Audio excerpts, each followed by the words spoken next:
Welcome to the verdict room. Pull up a seat. We're seeking the truth. Dropping in week after week. Yeah. Last 24, lay it out on the table. True crime experts peeling back every angle. Looking for answers, real exact. Pin the timeline, track by track. Wrongs telling tales, she keeps us in line. Every little detail, every tiny sign. They break it all down at Dago's Cafe. Coffee on the counter, new case, same day. Welcome to the verdict room, where we're seeking the truth, no spin. Bringing you the facts so raw, let the evidence speak again. Exposing all the secrets, looking for the lies in the cracks. They throw revelations at your feet till the gavel comes down on the facts. Hey! Typically unique, but the method is clean. Red string on the board, map out every scene. Replay the last call, rewind the last text. If it don't add up, they on to what's next. Side eyes, alibis, tear them apart. Trail through the dark with a flashlight heart. Bronx on the story, keeping pace on the track. Every minute, every motive, never holding it back. Welcome to the verdict room, where we're seeking the truth, no spin. Bringing you the facts so raw, let the evidence speak again. Exposing all the secrets, looking for the lies in the cracks. They throw revelations at your feet till the gavel comes down on the facts. Week after week, you know the sea's still warm. Cold case heat brewing up in the storm. From the Bronx to the booth, they connect every clue. When the hammer hits the wood, you know the verdict is you. Welcome to the verdict room, where we're seeking the truth, no spin. Bringing you the facts so raw, let the evidence speak again. Exposing all the secrets, looking for the lies in the cracks. They drop the gavel one last time and the truth keeps pulling you back. Yeah.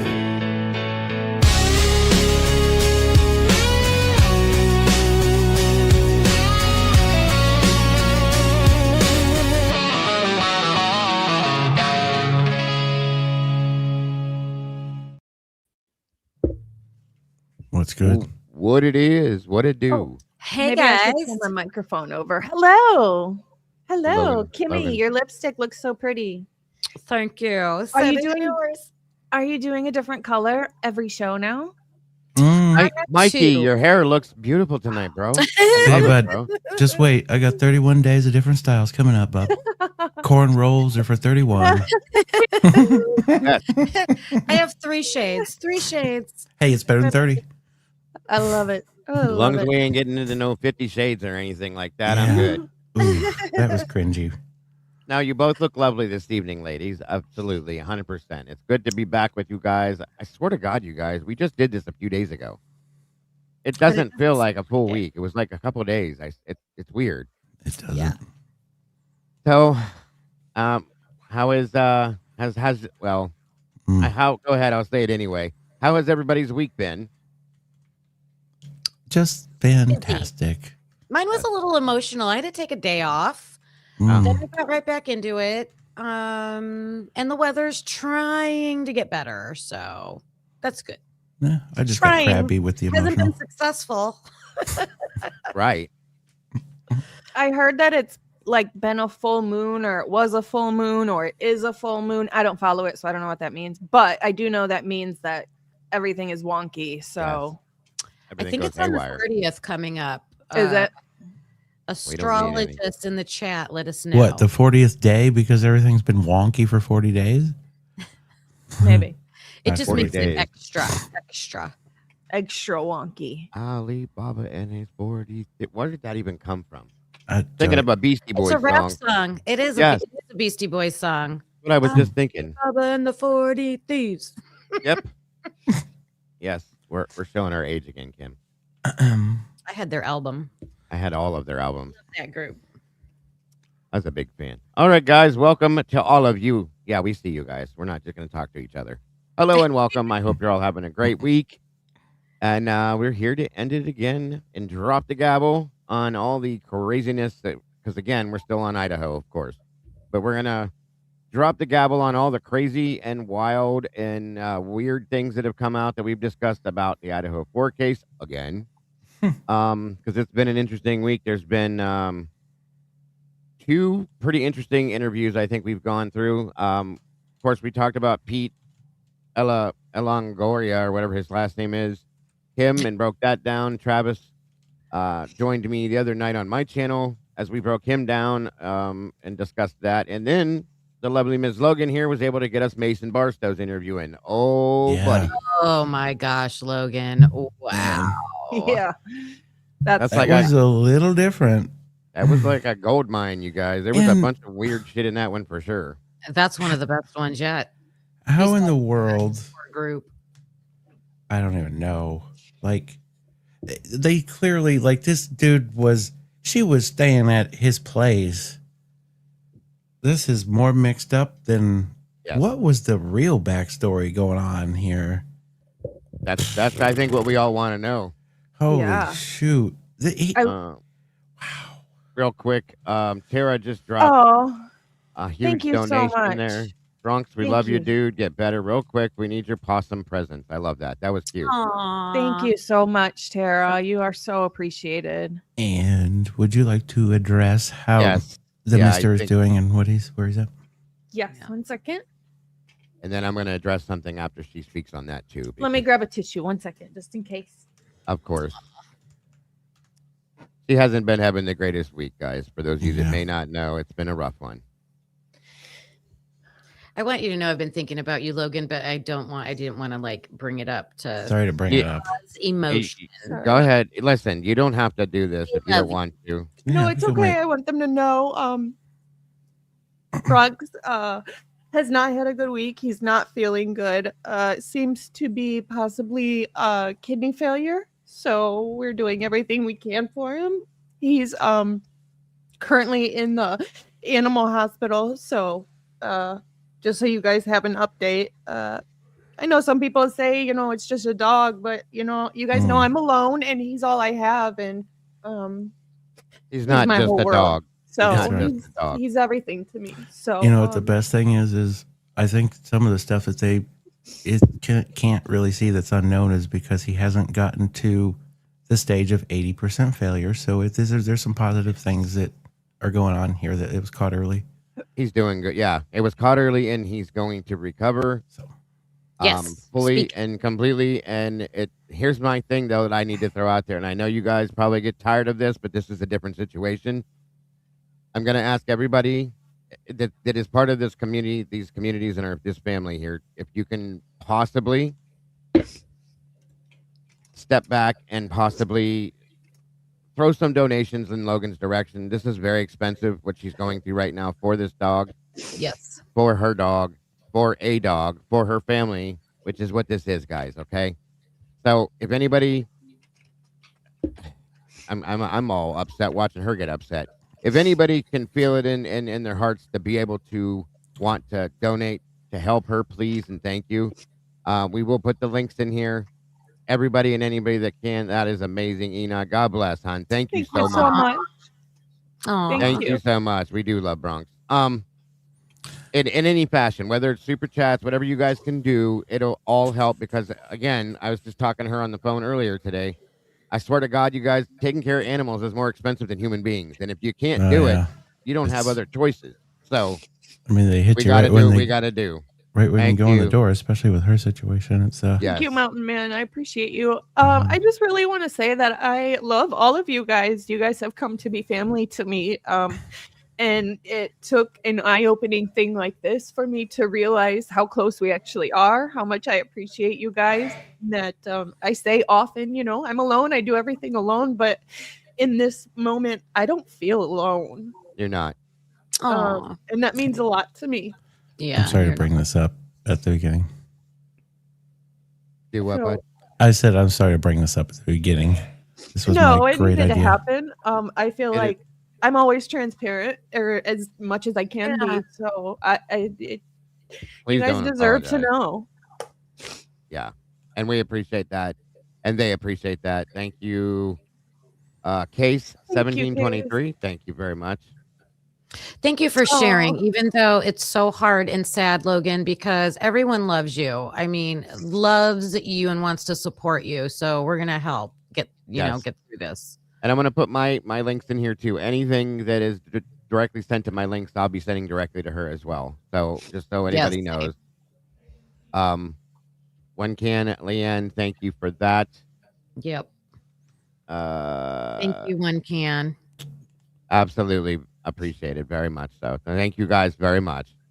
thank you. Yeah, I do want I- to say with the last donation, the case 1723, they added that they just lost their kitty. So I just want to say I'm sorry because now that I know what that feels like or starts to feel like, yes, it's yes. hard. It's really hard. Yeah. They're not just animals. They're not just dogs. They're not just cats. They are our family, guys. They're I 2 years ago now, Mike. Yay. We had our buddy Oscar for 18 years, you guys, Oh and my gosh. they would listen to him in the background hacking as he was passing on slowly. He was part of the family, guys, and when he passed away, I can't hardly even talk about it. We cremated him so that we could split the ashes up between the kids because he was that much of our family. Each child has a little thing with his ashes in it because it's not just an animal; it's part of your family. So. Yeah, big time. Yeah. Also, if anybody has the ability, if you are going to donate, try to go with the PayPal's and stuff like that. That way, it can go directly to her at this moment, rather Just than her trying to having to wait till recreate next this month. here. I'll say that, but there it is, and I'm going to pin her link at the top of the chat up here. I think I can do that. I can put it in the back of this here. Okay. I think one of the Perfect, most sure. frustrating parts of it is I'm grateful that there is emergency care. It's just, Yeah. there's no middle class anymore. It's either you're super rich Mhm. or you're Or you're barely poor. making it. Yeah. That's it. So people want their animals. And the fact that just to walk in the door is $1,000, it's like, It's wild. so you have to pay $1,000 just to walk in the door, not even get any help. But, or you have to watch your pet suffer. Like, Yeah. it seems not right. It's rough. And a lot of people, not that, thank God you're not in this position, but I know people that have been in that same situation. Thank you so much, Blue Eyed. God bless, hon. Thank you. And because of that, they've had to literally put their animals to sleep because they can't afford Yeah. to keep them alive. And it's a simple procedure, but it's too expensive. In turn, they say, well, you can always put them to sleep. What if that was our choice, you guys? That's what makes me so mad about that. Well, I can't afford to save your Yeah. life, but just put them to sleep. You know what I mean? Right. Or you get the cases of like people that get the mindset of like they can't even take their pet to someplace, so it just goes through this and Yeah. And Without- you pray that they make it through it. That's all you have the option for sometimes. I Like she couldn't said, imagine leaving Bronx like this and just watching him. I couldn't imagine doing that. I don't know how anybody could do that. Anybody. The thing is some people have to because Yeah. they don't have another option. Yeah. It's crazy. A lot of us go through that kind of stuff. I lost my insurance, folks, and I had to start paying out of pocket for things. So I had to eliminate certain things that I'm supposed to be taking to be in good health. And it goes with when you don't have it, you don't have it. That's all there is to it. So, Stealthy Kelsey, coming Thank from you so someone who much. is also alone, my babies are my kids and my whole world. Sending you and Bronze my thoughts. Thank you so much, Stealthy. That is amazing. I definitely relate to you. Or definitely our children. Yes. Somebody else just dropped something I thought I saw too. But we're not going to go anywhere near that kind of stuff because he's going to make a full recovery. Yeah. He's in good hands. They're going to have him for a couple days, and he's going to be jumping all over everything here. In that video of him, even when he was at the place, you'd never be able to tell there was anything wrong with that guy. Poor He's guy.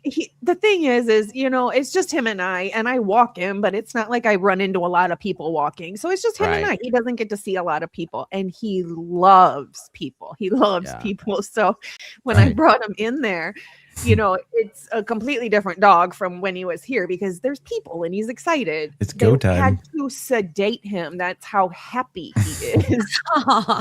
That's good because he's strong. He's Right. strong. Yeah. Yeah, Yep. like Mike said, it was caught in good time, I believe, which is an amazing thing. Yeah.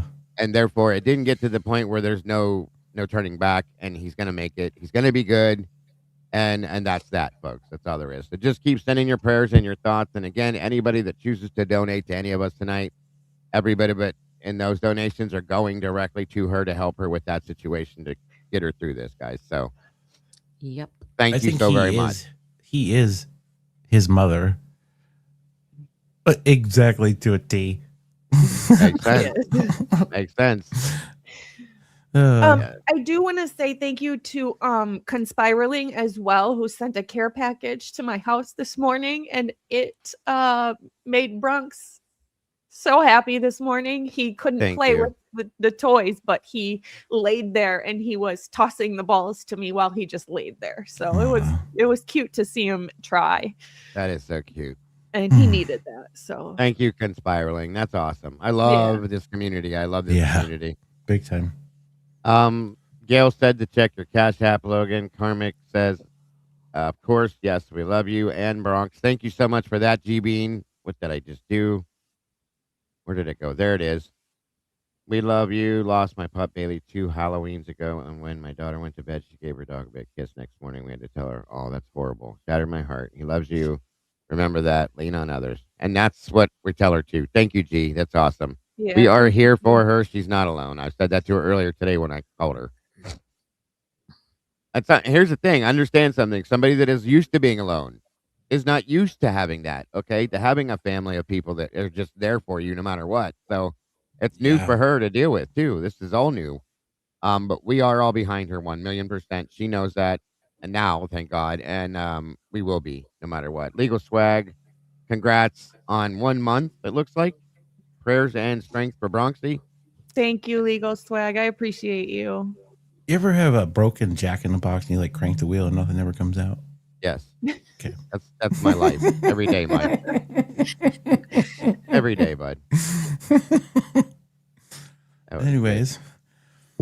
Let me see here. Send it. All right.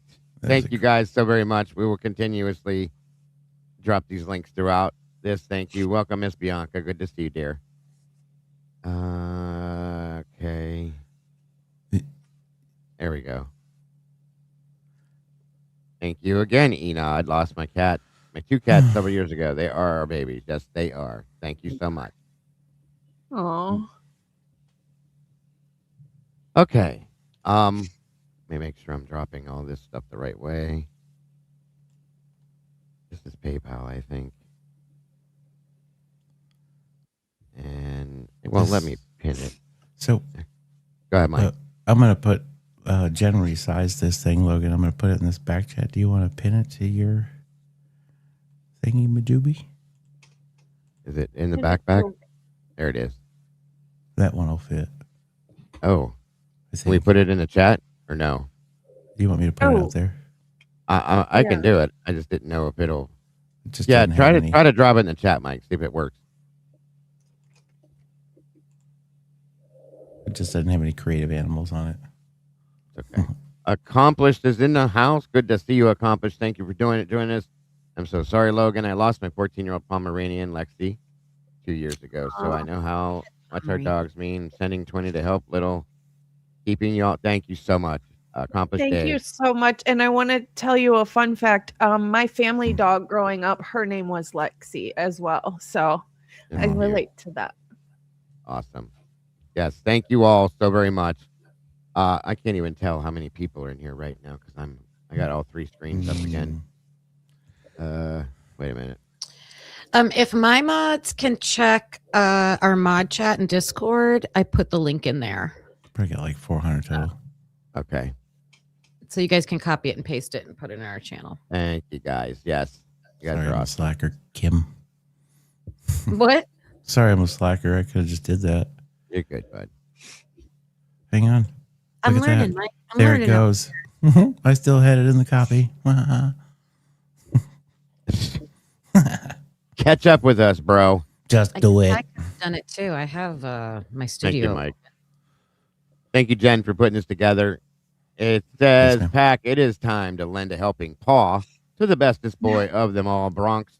needs our help with vet care, paws up for Bronx. And there's the links. And yeah, guys, whether you realize it or not, and I don't care if anybody likes it or not, because he's a creator too. Get that. Okay? Yeah. So we would do this for any creator, including Miss Logan, Miss Kim, Mike, anybody out here, Lana, any of them. So Bronxy's a creator too. I mean, So- you gotta think this woman did turn her whole setup around so that we could see him get up on the couch and look out the window. Yeah. Oh yeah. Yeah, because we all wanted to see him. That's Yeah. part of her. He's part of the channel. Bronx Tales. It's not Logan And- Tales. It's Bronx Tales. And now Jen can drop Bronx alerts in the chat. So, you know, it is. Exactly. Exactly. So yes, we will take care of our fellow creators, and he is one. So you guys rock. Thank you so much. Yes. He is too. He's very cute. For being such a dangerous looking dog, he's not. He's so cute. It cracks me up. He's such a big dude. All right. That being done, like I said, I will continuously drop these throughout as we will. And mods, please keep doing that as well. Thank you so very much to all of you who are doing what you do. God bless is all I can say. Because you guys are amazing. And of course, Miss Logan. Let me check. I'll do that here in a bit. And like I said, anything that comes to me tonight, I will be sending to her to help with this as well. I think Kim said the same. Yeah. So, yeah, anybody that donates to our links, same thing will happen, guys. So thank you. And thank you, Tandy. Wait. Labyrinth of the Past. Oh. Yo, Dago, you the make it. We were just talking about Make it a Mac, Daddy. Who was that? That was Crisscross? crisscross Yeah. to make it jump. Wow. Jump. You know you wore the pants. I just said that the other day. Yesterday, I was talking about that. I tried to go to school with my clothes on backwards, and my mother Yeah. said, "If you leave that way, you don't come home." Period. So I think I was in the 5th grade and it happened. We No, were maybe I was- 4th. One strap bib overalls. Mm-hmm. yes, Yep. Then absolutely. you had the hammer pants. Of course, You know all you had a pair. crisscross. I did all that fun stuff. I missed the bus. Oh yeah, they did that song too. I missed the bus, and that's something I will never ever do again. I have to call the clinic real quick. I'm gonna be just like a minute Take your or two. time. Take your Okay. time. Sure. We got you. Take your time. We will get this started as soon as you jump back in here. Davey White, good to see you, brother. Speaking of, we will be doing a music night here at the True Crime Cafe. Maybe nope, I can't do it tomorrow. Maybe Monday. Maybe it will be tomorrow. We'll see. Either way. I may do 2 shows tomorrow. We'll see what's going on. For those of you that were asking, welcome, first, last. Good to see you. Welcome, everybody.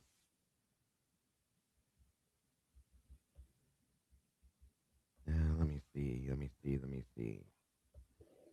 I totes did that too. I did. Yeah, I tried all the new fads when they were big time. Guy, I had the starter jacket, my Miami Hurricane starter coat that was like $300 when it came out back then, yeah. and then 5 years later they were selling them at Walmart for $20. You know what I mean? It was Crazy. Oh, the what starter the jacket. hell. Yeah. Those shinies. Oh yeah, They wouldn't keep you warm for shit. Tell you that. it looked good though. Yeah. Mine was I had that, and I had it used to be called a triple fat goose.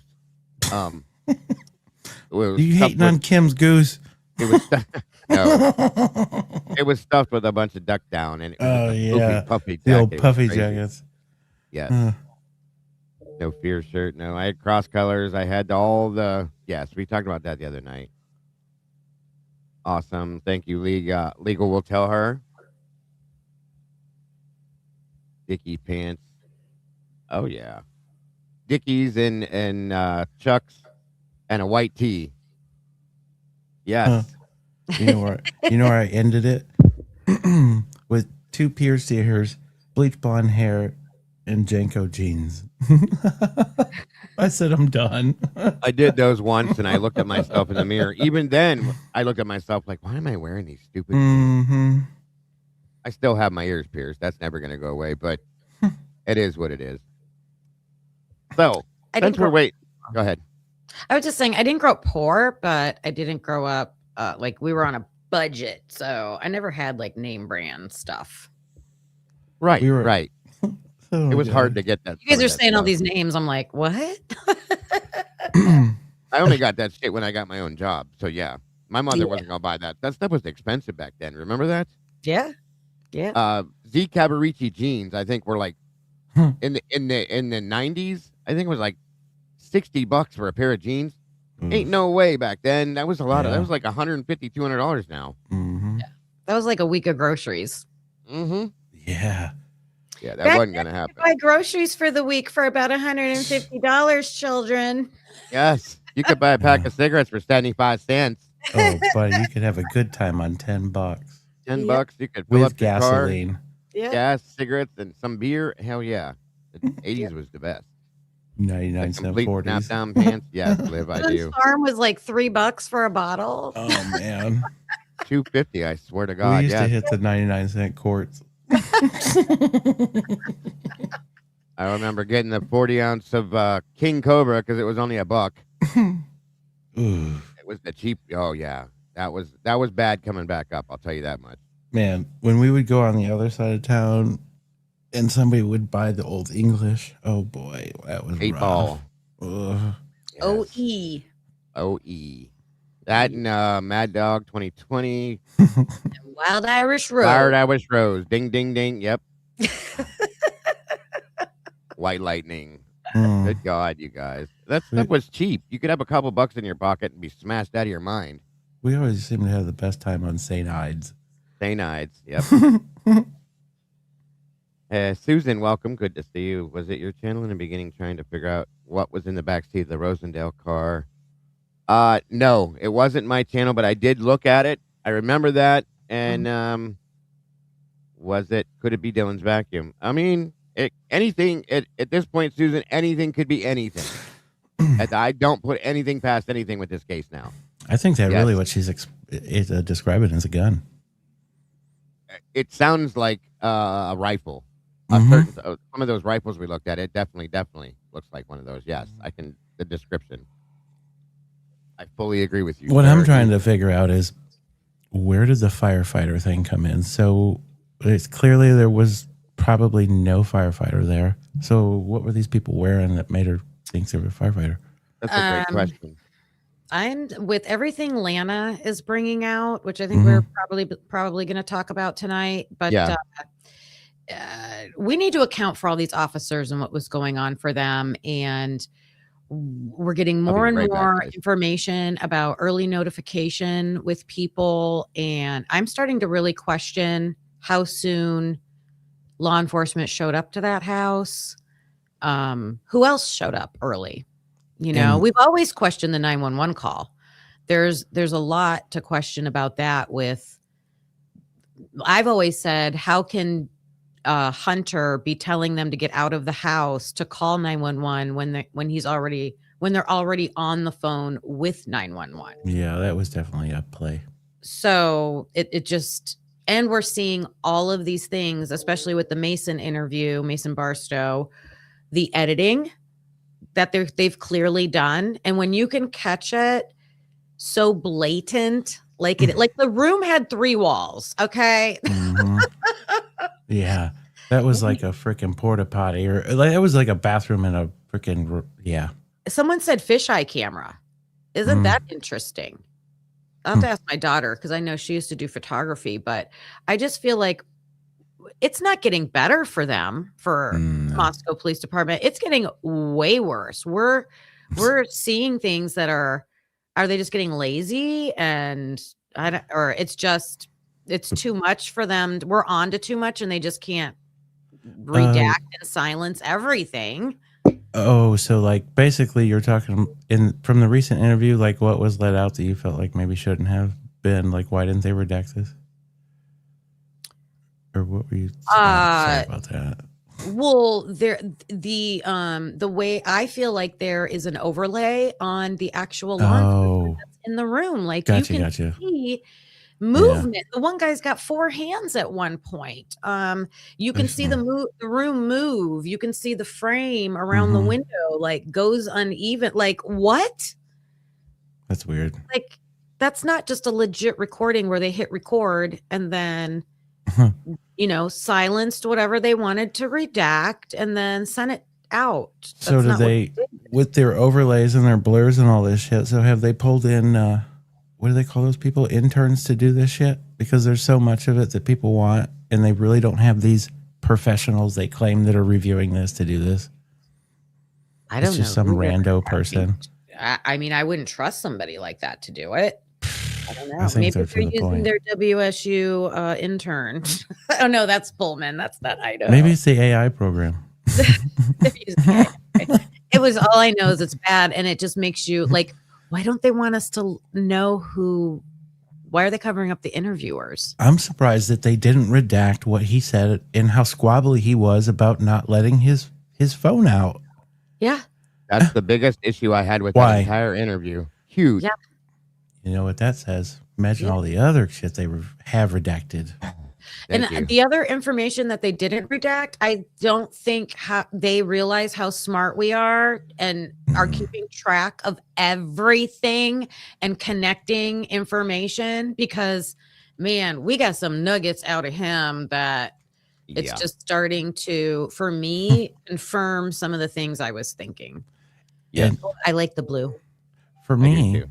I'd like to know what time that formal ended, because I can't remember that night, because he went to a formal with a girl. Where does this tie to, and why do I feel like that's who Kaylee was texting and got sidetracked mentally that night? It is. He is the guy, Kaylee, at midnight, he said. At midnight. Ethan and Xana, well, I'm sorry, Ethan and his crew left early. They were only there literally for, I think it was an hour. They left maybe like a little less around than, 7. Yeah, and got back at 9:30. Yep.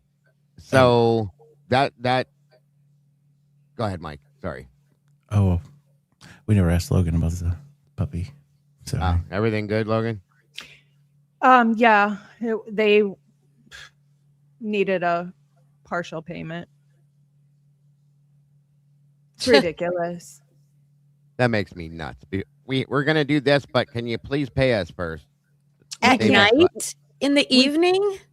They won't even do anything for him until I gave them almost $2,000.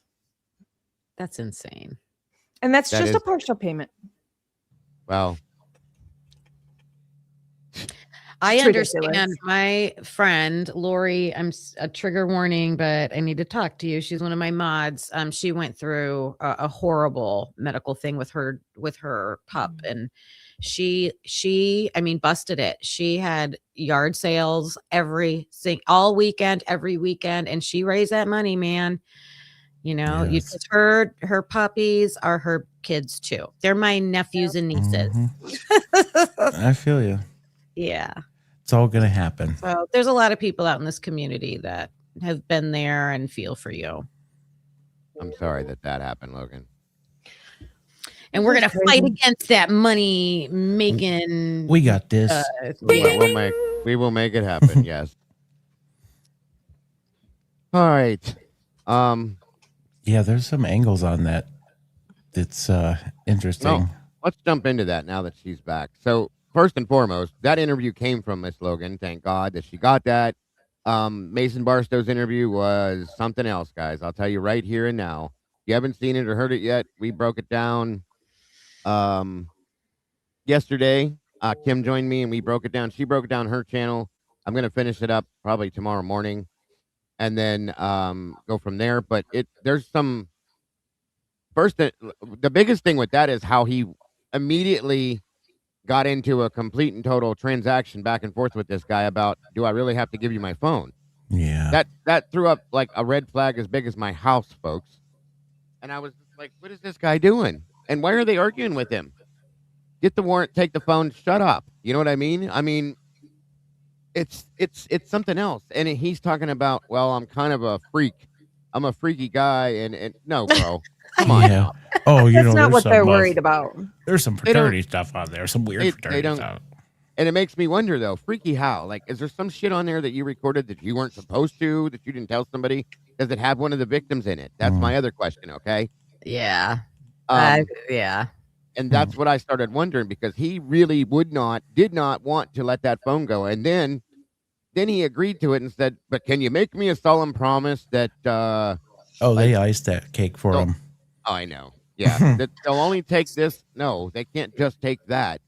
They're gonna mock or clone your whole phone." And then he's like, "Oh, what's on your phone, bro? That's what I want to know. What is on that phone?" There's a difference between, because a lot of people, and when I was going over it too, and by the way, I'm taking 3 days. I had to stop so much. I was getting so much out of it. Like, I still haven't finished it. I'm doing like 3 days on that kid, but I had a lot of questions about him too. But and a lot of people in the chat were saying, I wouldn't give up my phone either, like, because of privacy and just, you don't trust I them. agree. I get that.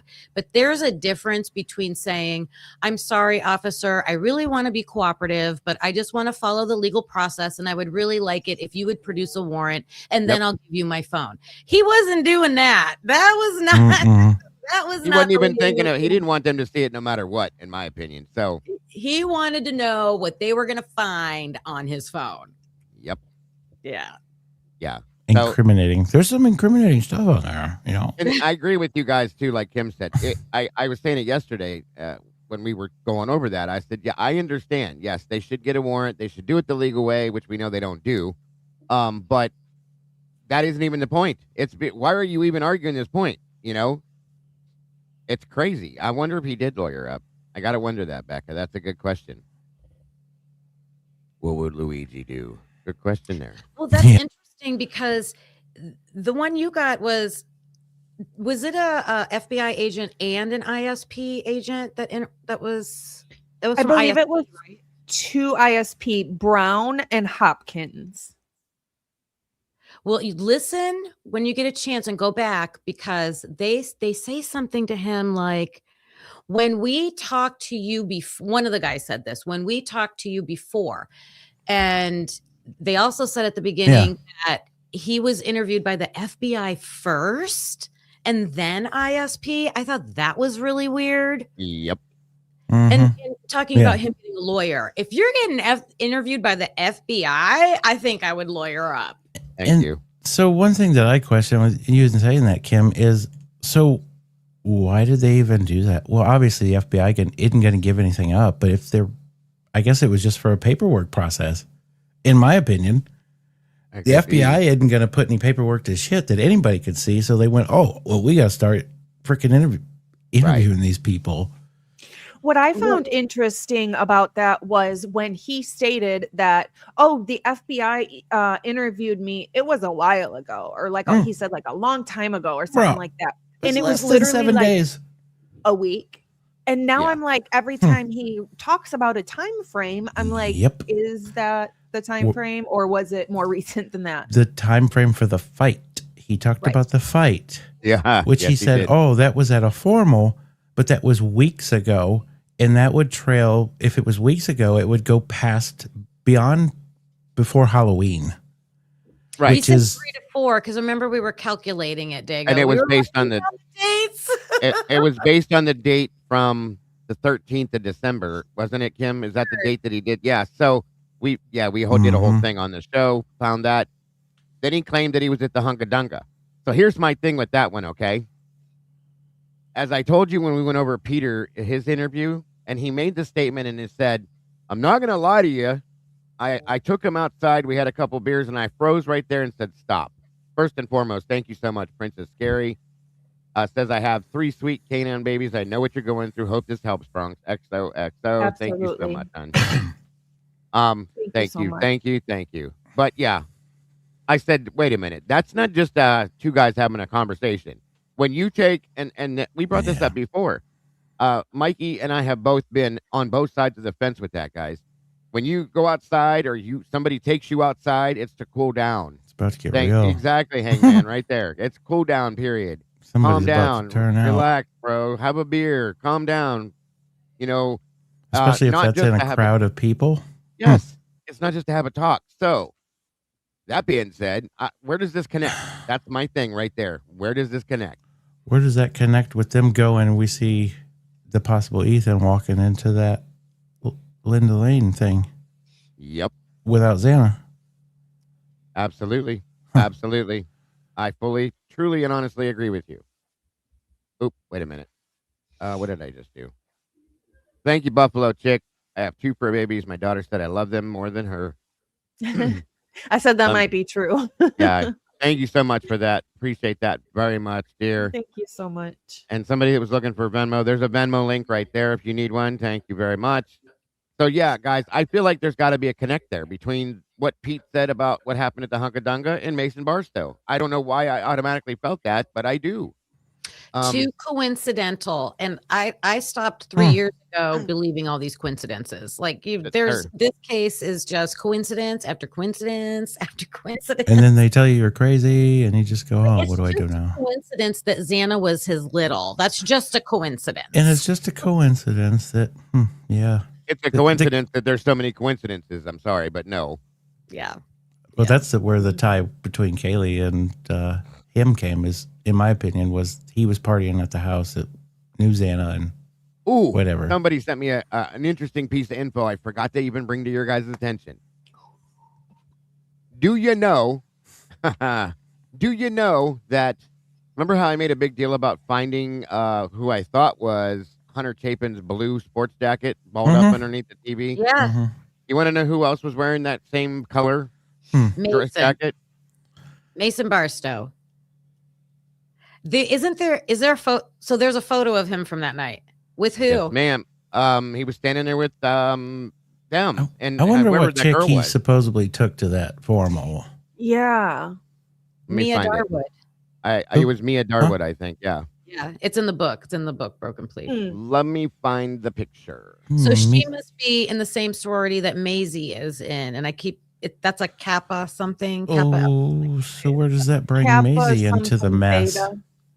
Maisie was a crying mess. Yeah. Huh.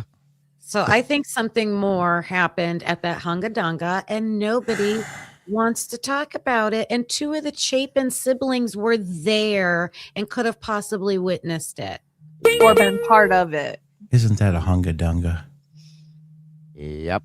I just like saying Hungadunga. Hey, Hungadunga. 5 times. So Hungadunga. somebody the sent me pat the in the room. picture, and I can't find it now. Whoever it was, if you're in here, if you're the one that sent me the photograph that showed me that, please. Oh, Please. I might have an email. Let me check. Uh, Let me check. Thank you, hanky panky. Hanky panky. Why do I hanky feel panky. like there was a Mia that spoke at the memorial? There was, I think. Huh. I think So- there is. Let's talk about that. That's a good point too. That's interesting. But let's talk about the fact that what if Mason was at the house that night? What if that's his jacket that's balled up and not Hunter's? There was a Maya, MYA. I think this is probably the same chick. And she Maya? spoke for Xana. It's Kappa Alpha Theta. Sorry, that's the sorority. Is that Xana's shit? No. Kappa No, Alpha no, Theta. Yeah, that's Maisie and Oh. Mia. Anyways, sorry, man. I went through part of this because I had an interest in all these people that spoke at this memorial that were, we've never seen any of their interviews. Let me download this.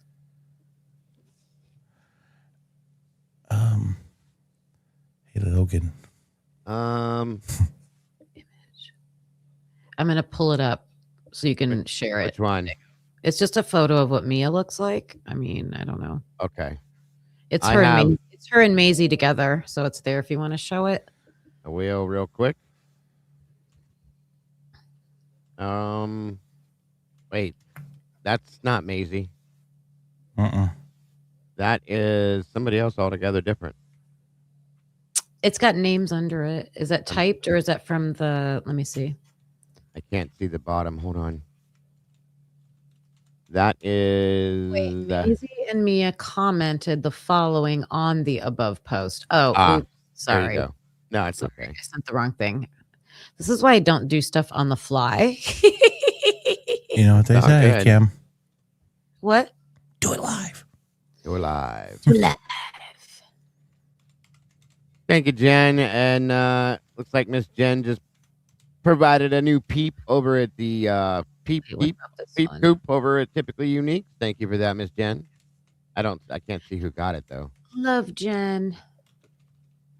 Good job, Miss Jen. Thank you, Jen.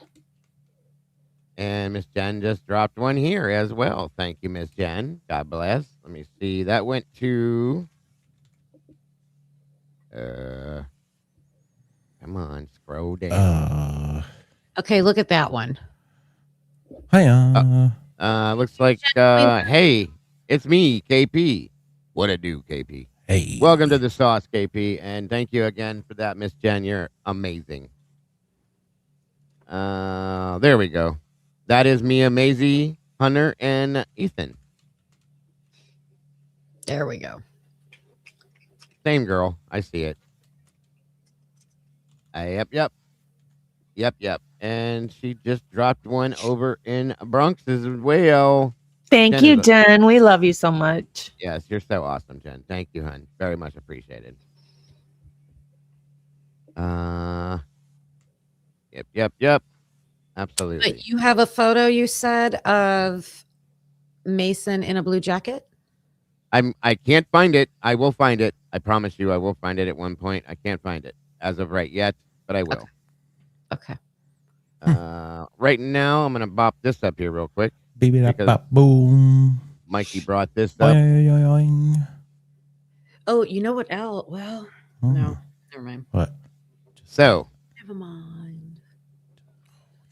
I'm curious about how many of the people that we've seen interviews with. None. Maybe there's probably 3. I went through this the other night. Kayla Wynn may have been one. That's Jake right there, ain't it? What about all Xana's friends? None of them. Right. Yeah, that's Jake Stryger. That's Maddie's 45-year-old boyfriend. That dude's having a rough time. These quote-unquote long-term boyfriends? Yeah. I just always thought he looked so much older than his age. He does. I always thought he was like, no way this kid just came out of college. He's accelerated. Is he a plant? No. PSYOP? There's Miss Maddie's mom, Miss Karen. I need to get to the friends is what I'm trying to. We know those two. Wow, they've changed so much. I know. Well, the whole family's lost a lot of weight. That's fact. Except I haven't seen Steve in a while, but he has like long hair now. Okay. Oh yeah, this is. And that's Jasmine, Jeff, and I can't remember this gentleman's name.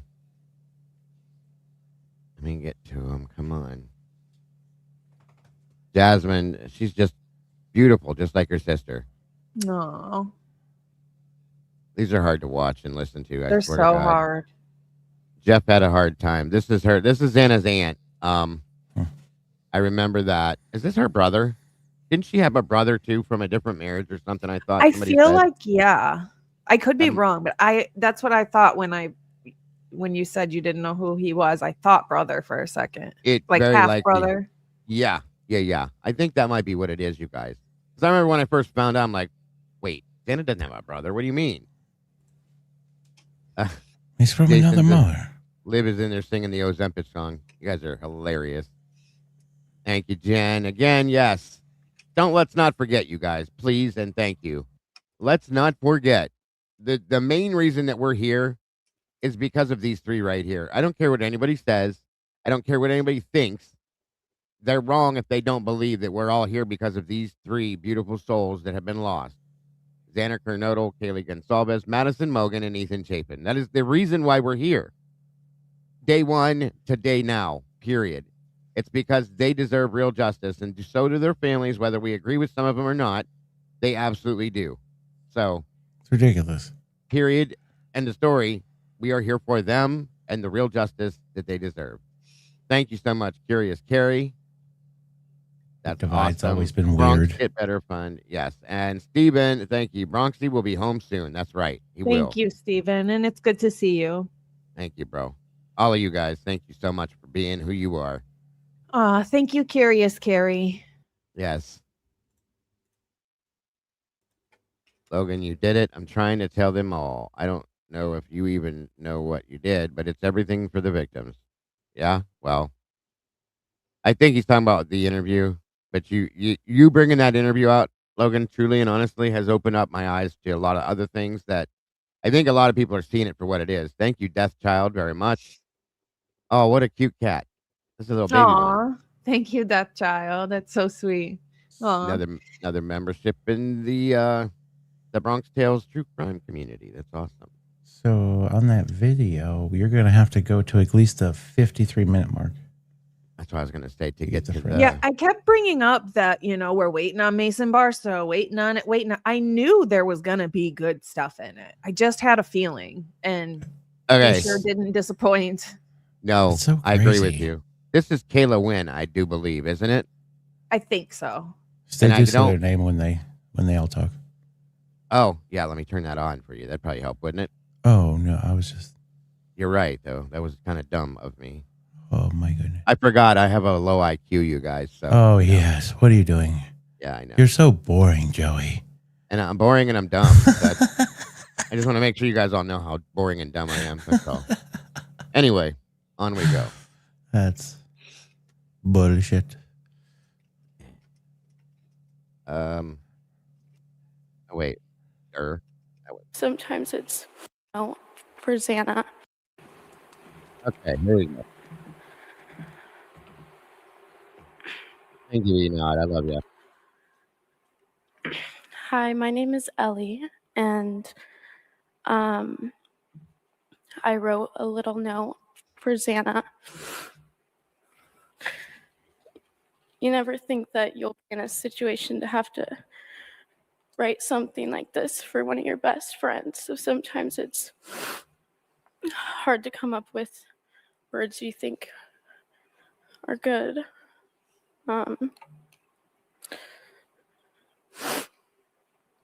Xana, you were once in a lifetime friend.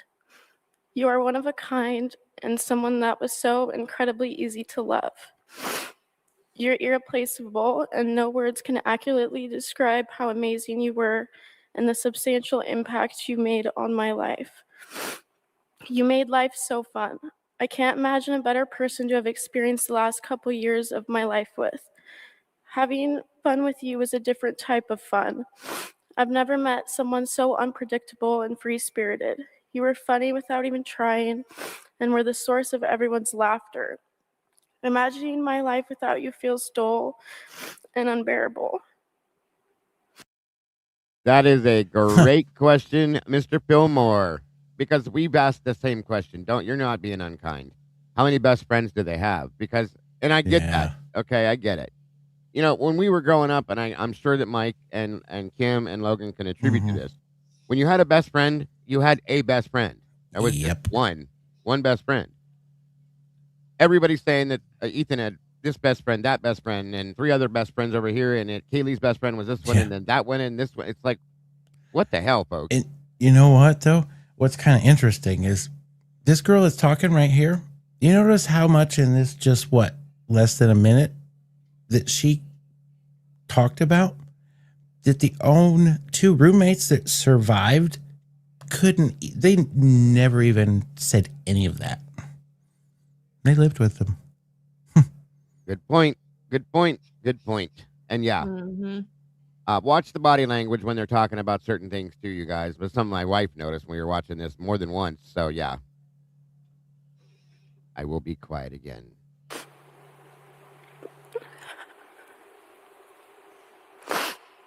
You were a genuine and sincere friend. I think of the times I got to spend alone with you and the memories we made together and how truly special I felt to be your friend. You did a really good job of making everyone that was close to you feel significant and loved. Not many people get lucky enough to have a friend like you, Xana. I will always feel so blessed I got to experience so many new things with you. I know you will always be with me and looking over us friends. You took a little piece of me with you to heaven, and I'll miss you forever. Long live one and only DJ Xan. Hi, I'm Maya. I have prepared a few things to say about Xana. I've actually thought a lot about what to say about my friend Xana, and the truth is I've written this so many times in so many variations that I concluded I could probably go on forever. Xana was a once-in-a-lifetime kind of friend. She was the kind of friend who made you laugh even on your hardest days. Someone who always offered to make you breakfast food, no matter the time. Someone who was always for having a good time. She's the kind of friend you just don't picture a life without because it's so much better having her in it. Xana and I shared a lot of great memories together, and it would be too hard to pick just one, so instead I've decided to share a common reoccurrence with her that always made me smile. Xana didn't know how to cook when I met her, and still hadn't learned even when she lived on her own. But she told me she wanted to learn, so when her and I spent an entire summer together in Moscow, I taught her how to cook chicken enchiladas and chicken with potatoes.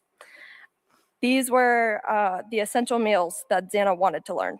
So keep in mind, this was also like a year and a half ago, probably, and since then, I have received dozens and dozens of phone calls asking me to come over and help her cook the chicken because she doesn't know what to do with it after it gets in the pan.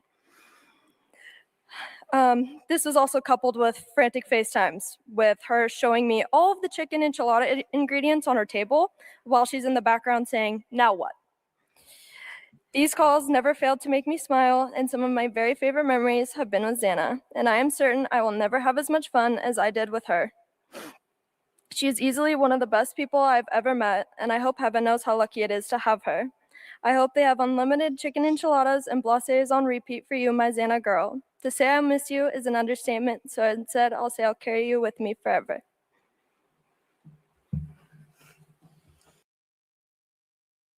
What was her name again? What?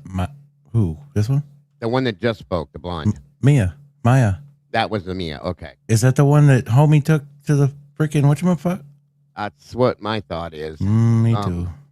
That's my thought. I just wanted to double check that that's what she said. Okay.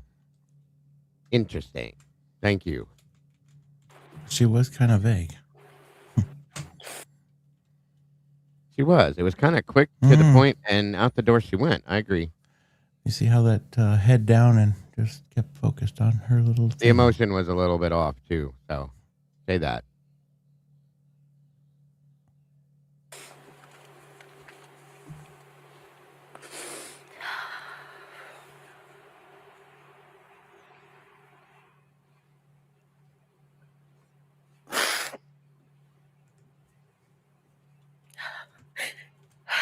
Okay. Hi, my name is Emily. I was one of Xana's best friends. Emily, not Kayla. Okay. Hey, another best friend. Uh-huh. One of.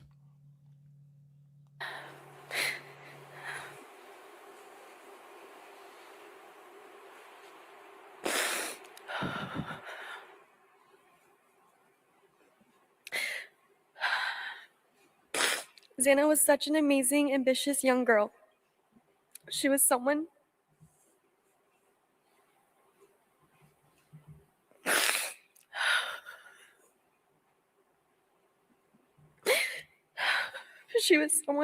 my family thought of their own.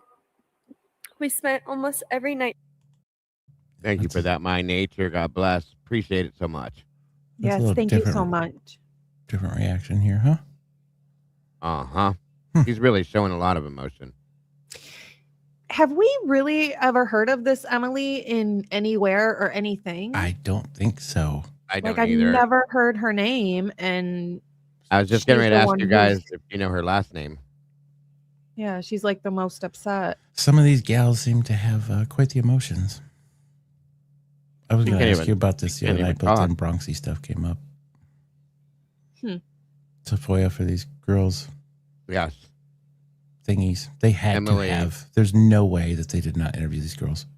Ellie, let's see, Ellie, Mia, Emily, and we didn't get to her yet, so we're gonna try to figure out their last names.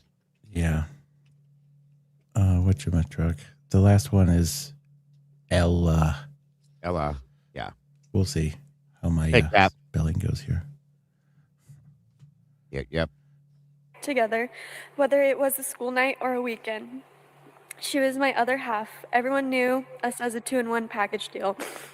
If one was invited somewhere, everyone knew we would both be there.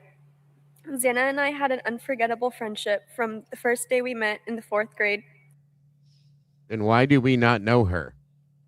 4th grade. Wow. Why do we not know this girl? Yeah, Is I wonder she why she's so from- emotional. Somewhere else? She must be. Xana's from Arizona. No, she went to elementary school in Idaho. That's right. Mm. I knew this girl would be by my side for. I could go on and share all the memories we have together, but we would be here for who knows how long. I just remember how mad our sisters used to get when we got invited to hang out with their friends. They used to tell us all the time how we were the cooler ones. We knew how annoyed they used to get, yet we still did it anyways. Thank you, Prox. We would God show bless. up, have fun, knowing our sisters were across the room giving us the side eye. We loved it. We loved knowing that our presence meant so much to them. Xana was always the fun, crazy one. Thank you, Hank. Hanky seems to know all these names too, so thank you, Hanky. We appreciate you. Emily Train. I do remember hearing the name, but we've never heard much about her.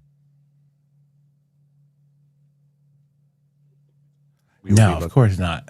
They we will be flushed all looking- these down the toilet. Yeah, we will definitely be looking into them now. We didn't hear from anybody that talked on Xana, other than these trashy roommates of hers. Nope, you They're are just correct. Like, oh yeah, she was a great girl. And I'm wondering if she did not go to U of I. Thank you. Okay. Yeah, that's what I was thinking, that she just didn't go there, so that's why we don't hear her name. Yep. Thank you, Hanky. some of these though, I mean, at least 6 months of these girls' lives, I mean, there was some things going on.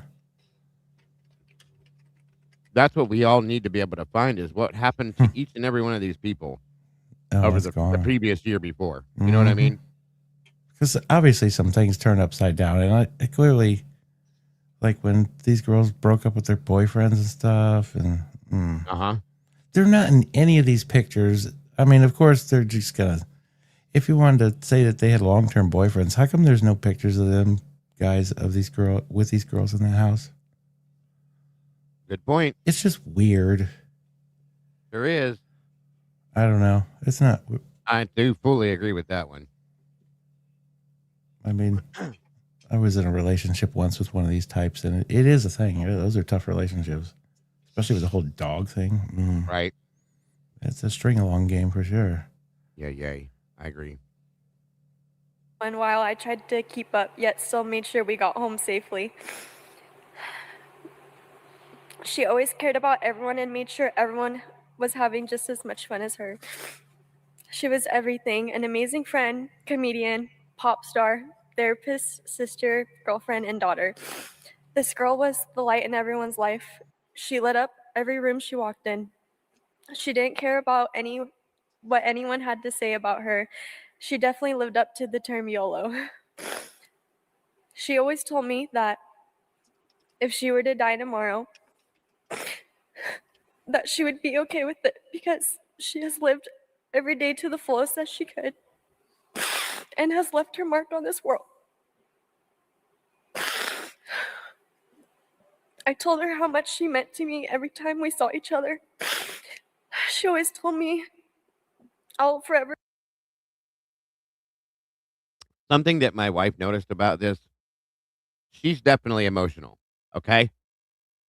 She's having a really hard time even reading this. These three behind her are friends of Xana's as well.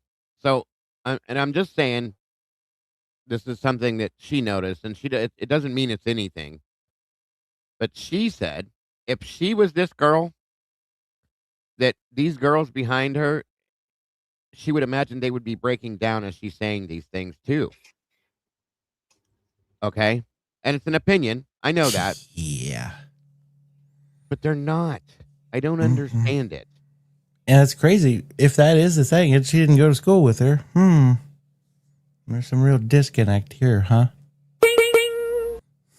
That's what I mean. Like, That's I would messed imagine up. that these three would be upset, maybe tear-eyed a little bit while she's reading this about their friend. Blank. It's just a little off to me. It's That's like they all took a half a Xanax, huh? Yeah. Thank you so much, Stephen. Wow. Thank you so much. You're the man, That's bro. incredible. Thank you. Yes. I'm actually not a crier at all, believe it or not, unless it's something super, important or a big deal. Right. But if I feel like if I was in this situation and my friend just was murdered terribly, and somebody was standing in front of me, in front of a crowd, and they were losing it, I would have a hard time not losing it myself. Not being some sort of emotional, probably crying. I'm having a rough time of somebody talking about running over a squirrel. Right. John Jacob Jingleheimer Schmidt said I'd call him that because I was calling him that yesterday too. Did you hear her say Mia or Maya, Mikey? I think it was me.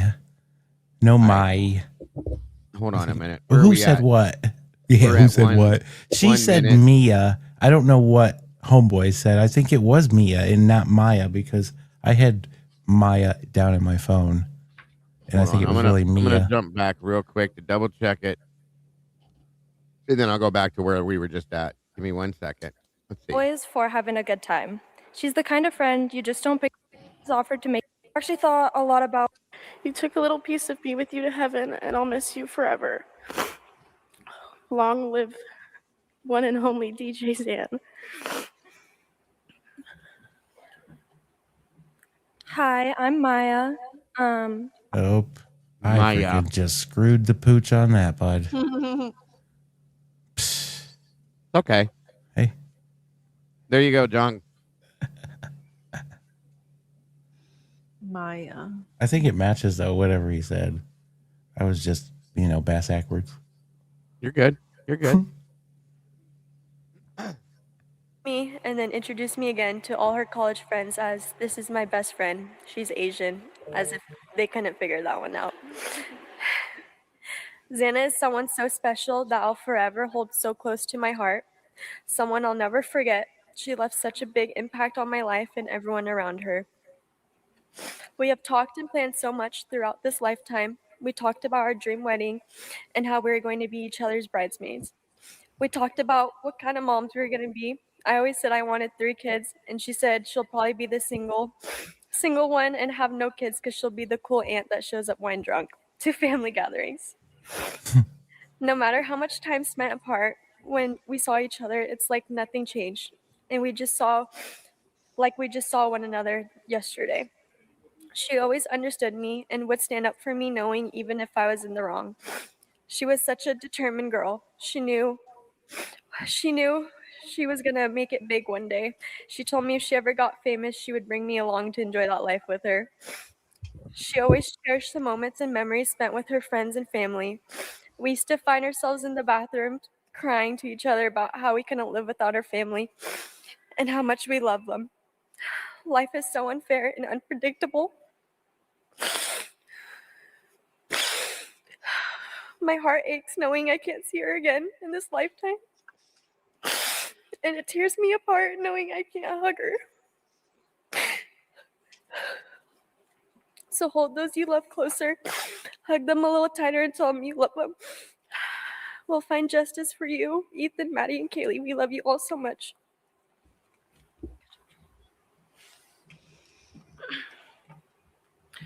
Hi.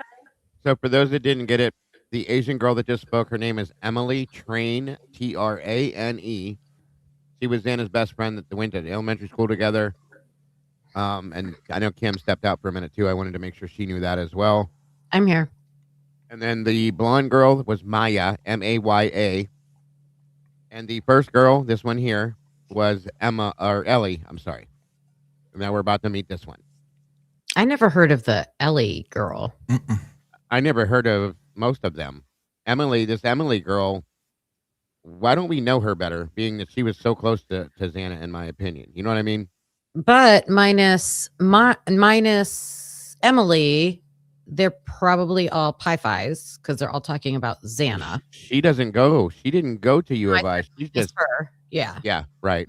Minus her. And that's why she's more emotional there. She grew up with her. They were little kids together. Like, yeah. She spoke that way. I think she reflected that. So, yeah, she did. She's, and look at the difference from someone who isn't associated probably with that university and her true emotion. That's a good point. Compared to everybody else that's there. Huge point. Yeah. Spit it out, Logan.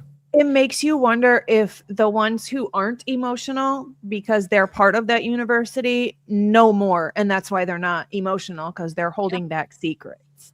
Absolutely. I Good was going to point. say, I believe it's Emily Tran. Yeah. Tran. Were they given Trane. I don't know if there's an pre-screen E. list? Oh, okay. We'll find it. We'll look it up, make sure. Also, Maya, it's Maya, right? Long I. It's in the book Broken Plea that when Mason when Mason Barstow was interviewed, they cite that in Broken Plea on page 297, and he said he took her to the dance. That's how we got her first and last name.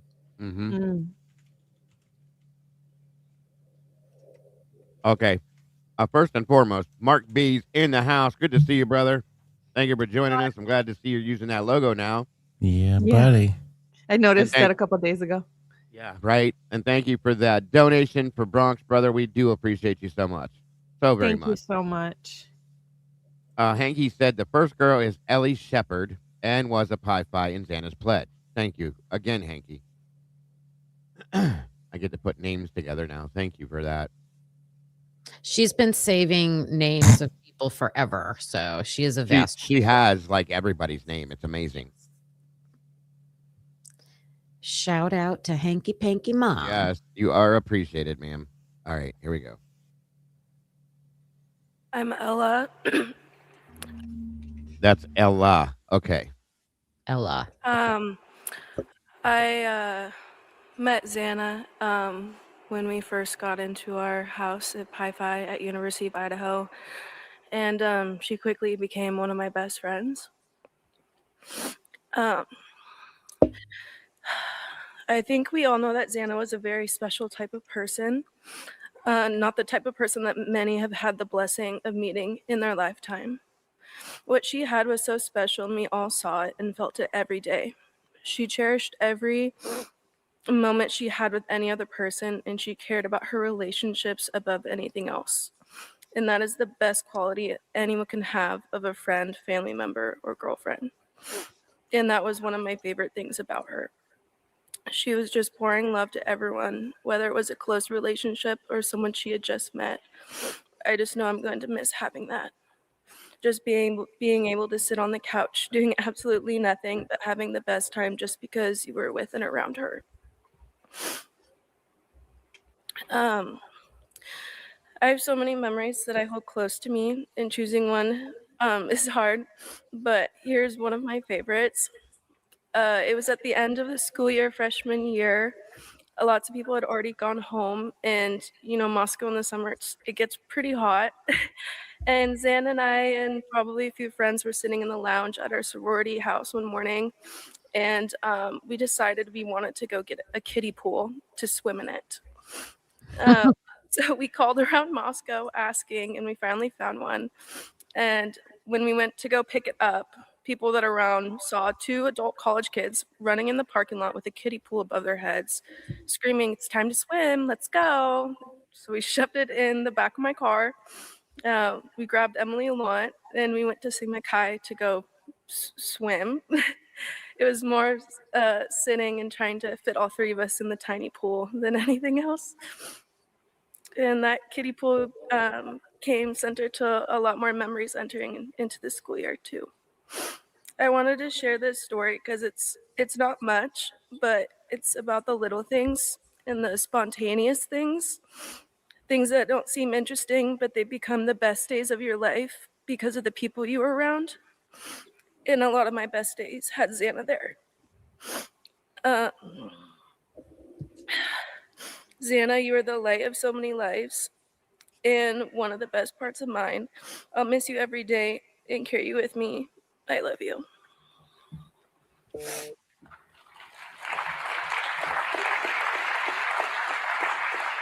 Very rare and beautiful trait. She knew Kaylee would tell you the same thing. To know her was to love her. Her love for life and everyone in it was so inspiring. She made it a priority to make everyone feel so important and so loved, which is such a very rare and beautiful trait. I found a quote that reminds me of her. She embodied her own sunshine, and that's when her skies became limitless.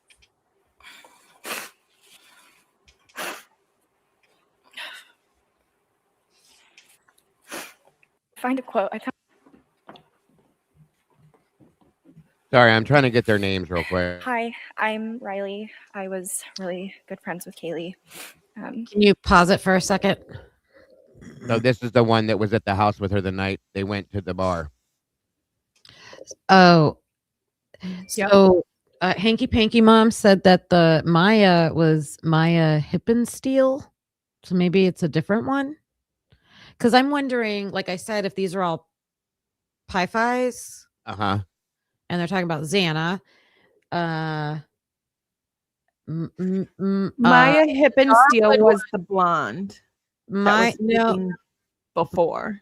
But the one that Mason took would go to the Betty Ball, and that was Maisie's sorority, not Pi-Fi. So it's got to be a different one. Maya Darwood, right? Yeah. Okay. So that's not who was speaking, probably. No, it's Hippensteel. Hippensteel. Okay. Yes, that makes more sense so that everybody understands. Thank you, Kim and Logan. This is the Riley that was at the house getting ready with Kaylee to go to the corner club that night.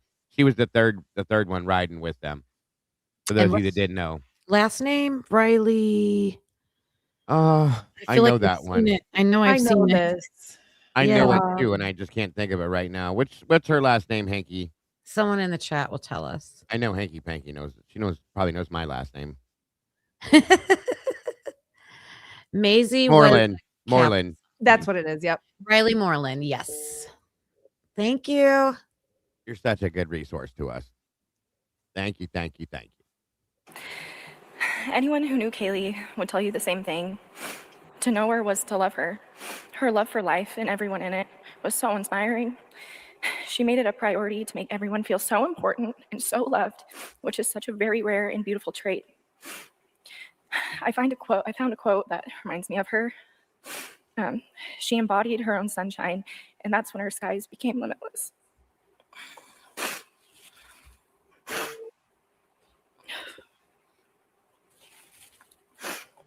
And that's the thing.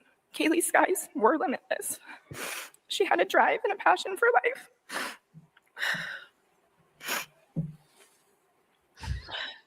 That everyone looked up to. She never said no. She was a yes girl. Remember that statement, folks. So now she would be an A fee. This one? Yeah. I think if she's talking about Kaylee. Yeah. Thank you, Price, L. Price, so much. Logan, prayers and positive vibes to you. Thank you again, my friend.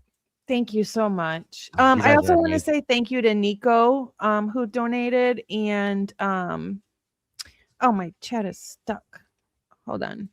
You guys are also amazing for this too. Thank you so much. And City Sue did a donation as well. So I want to thank you guys as well. I appreciate all of you so much. Yep. Absolutely. And I know I got a couple that I'm going to speak to here too for you. So once we get through this.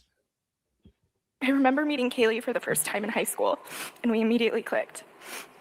Soon after, we spent the whole summer together. We would make such spontaneous plans together. I remember she called me one day, just a random day, during the summer back in 2019, telling me, not asking, saying, hey, be ready in an hour. We were renting paddle boards. We're going to spend the day on them. And, that's something that I really adored about her spontaneity. We became the best of friends that summer. When it was time to go to U of I, Kaylee and I made plans to join the same sorority. Although we are not technically supposed to try to plan out what sorority we're going to join, we did. Bid day in 2019, Kaylee and I both ran home to Alpha Phi, which made us not only best friends, but sisters. We made so many friends and took on college together. Our sophomore year, I remember Kaylee coming into my room just weeks before spring break, like 2 or 3 weeks before spring break, saying to me, hey, let's go to Cabo for spring break. Can you make it happen? Oh, sure enough, we made it happen.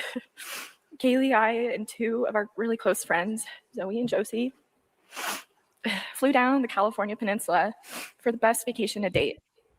She was so go with the flow and wanted to do everything on that vacation. The four of us were unstoppable on that trip. These are memories that Zoe, Josie, and I will cherish forever with her. Kaylee had a light in her, and it's our job to keep that light burning. We should focus on living like her, never saying no, loving everybody, and taking every chance that may come in our paths. I'm so blessed to have had you by my side all these years, Kaylee, and I promise to live. I promise to live just like you did. Fly high in those limitless skies, Kaylee, my sweet friend. Hi, I'm Jordan. I was one of Kaylee's close friends. This is Jordan Quizno, I believe. Yeah. She was going to go to Europe with her, right? She was going to go to Texas with her too, I think. I think both, probably. I'm not sure. Yeah, I do believe.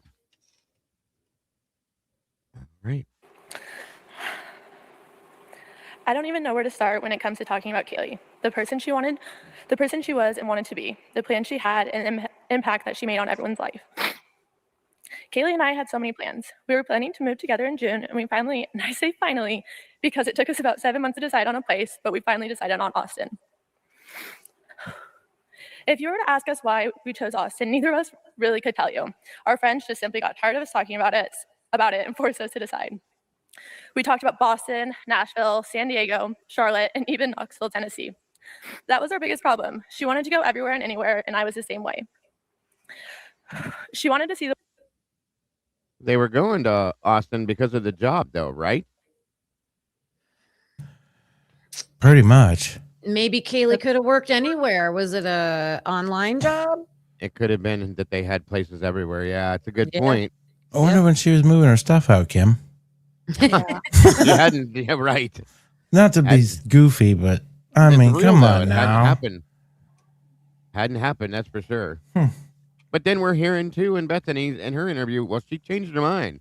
She was going to stick around and stay with us, but this girl and her have sounds like to me like lockdown permanent plans. So my understanding was Kaylee was going to go to Europe right after winter break. Yep. And then she was going to go to Austin and get a temporary roommate until this Jordan could come down, probably when summer started.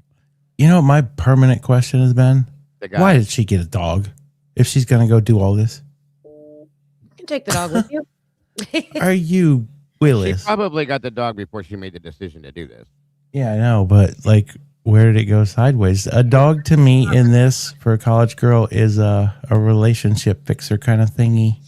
I feel first I want to address the super chat. Thank you so much. That means a lot, and what you've done is more than enough. Just being here is more than enough. I appreciate you so much.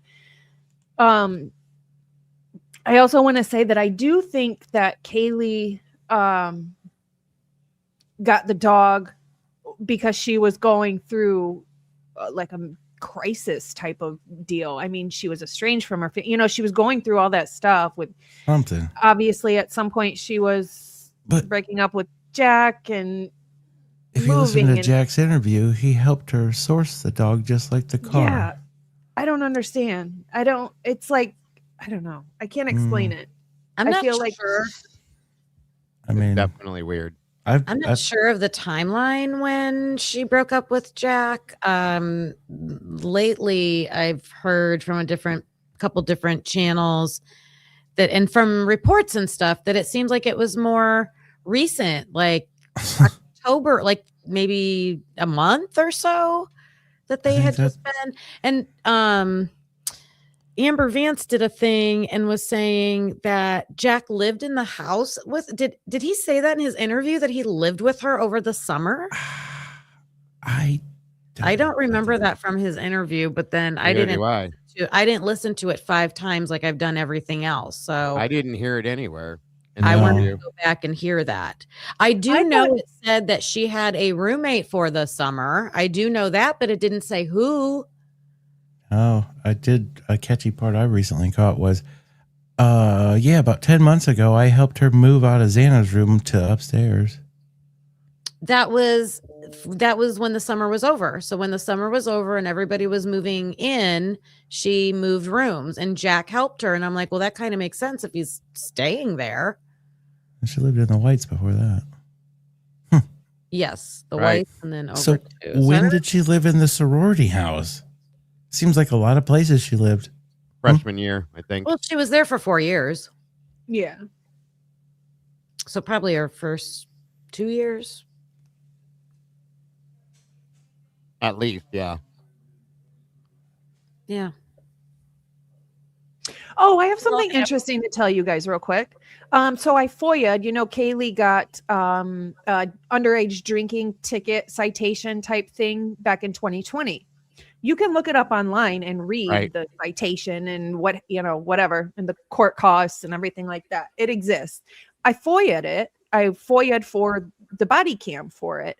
And any other information, reports, whatever on it. And they came back and told me they don't have that case or citation at all. I have the citation number and the case number. It's on the website. So why would they come back and tell me that they can't give me the information because it literally doesn't exist anywhere? Well, sounds like to me, how does that usually go away like that, Miss Logan? They just lost it, Logan. Makes you wonder. To say that when it's online. Was it Coeur d'Alene? It was Kootenai County. Kootenai County. Yeah. Wonder if that points to anything about informing. Right. That's why I wanted to look at this, because was there something else in the car? And is this when they originally caught her slipping and turned her? That's why I asked Logan to go after it. Possibly. And but yeah. I don't know, just to rule out that angle. It's very possible because a lot of times when things like that happen, they will put something in the computer system to make it look like, a minimal citation type of thing. So nobody thinks, oh, she got out of it because she's telling. Yeah. Don't forget that Steve or one of them said, well, Kaylee doesn't have to go to court now. Was it just underage drinking or was it driving? Underage drinking. Yeah, it was like that stupid Banfield bullshit, right? Basically, where they threatened her. Yeah. I don't know. That's why I wanted to see it, because what's the body action in that? Let me ask you a question then. Now that Logan, now you're saying that you can't find it, or they're saying they don't have it. I gotta wonder if those are the files that were taken from her school file that are now missing. Interesting. Oh, I mean, what was the reason the internet went down this night at the university? Yeah. Oh no. I don't think a report from your hometown would make its way into your college. So I think it's got to be something else. She was if be something else. If she got charges though put against her, wouldn't they hold that against her in school? If it's just underage drinking, that's just going to be like a ticket or something. I don't know. It was just a citation and a court cost. And Okay. she did have to go to court, I believe. I think she Right. had a lawyer. Yeah. Yeah, who didn't while have a I'm on lawyer. it, sorry, while I'm Barstow. on it real quick, I just want to say, sorry, I FOIA'd something. I FOIA'd the knives found in Genesee. I was trying to get the pictures of those before we had to wait 2 months to get the FOIA return from all the knives. I wanted those specifically, and I did get a return for it. I'm paying for it on Monday, so I should get those on Monday. So who was Pictures hunting? of the knives found in How Genesee. much is that one? And Not much. It's like $15 just for a picture or Thank two God. pictures. Thank Yeah. Was somebody magnet fishing, or where do these knives just pop up in Genesee? A kid found this knife at a playground, and it was buried in the dirt, That's and it had rust on it. There's that one, and then there was the ditch that had 2 or 3 in it too. Yep. I FOIA'd those, but I didn't get anything. I don't think anything back on that yet. interesting. Those two I FOIA'd outside, separately, because I just wanted them back quicker. That's interesting. I put in a FOIA for a report that they interviewed an ex-boyfriend of Maddie in Coeur d'Alene. That's not Jake. Jake lives in Boise. Right. So this is somebody different. So I put in for that to see. And what is kind of weird is like her and Jake, like, yeah, they went to school together, but they got together in college. So, I mean, I don't know. There's just like, there's some backstory to all of this that just isn't there. Yeah. I think that, and this is going to sound horrible, and I don't mean to victim blame. That's not what it is. But I do feel that Kaylee was, at the end, at least, cheating on Jack. Yeah, you don't, I mean. You're not the only one that thinks that, so don't feel bad. You go into this, when Homie said she stayed at his place, I mean, holy, I think there's way more to it. Because in my opinion, I feel like they met through Xana. And that's where this all maybe started from. Because, I mean, nobody else knows Kaylee. Yeah, it's a true thing. Nobody does. All right, on we go. I was right there by her side. We often joke that someone could point to a place on a map and say, move here, and we simply would. One time I sent her a TikTok and the person moved to Greece and I said, let's do it. And she said with complete seriousness, well, I'm down. Kaylee and I shared something special, a need to experience life to the fullest. We told each other time and time again that wherever we ended up, as long as we are together, we will have the best time. And I know that stays true.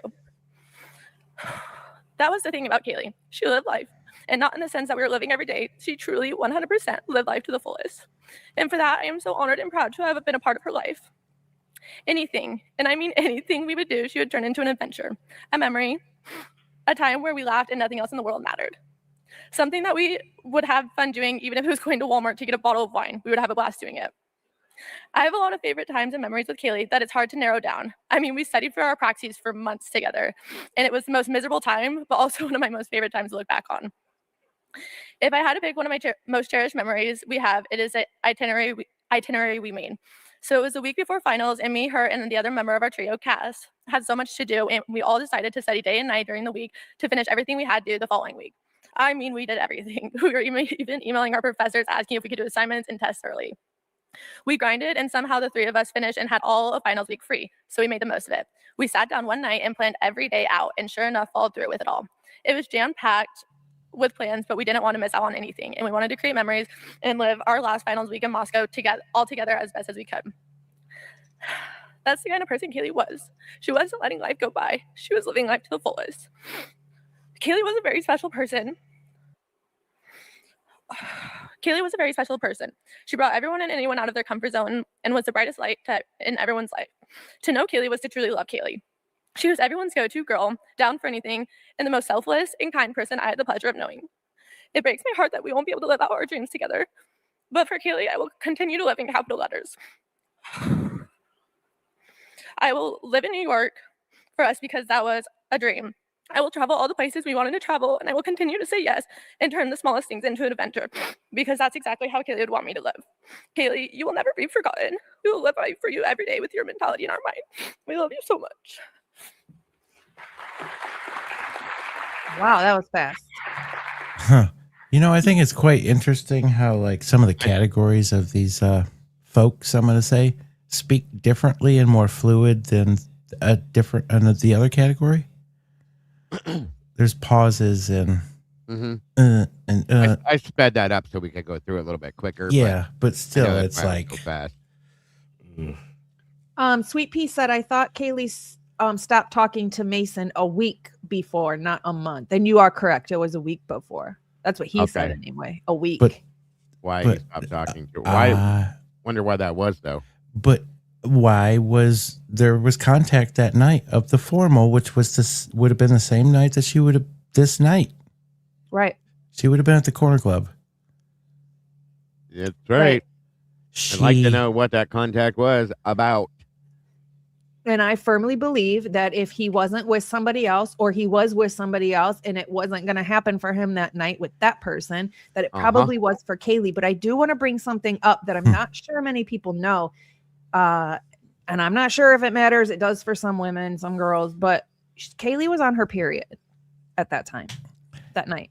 And either which way was saying that. And I'd really like to know when this formal ended, because at 1:20, at the corner club is when she gets super invested and lost in that phone, and that's where it goes away. To the grub truck, it's Yeah, she's on it the whole time to the grub truck. So, did he get rid of? I don't know. You know where I'm going. I don't think it was texting Jack about the vape and the dog. No. And that brings us to another point, and I think we've all said this once before, but just as a reminder, Kaylee being on that phone, the way she was on that phone, she would not be dancing at 4 a.m. with Murphy, but her phone was never touched after 2:54. The way she's on that phone, there's just no way. Yeah. Well, and then Maddie, what did you say to Adam? I told him everything. That will never go away.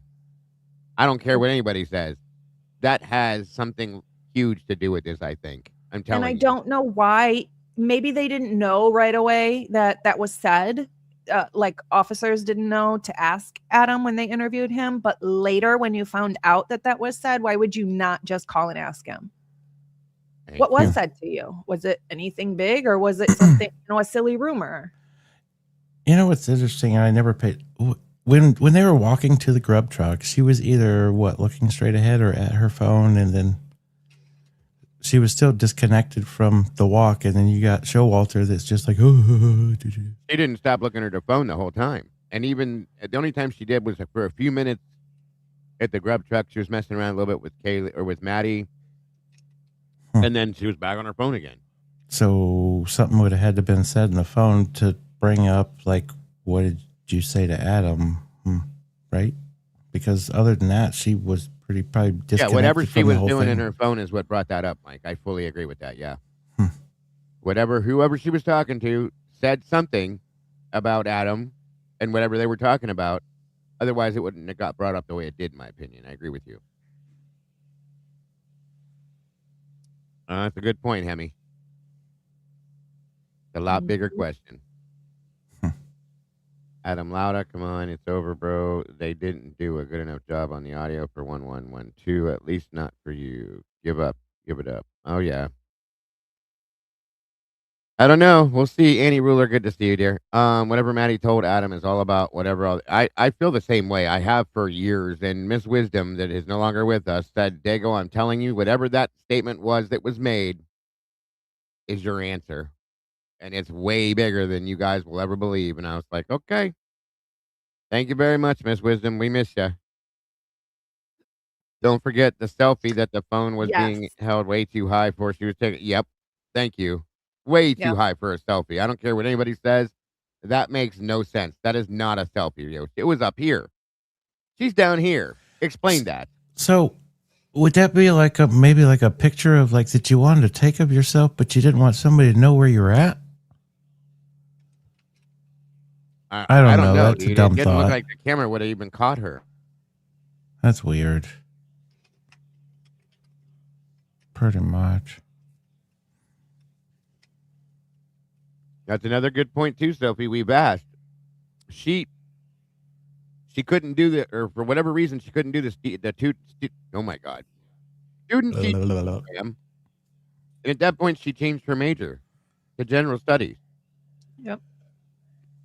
I'd still like to know why. And I'd still like to know what files were missing from her school file too. We're have to go back and see if there's anybody behind her, Suze.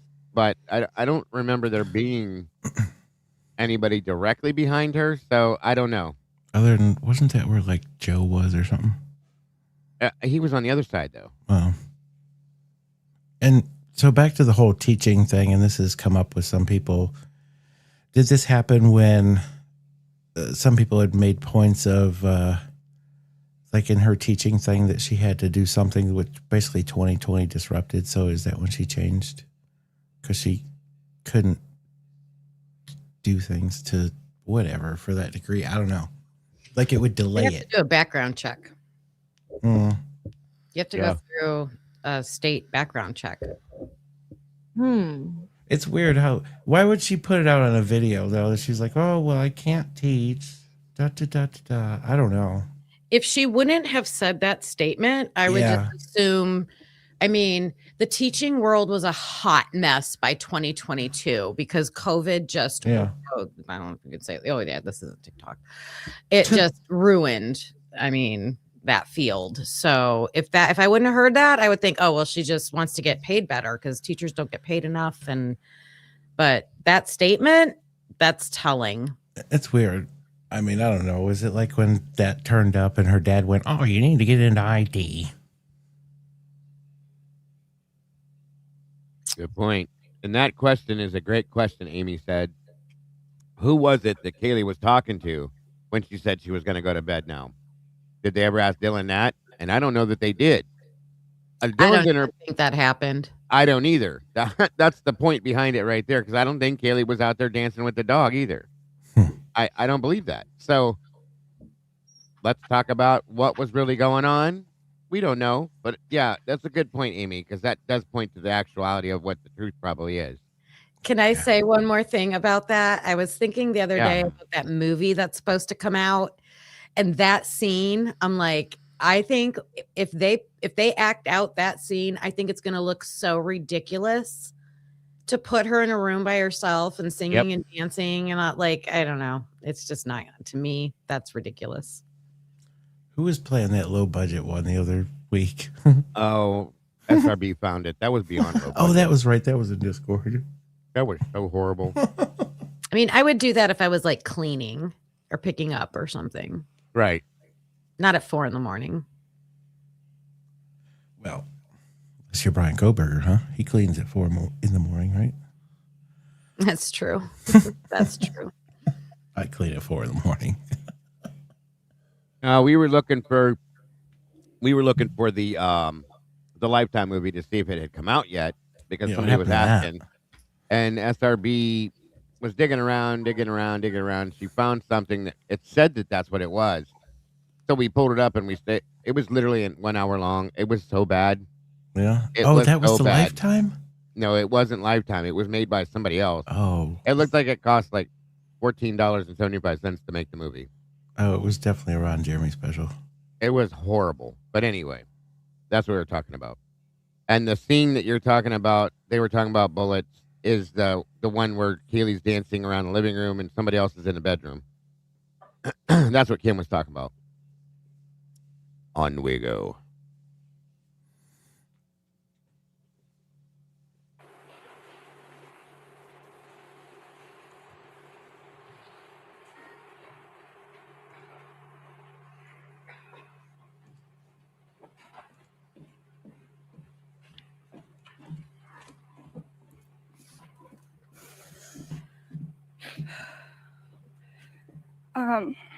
I just want to thank everyone for being here today.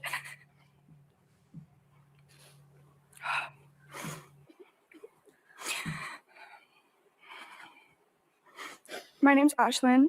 I had the honor of calling Maddie my best friend. She was truly the definition of the happy parts of life. This is Ashlyn Couch.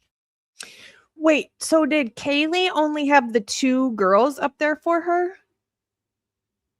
From what I remember, yeah. Oh. Yeah. It's a little odd. Nobody knew Kaylee Logan. What are you talking about? Oh my gosh, I know. Sure, nobody knew her. Yeah, this is Ashlyn Couch, the other person that was supposed to be living in the house. And Jack didn't speak at this, right? Yeah. Right. Yeah. No, he walked up there and stood there, but he didn't say anything. Oh, that's right. Because the family overran this one. Huh? That's when Steve gave him that funky ass look, remember? 2 people. Wow. That was thick Steve. Damn shame. That's thank you. Yeah. Congrats, Dinocytes. Yes. Yeah, the 6th roommate, supposedly. Thank you, bro. Maddie.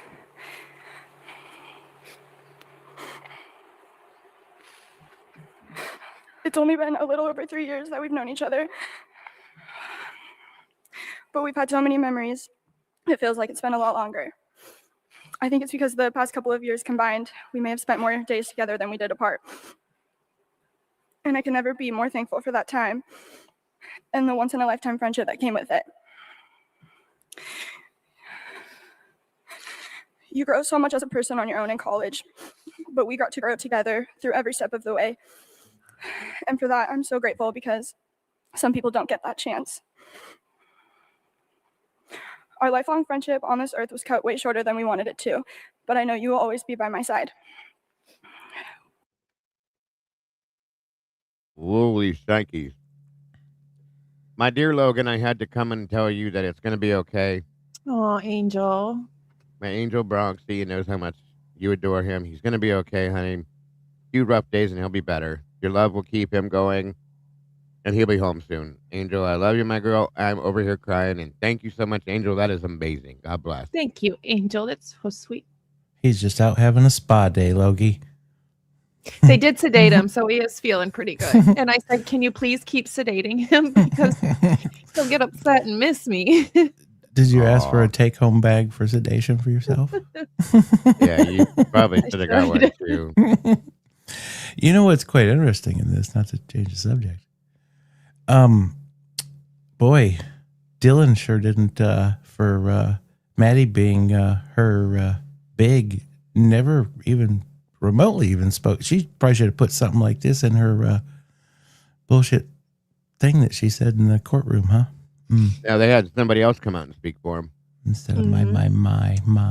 And didn't she show up at the, what was it? Like a memorial type visual, thing? Yeah. And didn't she run away when Steve G started walking her way? She was still traumatized. That's what I heard. Mm-hmm. Yeah. My house, my friends. Yeah. Must have been the trauma. Yep. We made the most of the time that we did have together, though, because we always said we're only young ones. We've experienced so much together, from sharing a room in Pi-Fi to traveling together, celebrating birthdays, and everything in between. It's hard for me to choose just one memory that stands out. But what made our friendship so special were the little things that we did together, like waking up each morning together, making our coffees, telling each other every little thing that we had on our agenda for that day, self-tanning on Wednesdays, listening to music, and getting ready together on Thursdays, even sharing a zipped-up hoodie on a cold night out, and always having our sweet treats after dinner. We pretty much did everything together. Our weeks were like copy and paste there for a while, and you were truly my partner in crime. It never mattered where we were as long as we were together.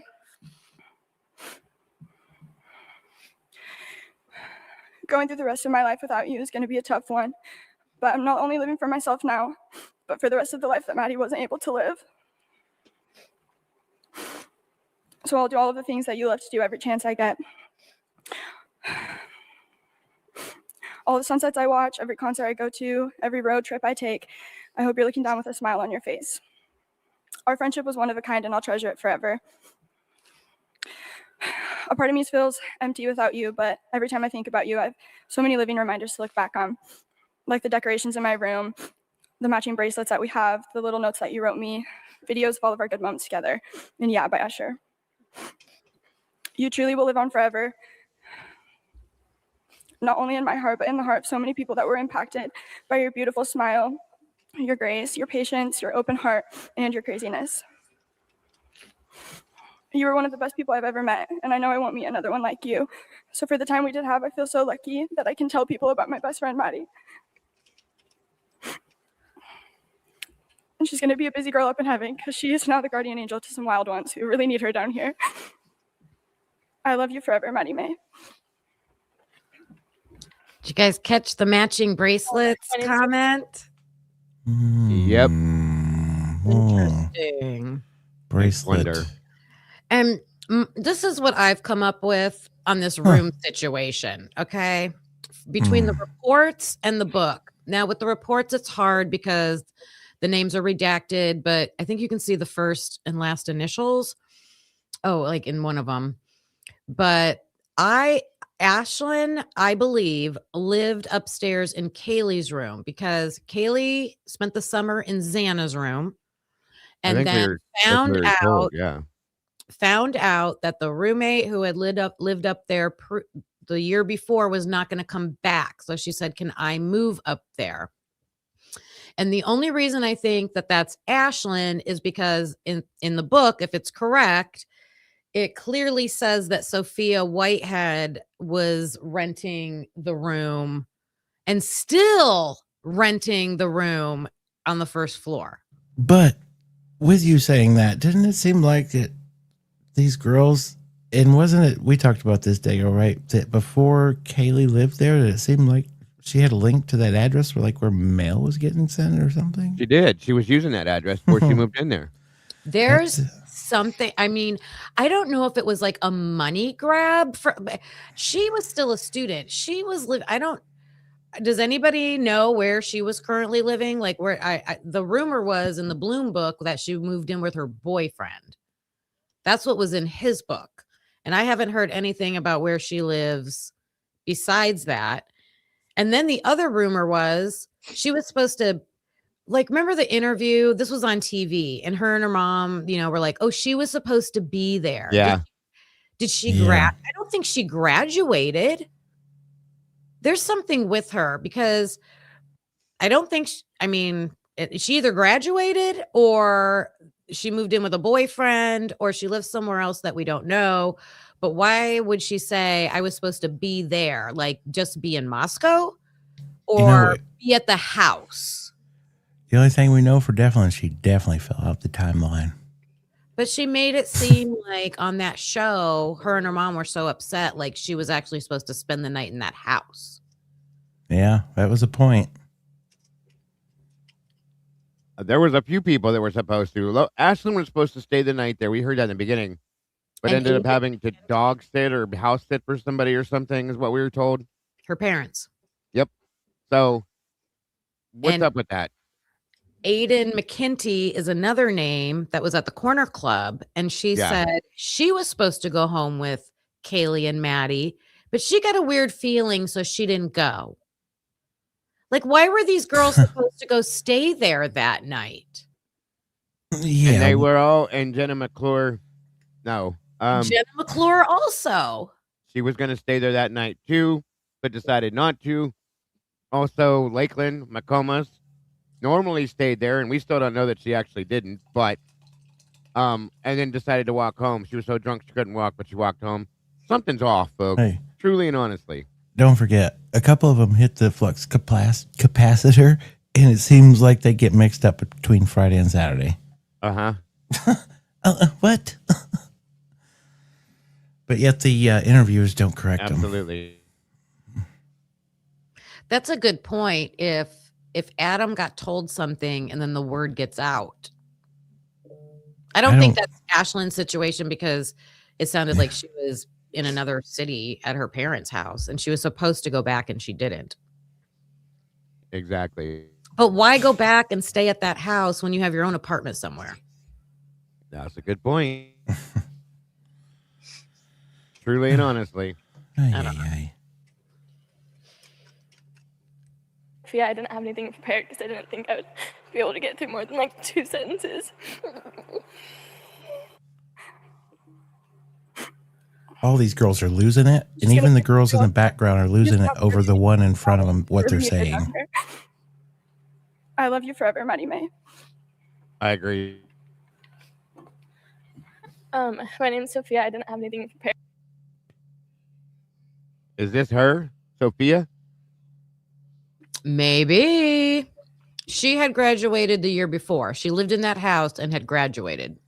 And she was back in Boise. Okay.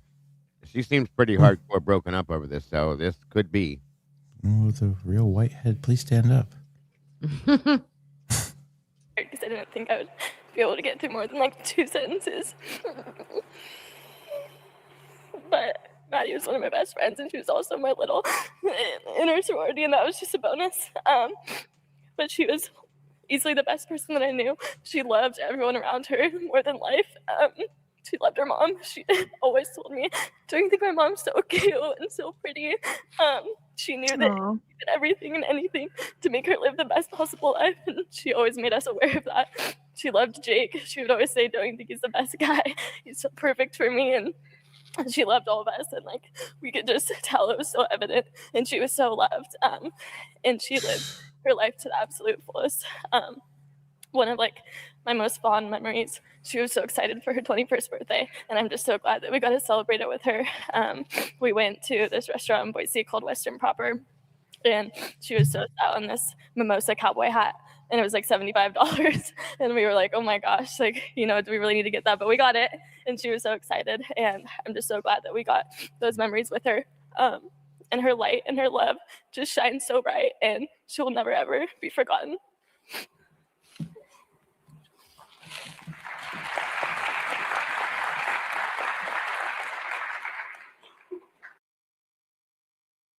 Am I wrong, or did they not all speak? I think it seemed like it skipped. This They is didn't- telling. Yeah. Uh-huh. Yeah. And That, then now we have your boy coming up here. That was some true emotional hyperventilation right there. The Pi Phis are coming out.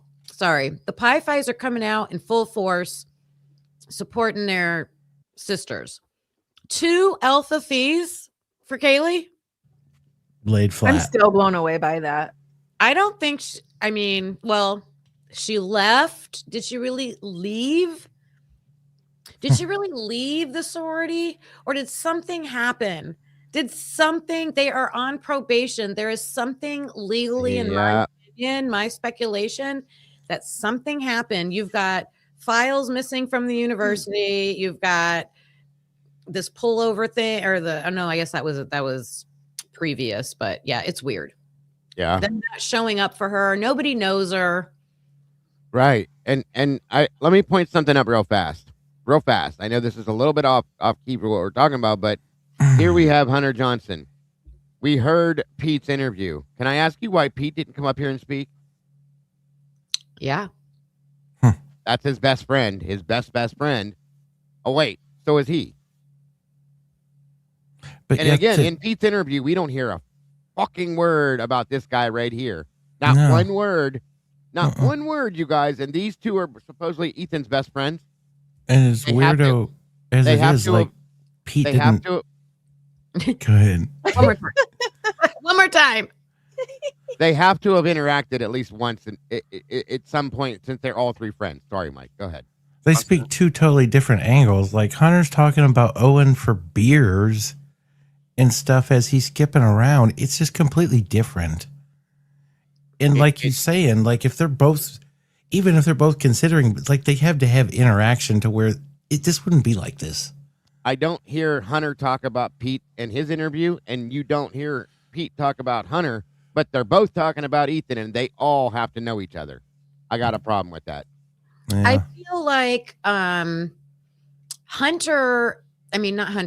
Pete, I would guess would probably have a closer relationship with Ethan if they're living in the fraternity house together, if they pledge together, they're like having these intimate experiences together. Hunter, I would imagine, is like, and I don't know if Logan, you can relate to this, but I feel like when girls are best friends and then they have a boyfriend, and then it's like the guys are kind of forced to spend time together. So it just kind of forges a friendship is probably what happened with Hunter and Ethan. That was my guess.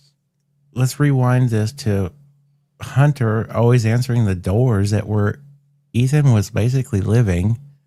Yeah. Where was Hunter was the one that was called to go through the house. So obviously Hunter was entered into something. And why didn't Pete speak on Hunter? Is Hunter like another Kaylee? Nobody knows Hunter. That's my biggest issue. My biggest issue. But Hunter said that when Ethan was pledging or, doing the whole Greek whatever thing, that Hunter wanted him in the frat that he was in really bad. And wouldn't that have been before Hunter got with Emily? So he wanted to be friends with Ethan, or sought out Ethan to be friends with him before he was with Emily. That's true. Here's my question, Logan, since you said that. Why did everybody want to be friends with Ethan so bad? Well, I got off that kick, but that's a good question. It's yeah. I mean, I'm not trying to downgrade the fact that he was probably an amazing guy. Yeah. But from what we heard so far, everybody wanted to be Ethan's friend. it's just so weird to me that Ethan has all these amphetamines in his system. Number one, he's sleeping on them. Number two, that should tell you he's very much used to taking them. Yeah. Right. Oh, yeah.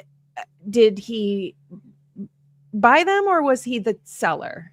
Because it seems like any other person who does an interview doesn't want to speak on who was selling it or who was buying it, anything about them like that. And I personally think it's because they're the ones buying it, Ethan's selling it, and they don't want anybody to know that they're taking it. And that's why they don't speak on it. Totally speculation, could be a reach, but every time that they brought up finances or drugs in the in the interviews, they redact and shut it down every time. Or the things that they did leave out though was they would ask about like him and money. Oh, well, him and money, and then they talked about the grocery card. Like, where did this come up? A college kid's just going to give away $250. Well, how are they with the bills, the money? Well, I think I think there was big turmoil with the selling of this stuff because the cops said they know it comes from the Delts. Mason got that whole Mason Bangman thing that you showed with that. I got a lot of suspicion about that dude. And then you've got Mason Barstow in his interview pretty much spelling out an organizational chart that he has made a pyramid scheme with these sorority littles that they're trying to like build year after year. Every year, we're going to add a new row of littles in this organization. And Ethan is on that pyramid. Listen, guys, to the Ponzi scheme. It is absolutely it looks like a damn Ponzi scheme. He's right. Because here's the thing. Barstow has a little that's a female from every sorority, you guys. Yes. What the hell? Yeah. Where does this come into play? In what year do they start mixing of? I don't get think that. It was very long. I think it was. I'm kind of putting this all back on that Bangman kid because they said he was a fifth-year senior. I'm wondering if my big question is, was he Mason Barstow's big? Does anybody know who Mason Barstow's big? Because whoever his big was, it was that person's grand idea to start this whole thing. Well, I'm sure it wouldn't be too shocker, Kim. It was like he had a harem going, guys. And in that mix, with the three littles he had, Xana was one of them, and she was from Pi Phi. And Xana's little was Ethan, folks. So he's creating. What's the point? His crew, okay? Yep. It's like a cover. It's like a cover. It's a flow. It's a way to communicate. It's a way to distribute. All the things you want to do. You got an in at every house, guys. Makes you wonder if you were to like tree out those names for this time. I did it on my inspector projector. Oh, what the hell? Where was I? Anyway, it's go ahead. If you get caught selling drugs off campus versus on campus, are there a lot of difference in what happens to you and the charges? And wouldn't you lose like any scholarship you have, your tuition, like anything like that? So is that why Ethan had an apartment off campus? Well, that's good. We can say that either which way, they will bury any reports on it. Well, they said that he was coming back the next coming semester, but was that apartment going to be not his anymore, or was that going to stay still? That's a good question, Logan. That's a good question. Because they still allowed him to be there and play video games all day and hang out there. So what's the difference? Well, you're not supposed to be able to. Catches. Sorry. No, you're good. Go ahead. I think it depends on who busts them. I'll be right back. If it's just the frat, that frat handled a rape. They didn't even report that to the police. Like, that's disgusting. So if it's just the frat, they're just going to handle it themselves. If they're caught by law enforcement, I don't know. I don't know. It depends on what your view is of the law enforcement around there. Hey, before you freaking take another pull on that weed eater, Kim, you know what I thought was kind of weird is at one of these interviews they went, who was Ethan playing video games with? Why would you ask that? Like they were, Communication. You can communicate through that. You can chat and on those games. and that's exactly where I was going with this. Which, where did that come into play? And they asked about a specific person. And I think, in my personal opinion, and this is where I was in this whole pressing thing, but I feel that these kids were, and how those times were, like these drugs were getting sold and pushed through like social media and platforms and stuff like that. So I wondered why they went to that. They were communicating with CIs on Facebook Messenger. Like, oh, but it's normal that, you know, we get like 40 to 60 kids into when they all come in, we get them to a Snapchat group chat and we just go through there and in 24 hours, everything's gone, Kim. I do know in my area, the younger generation do all of their buying and selling through Snapchat. It's crazy. Yep. And there was lots of Snapchats going on. Man, I've run across some Snapchats and it's like, oh, wow, that's on there. Oh, I saw something earlier. Remember the Cougar Den chat message group? Oh, yeah. Someone had a theory. What if that, because Cougar, older woman, what if that had to do with that picture that Ethan took at the frat house? Huh. With the mom, the inappropriate posing he did with the mom. I was like, So what? I don't know those. Her and Brian got together and did an episode of Snapped? No, I'm just explaining the title of title of the group. I think that was almost a way to like Ethan was ghosting to like keep track of him in some way. Yeah. Like because he got added to that group. Xana was left out and they wanted to maybe they knew that he was pissed at Xana for some reason or whatever, but they still wanted to keep tabs on him for some reason. Yeah. It's weird. I just don't understand why it was called the Cougar Den if the Cougars were WSU's mascot, not, I mean, Idaho was Vandals. So why, I don't understand why it's the Cougar Den. Maybe it was something to just get him to click on and join Cougar Den. Oh, he'll just join that. That's one of the things that Amber Vance video. She went all the way back to like, what was the first thing she started with? Like the previous year at least. And like Brian moving there and things like that. She made a lot of connections between the U of I and WSU, like people that we know that had siblings that went to WSU, places that kids from Idaho went to in Pullman, like vice versa. Places in Idaho that kids from Washington and like events where they were commingling. And it was really good because it won't be anything you've probably never heard of, but when you hear it pieced together like that, you're like, oh, wow, there really was a lot of commingling. I hit part of that. Yeah. After breakfast, and then I took a nap. So yeah, I don't even think I've listened to the whole thing yet, but it was really good. I woke up to Amber Vance watching me. She was watching you. You weren't watching her. No, I fell asleep.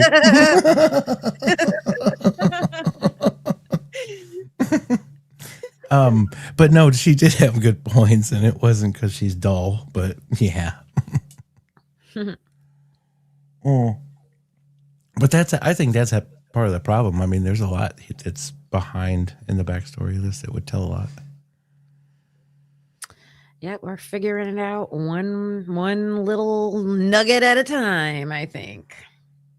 It's a shame we have to do this. Like, just think if we got to hear all these interviews. Yeah.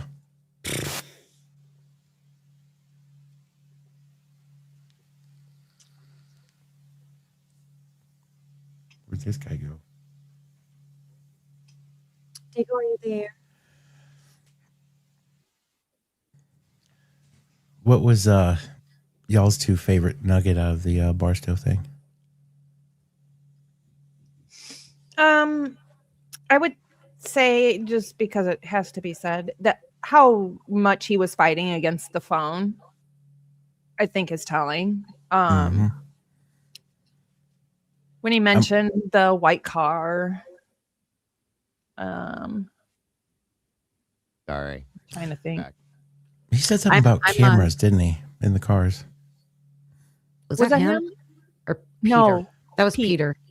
But there was something with both of them, right? Because this is where I try to tie this together, because Pete asked about the cameras around the cars, but I swear this guy asked about something about cameras in a car. My thing is how did Pete know what cars were there that night? Because only a certain year of car would have cameras in it. You know, like Xana's older Honda is not going to have a camera in it. Maddie's Cruise isn't going to have a camera in it. So how did you know what cars were there that would have cameras in it to ask that question? Again, I messed up earlier, by the way. When I mentioned to you guys about the blue sport jacket being, it wasn't Bangman, it was Pete. Okay. The picture I got was Pete, and he was there with him, Ethan, the girl that Pete went with, and then, oh my God, the rest of the crew that went there. Sally, I do have one you can donate to if you want to, and I will send it to her. Anyway, but that was Pete's jacket, I believe. There it is, Sally. I do believe that was Pete's jacket. So that's where I got confused with that earlier. I'm so sorry about that. But either way, when you said went there, where's there? The Hungadunga. But if you rewind in that Linda Lane that we watched, that's also there. I feel like they were also together that night. If that's them on Linda Lane, yes, they went to that apartment together too at 12, whatever that was that night. Man, I watched that on slow speed the other night. Yeah. Nobody leaves. There is no time that they know. You're right. Where's that at? Where's that at? Amber Vance was talking about Mason Bangman trying to open Ava Wood's door, and she lived. Yeah, she talked about that. She didn't say it was Bangman, but she said it was somebody doing it. Yeah, and she saw Bangman on her Snapchat. So he was in that neighborhood, but I do think it was like at 1 a.m. Still, these guys are creepers, you guys. They're doing weird shit like this, and something's not right. I'm sorry. My biggest thing from the Barstow interview is the guy that he said was visiting his girlfriend. And there's information about that in the police report. And I really want to figure out who that is. He made it seem like an older person. Huh. You know, what's interesting with you saying that is his statement that he says, this ain't the exact words, but all hell breaks loose while I'm not here. Yeah. And he made it seem because, well, no, he wasn't the risk manager. He was the vice president. So why are you? There's a president. There. Why isn't Georgie Boy handling it? Thank you. Well, it sounds to me, to be honest with you, like whatever was going on there, that this dude was in charge of it. Okay, everything. Vice president, VP or not, you know what I mean? He was the boss. Yeah, basically, he acted like the mob boss or something. Yes. The Godfather. You know what I mean? It was crazy. So you know what would call him out on that, and this is, I think, what we really need to find out is that formal that he went to with whoever. If he wasn't supposedly there, when was that formal, and when was he not supposedly there when this happened? The formal he claimed to go to was the Betty Ball that they all went to Saturday night at the Hungadunga. So why wasn't he there? What was that statement all about? Am I crazy? He was there. What do you mean? He was. But he says that statement of something like, oh, maybe this was the fight he was talking about. He went somewhere else for a period of time, too. I don't remember where, but Angel Heart, thank you so much for that. God bless, hon. I think that was where I got confused on this was the whole fight thing that it broke loose when he wasn't there. Right. So he didn't know what really went on. Oh, you're talking about it was an A fee formal, and it would have been, I don't know if we know when. Well, the thing It was an is, alpha fee formal. it Yeah, we couldn't didn't get a be time. before Halloween, which was the 31st. Right. So I looked that up, and he says 2 weeks prior. Well, that's bullshit because 2 weeks prior is prior to Halloween. Well, I think he was saying 2 or 3 weeks prior to the interview date, which was December 13th. So in that- back up- Said 3 to 4. The interview yeah. date was the 11th or the 8th of December. of. I just tracked Now, this Diego down. and I figured this out. Hold on. Yeah, It's we were- literally. It is 12/3. Maybe it was a different. So it would have been 1 week prior, would have been the 27th Oh, yeah, you're right. 12/3, not 13. or 26th, whatever. So this was pre the murders that he said this. 2 weeks would have been the 19th, and 3 weeks would have been the night of the murder. The 12th, and then yeah, And 4 weeks would have been Parents' Weekend. It does Week not of- line up. Trust me, I looked through this on when these formals were. And it the whole Halloween thing, it separates it because they have this Halloween BS thing. I don't know. We need to figure out who he went to that thing that's with. what we're trying to. Yeah, we have a lot of these things we're going to be digging into, you guys, for sure. Real quick, Angel, again, thank you.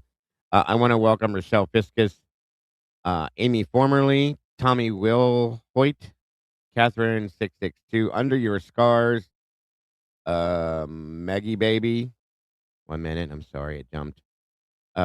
Sean, Christy Angels Word, I Am Me, and DL in South Carolina. Welcome to the sauce, and thank you so much again. Thank you, and welcome all new meatballs. Now, we're going to be digging into a lot of that stuff, you guys. In fact, I decided today, I was talking in Discord, I'm going to be going and digging into MPD, too. Like, digging, because we're going to talk a little bit about that here coming up shortly, too. Lana did a live and put out some information on that was quite interesting as well. As soon as we can get off of some of this, which is very hard to do because there's so much to talk about with this Yeah. interview and all this stuff going around it. We can definitely go that direction. I didn't watch that today because of what was, Well, we just got some pieces and parts to discuss Yeah. with it. for sure. Thank you, Jen. Yeah, What's guys. interesting, Mike, is if it was an alpha fee formal Mm-hmm.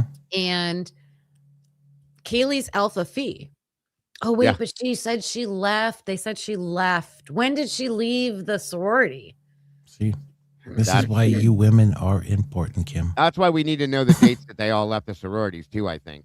Truly Because and if honestly. she Mhm. went to that formal, who did she bring?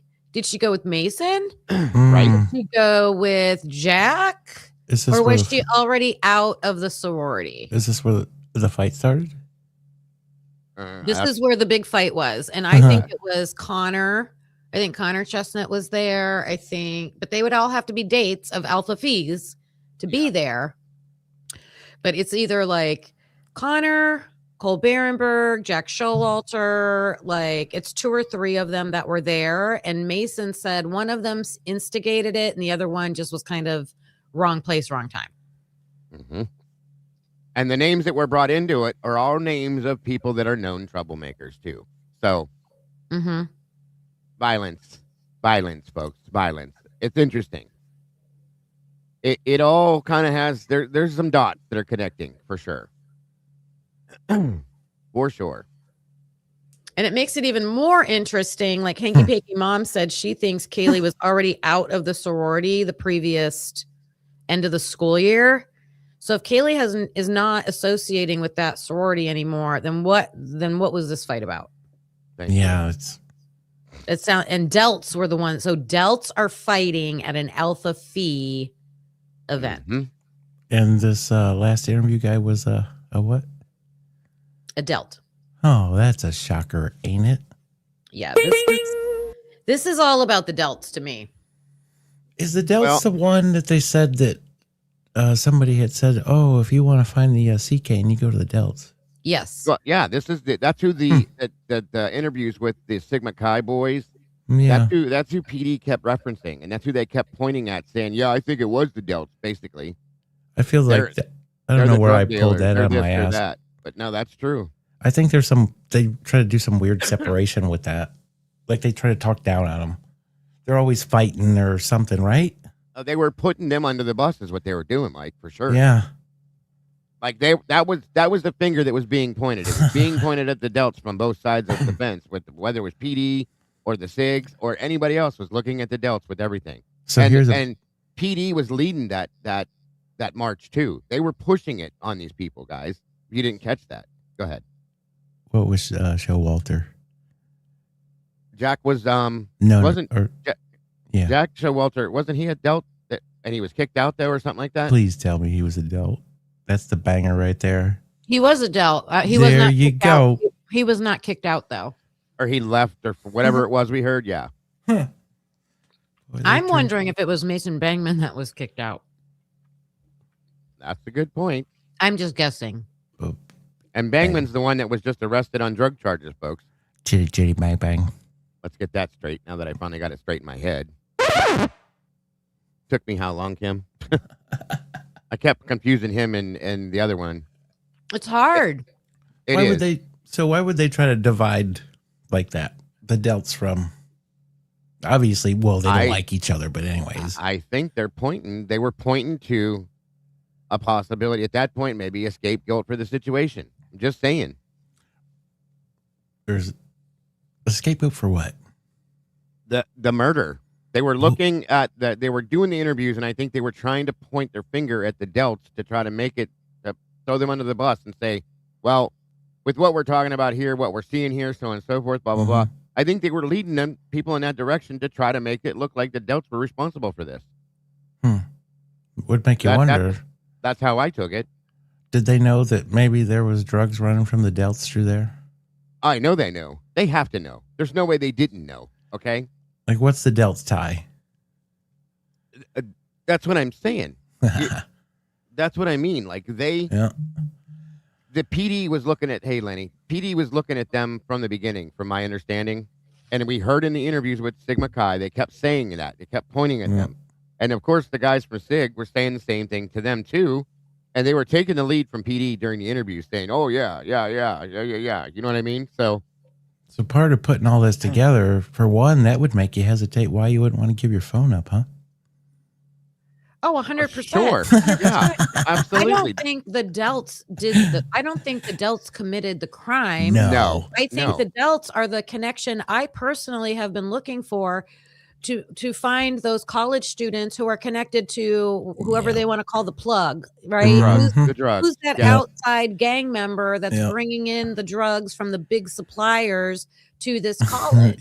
We didn't do it, but you may find a couple pictures in there where we have some Ziploc baggies we're holding up in our rooms that's full of shit something. Yeah, and I'm texting the guy that texts the guy that texts the guy that did the crime.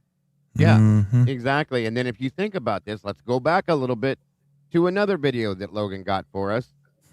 When she got the video for Caden Young's when he was found deceased, okay?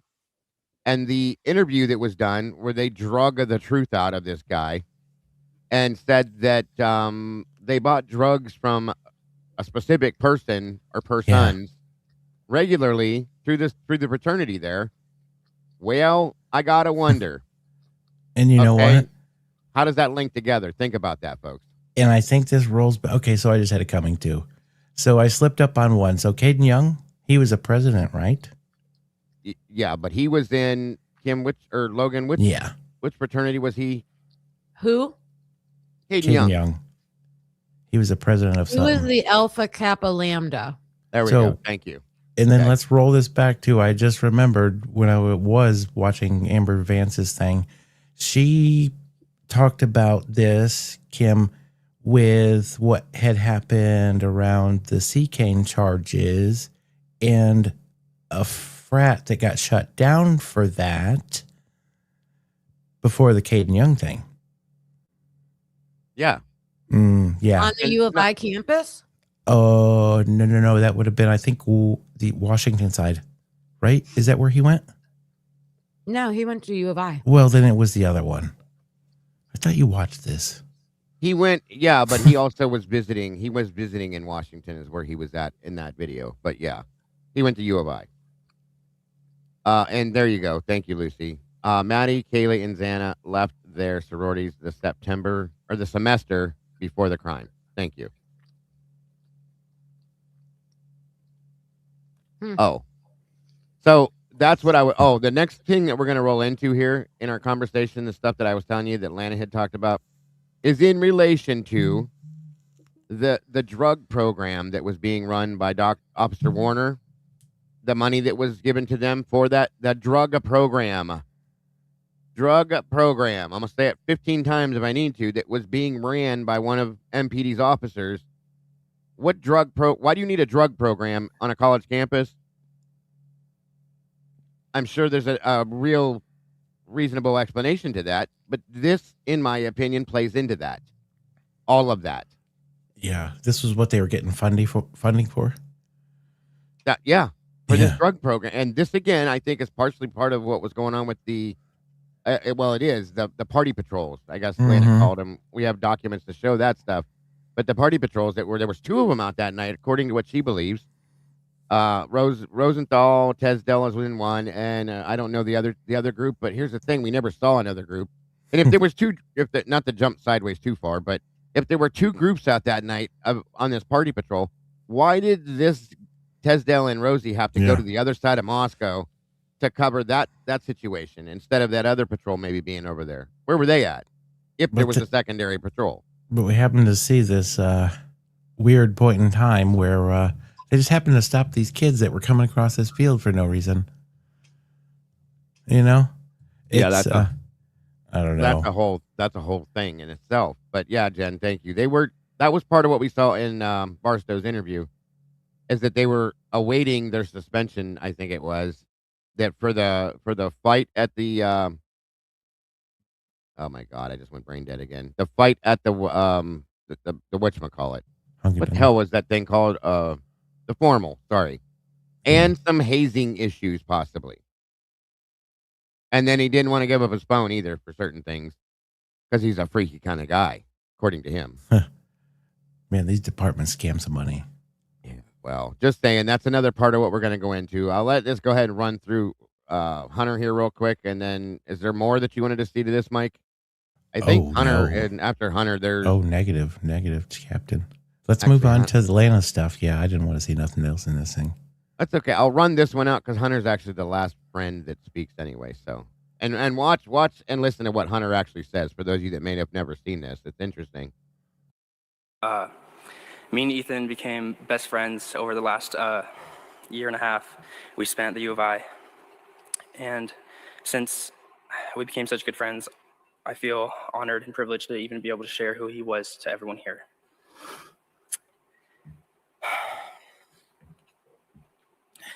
I met Ethan during Fall Rush of last year. And if you don't know what Rush looks like for fraternity guys, you're coming in as a freshman and you're walking to 10 different fraternity houses and talking to 100 different guys, trying to understand all of them and see if you fit in with them. And I remember he was the first person I talked to during Rush that year. And I knew immediately that he was someone that I wanted to be friends with and someone I wanted to join my house. My first impression of Ethan was some tall, goofy kid that, looked athletic. And he was, because we played a lot of basketball during that time. Unfortunately, the basketball wasn't enough to convince him to join my house. So he ended up going to Sigma Chi. But that didn't mean we weren't going to be friends forever. So one thing he told me, because he told me he was going to join Sigma Chi, he said, if I do that, you better not block me and ghost me on anything. And I couldn't believe he said that, because I just knew I wanted to be friends with him for a long time. Is he wearing a set of pearls? I don't know. I don't think he's surfing in Idaho though, bud. Yeah, but surfing and pearls are 2 different things. Like those necklaces I've seen, that looks like a set of female pearls. Sorry. Maybe he was tight with his grandma. I just noticed that. That's weird.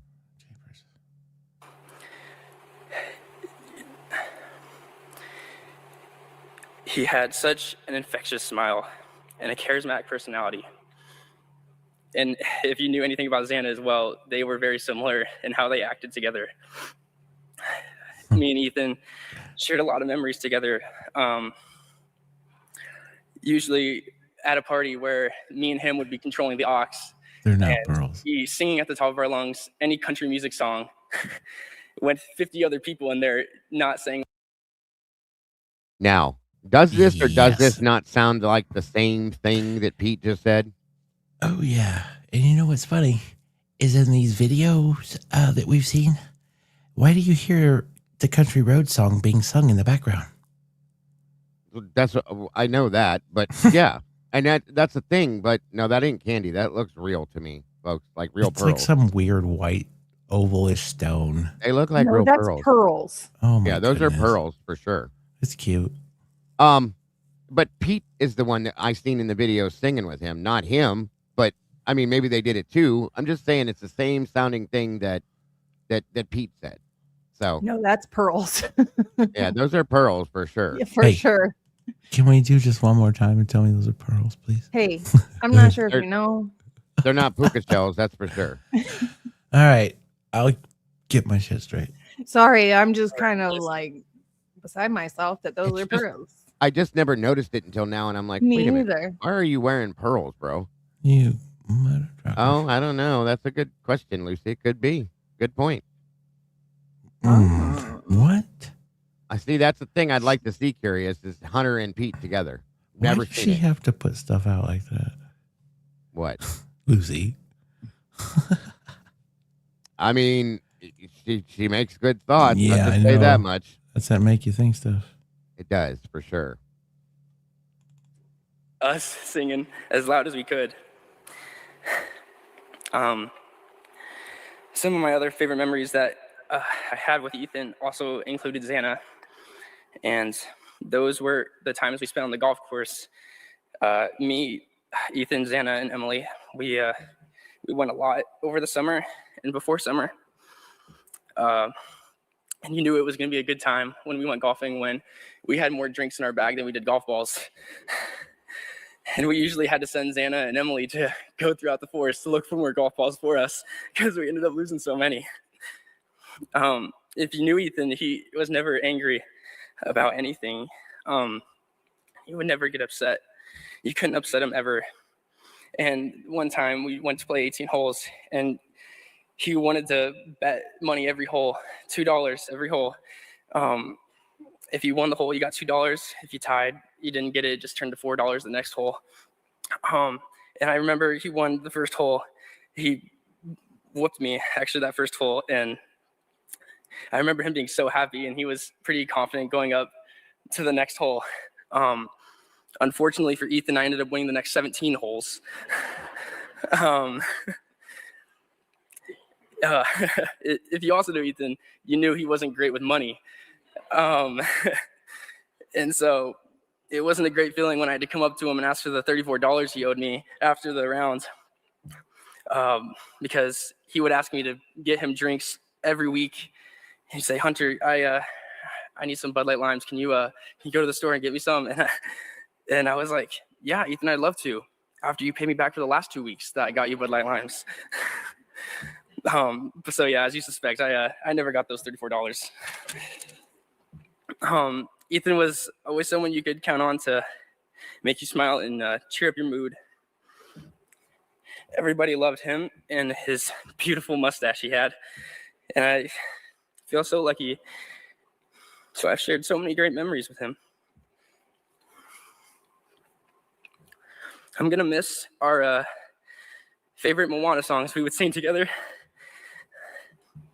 Me visiting you and Xana at your parents' house with Emily, and you guys also coming to my cabin and hanging out with my family, and watching you carry all of your drinks in a garbage bag when you walked into a party. I know we're all gonna miss these. I love you so much, E and Xana. Thank you.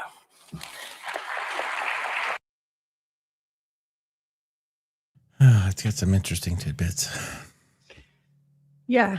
When he said Ethan never lost his cool or whatever, didn't we just hear in another interview that somebody had to take Ethan outside? Yeah, that's what I mean. He definitely skips around his feelings. Uh-huh. Yes, he does. I don't know what to say, but Wow. that gives us a little more insight going backwards into, you know, that time and what they were saying and who was speaking for who at that point. Um. Oh, wait a minute. Good Lord.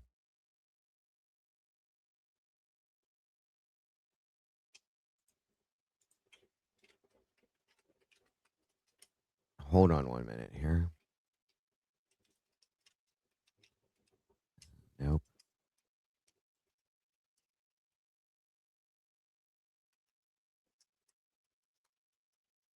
Yeah, so this was for I forgot about that. Okay. I didn't even see that. That's wild. Did you guys see the celebration of life that was done 4 months ago for them?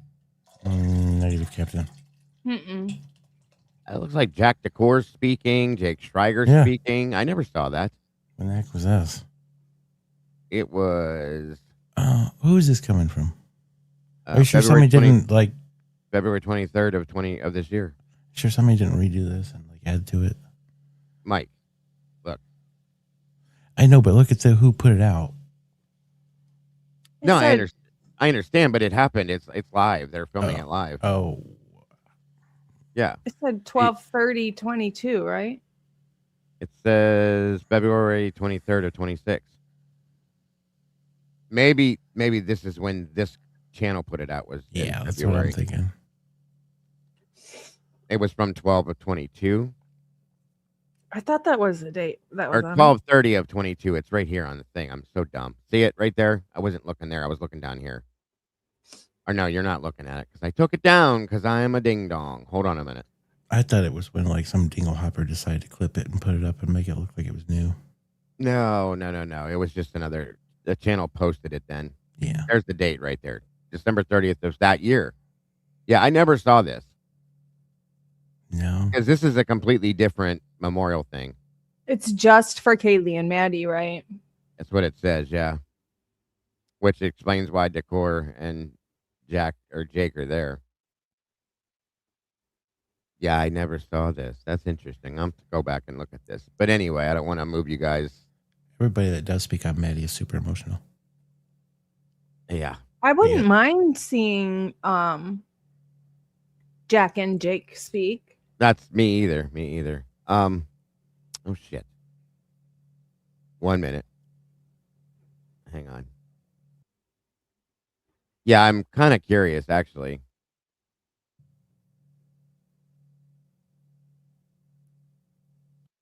How long is this?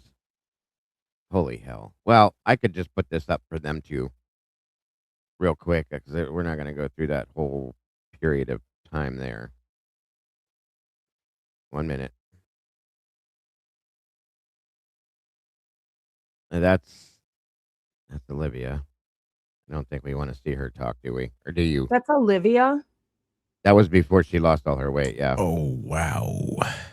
I did not recognize. I mean, I knew what she looked like before she lost all the weight. I just don't recognize her, like with glasses on and her hair pulled back. She was pregnant too at that point. So. Oh, that's right. Yep. She was. All right. Let's see here. No, there it is. I just want to get to the point where these two speak real quick so you can kind of get an idea from these two. And it was still fresh for these two, so this should be telling. All right. You guys can see it. Let me make it a little bit bigger. And here we go.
I also have, just so you guys know, while he is looking for this. Are you guys getting sound? Oh, no, we're not getting any sound. I thought you were looking for where it started. Hold on. I'm sorry. 1 minute.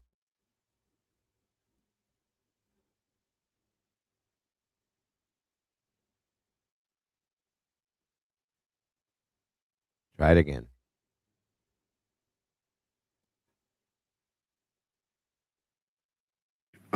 But today I kind of just want to talk more about the good times that we got to share together and just tell some stories about that really show who Maddie was as a person.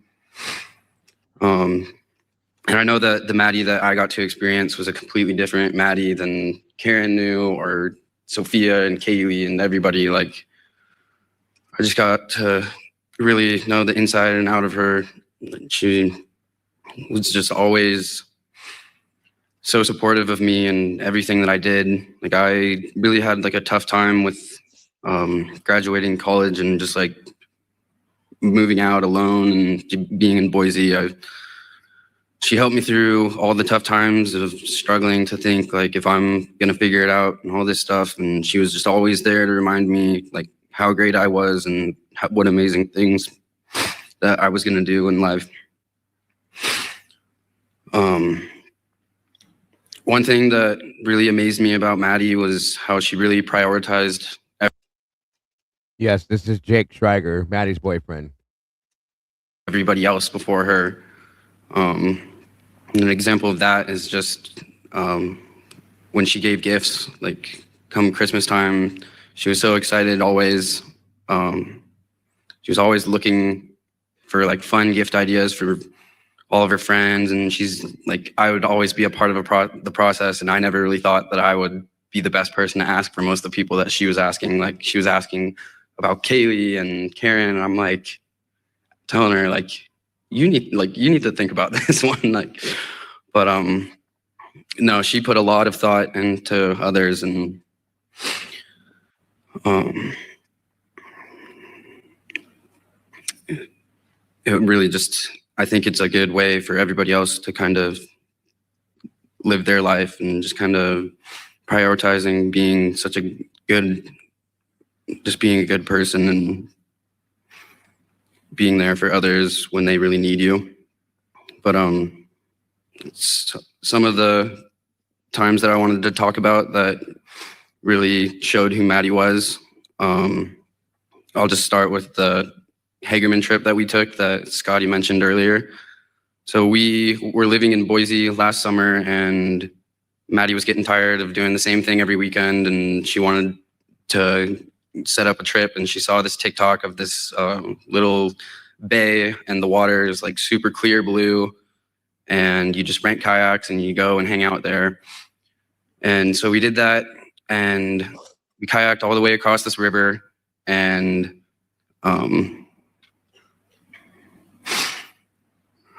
I was trying to take a lot of pictures of her, and she kept turning around as I was on the kayak, and she goes, "Why are you not paddling?" And I go, "Turn around, I'm taking photos of you." And she goes, "Oh, okay." And then she continued to pose, and she loved being on camera, and she was really good at it. But when we got to the cape or the little bay area, we were hanging out there, and we were just hanging out, and then she wanted some photos, and I wanted to get a better angle, so I pushed her out into the bay towards this boat, like on the kayak. Don't worry, I didn't push her in, but I pushed her towards this boat, and then the next thing you knew, we were on that boat, and this random family that we had never met before. We just next thing you know, we're we started out on a kayak rental, and next thing you know, we're at a mansion on the river. So that was one of the really good times. And then I also went golfing with Maddie one time. She had fun. I'll leave it at that.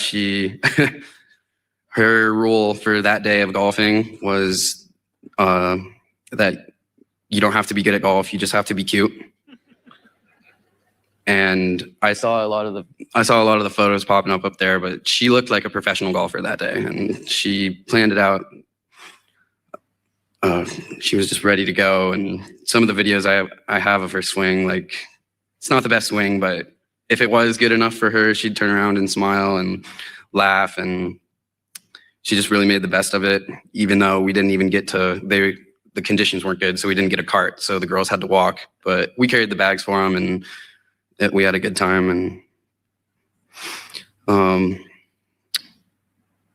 one weekend when I was just hanging out in Boise, I got a knock on my door, and I was just sitting there. I was like, who's here?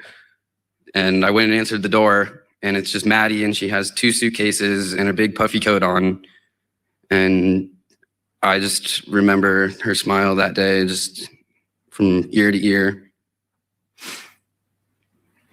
And I miss it a lot, but I know that Maddie would want all of us to get through this process in the best possible way. One thing that Maddie really believed in was manifestation. So there's this one time when I was in Moscow, and this is before I had access to a car, and I was trying to convince her to come down and visit. I think it was during COVID, and she was telling me that she was not a good driver and that she didn't want to come. So I told her, well, if you tell yourself that you're not a good driver, then you're not going to be a good driver. And I think that kind of bit me in the butt, because she used that on me for just about any time I was getting down in the dumps. She just reminding me, she brought it up every time too.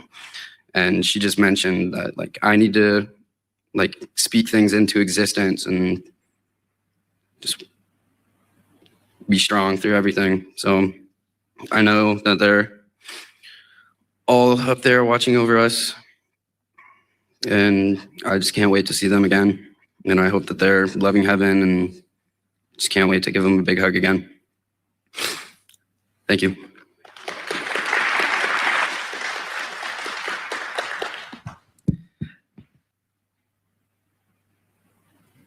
Weird.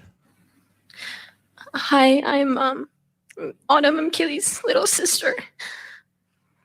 I didn't really write anything. I'm not really sure what to say, but Kaylee was my best friend. So was Maddie. They were my go-to advice girls for everything. Kaylee, I never made any decisions on my own. I'm still not really sure how to or what I'm gonna do now, because they were just who I went to for everything, no matter what.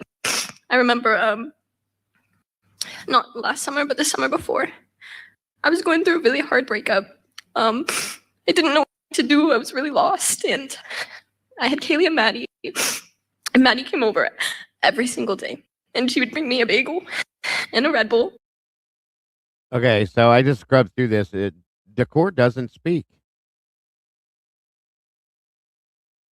So it's just the rest of the Gonsalves family, and I think at the very end, Ben speaks. Do you guys want to keep going with this? Interesting. That's a negative. Yeah, no. Yeah, I wanted to hear Jack too, but he doesn't say anything. He got down with Jake, and off they went, and it's the 2 sisters, and then it looks like Karen and Olivia, and then Ben down the road, and that's it. So that's interesting. I'm surprised he didn't speak, to be honest with you. Down the road we go. Yeah. So, are you still here, Kim? No, you read the thing. She had to take Carlos someplace. Pick up Carlos. Oh, no, I didn't see it. I'm sorry. What are you moving into, the Atlanta stuff? Yeah. Okay. So, did you bring up these topics, Logan? Yeah, I was going to ask you. Did you see it, Logan? No, I'm sorry. Thank you, Laz. Oh, you probably didn't because you were busy. That's right. I'm sharing a page, be like backstage. If you want to touch on these 2, they're quick topics, but I just want to make sure they're known. Yes, thank you, Labs. I appreciate you so much.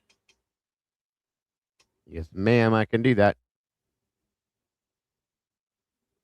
I just want to make sure that the community is aware of them because they're important, both of them.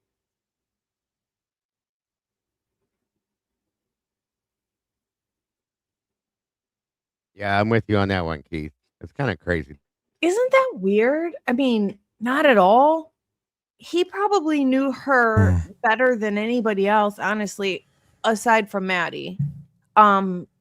Just with how Yeah. long they were together and the age range they were together when you're kind of trying to figure yourself out and learn about yourself while you're trying to date a partner and you're going through all this stuff. I don't know. It's weird. I thought about this the other night, and I think he was put in the back of that cop car for different reasons other than they thought he was a suspect. I think he was so emotional and like they needed to put him someplace. Obviously, they knew his connection. It's just different. I don't know. But He hasn't spoken anything about he her. was in a That's rough what surprised spot. me. I don't Well, know. I think part of it might be too that he's in the cop car so he can hear the radio traffic of what's being said. Nobody else can. So that might be part of it too.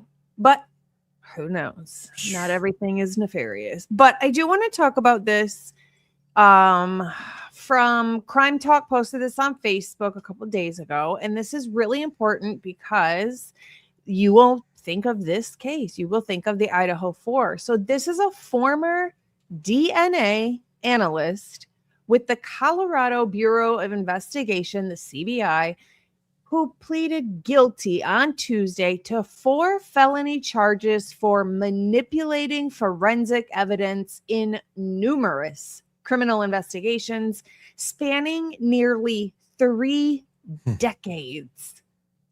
Resolving a scandal that has prompted the review of more than 1,000 cases she touched and possibly ruined or purposely matched to somebody else or whatever she did with these DNA samples. Over 1,000 cases. And what's crazy is I read somewhere that they believe JonBenet Ramsey's case is part of that. Her name is Yvonne Missy Woods. She entered guilty pleas in Jefferson County District Court to 1 count each of cybercrime, perjury, attempting to influence a public servant, and forgery. Now, she's not the mastermind of this, right? Like, what would be her logical motive or reason to do this, right? No. What's going on here? I bet you anything. Somebody from FBI, CIA, any higher 3-letter agency is going to her and saying, hey, I'll, off the back end if you just make it match my guy.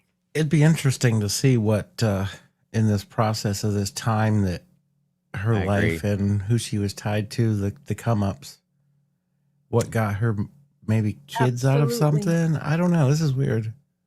Because she wouldn't have a reason to match it to somebody it's not matched to, or say the sample's not big enough when it is, or whatever it is. So, I mean, this could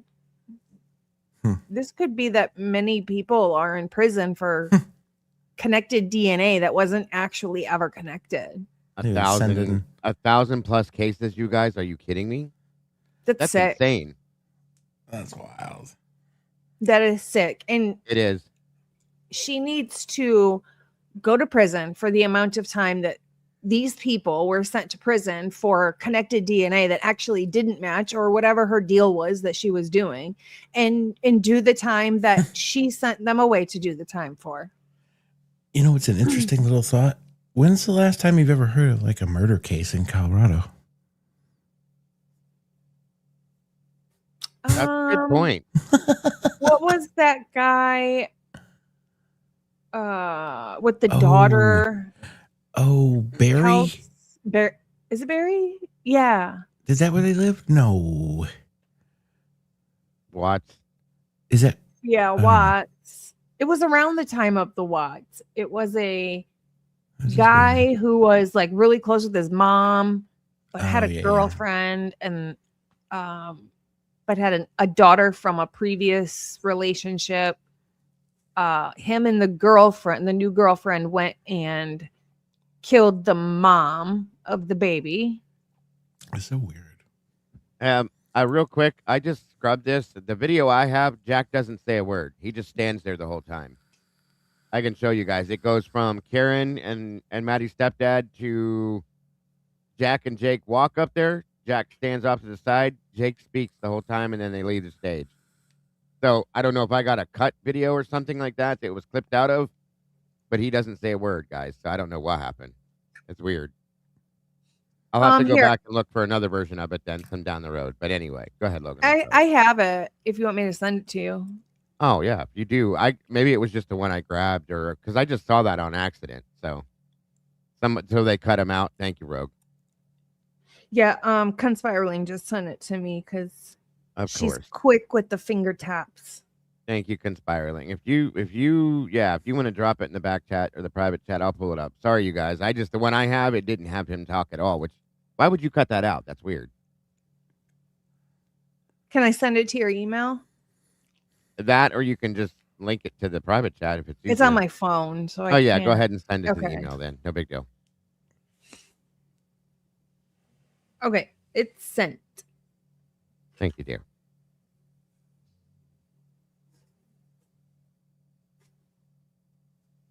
But yeah, that's a lot of freaking cases for one person. That's a lot of and it doesn't even have to be like a murder crime. Think of other crimes. Your DNA was on this gun. Yeah. So we linked you to this gun charge, and now these people have a gun charge on their record for the rest of their life. Now they can't work certain jobs, and they can't. You don't understand the level of fucking upping somebody's life. What the heck was the motive behind that? That'd be interesting. I'm sure for her it was money, and I'm sure for whoever was investigating or whatever officer, it was for numbers. You don't want to say I have a lead and it's this guy, and you spend all this time and effort and money and everything looking into one person just to find out they didn't match anything, and that's not your guy. First of all, you do that too many times and you're getting fired from your own boss. But second of all, you want not only the numbers for the city as a whole to look good, but you need your own to look good as well. Be interesting Personal to see what counties these things were in. Real quick. What the hell did I just do? Real quick, you guys. This is off topic. Is it okay to take this down, Logan, or no? Yeah, here. Yep. Okay. There we go. I'm sorry. This was just sent to me via email. Never saw this before. You guys remember the photograph we saw of the blood on the wall at the White Apartments? You guys remember that? Mm-hmm. Here's something that I never saw before. This is at the Whites as well. Oh, it's on the floor, right? Oh, on the railing. No, it's on the inside of the railing, and something with this beer can. It's smeared all over the place. I swear it's on the floor, too. Yeah, I think it might be down there. It's hard to see it. I never saw this. This inside, the railing on the inside wall. I saw it on the wall, like the siding, but I never saw that.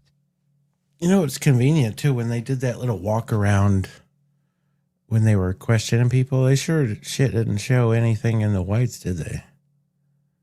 No. But, That's it's, hold on. I tried to blow it up. It won't really let me do it. 1 minute. And won't do it, Captain. That helps a little bit. 1 minute.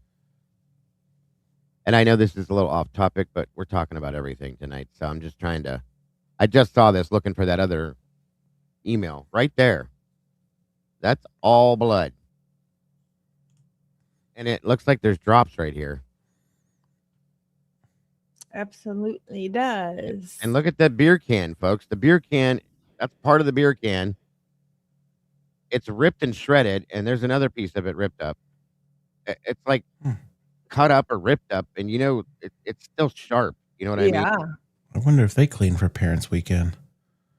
There's all through here, all smeared here. Was that ever tested? You gotta be kidding me. That is crazy. The half wall was BS tested. And I don't remember. Does anybody remember looking at documents, seeing where they found blood on Taylor Avenue?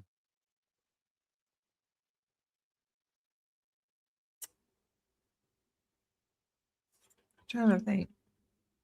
I don't believe so. I can't see anybody right now, but hold on. Anyway, I wanted to show that real quick. It's dripped down here, smeared there, and there. And then these droplets right there, which I think we saw on the floor from the other photograph, but I never saw the inside of this wall to see it. So just wanted to show you guys. I will be looking into that a little bit more. And I definitely would like to find a document that refers to that. Be nice to find a camera at that place. I find it hard to believe there isn't one. There is. I know there is. Rollo did? Okay. Got you. I never recalled that either. Supplement 10 or 12. Thank you, senor.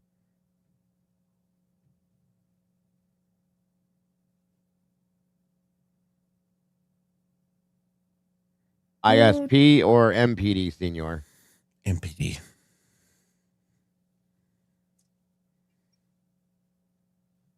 Crazy cutie, welcome.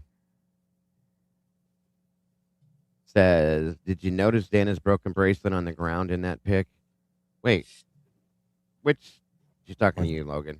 I wonder which bracelet. The bracelet? Did you notice Santa's broken bracelet on the ground in that picture? Which picture was it? MPD, thank you. Was it the White's picture we were just looking at? No. Yeah, that's what I'm wondering. There was photo drops, but I didn't see it. The one that I just had up, you mean? Hold on. Yes, the blood on the whites. 1 minute. Okay. Senor just sent me everything. This is the one that I saw initially, you guys. I think all of us saw this. Okay. There's blood on this wall. I'm guessing that other wall is right there too. How do you go out and do a canvas and bypass any of this shit? And then there's the droplets there. So the other photograph is all down under here, folks. That's why we didn't see it before, because we're getting a different angle. All along there. Something happened right here. But they want to highlight that picture that's posted everywhere with all of them together. Right around in here, huh? They were like right here, yeah. Yeah. Mm-hmm.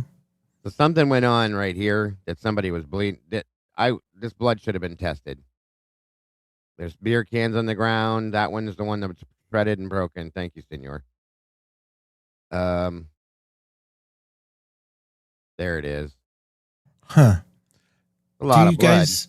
Do you remember where the last, I'm going to ask you two, where was the last place they supposedly saw Ethan and Xana? Over at the Whites?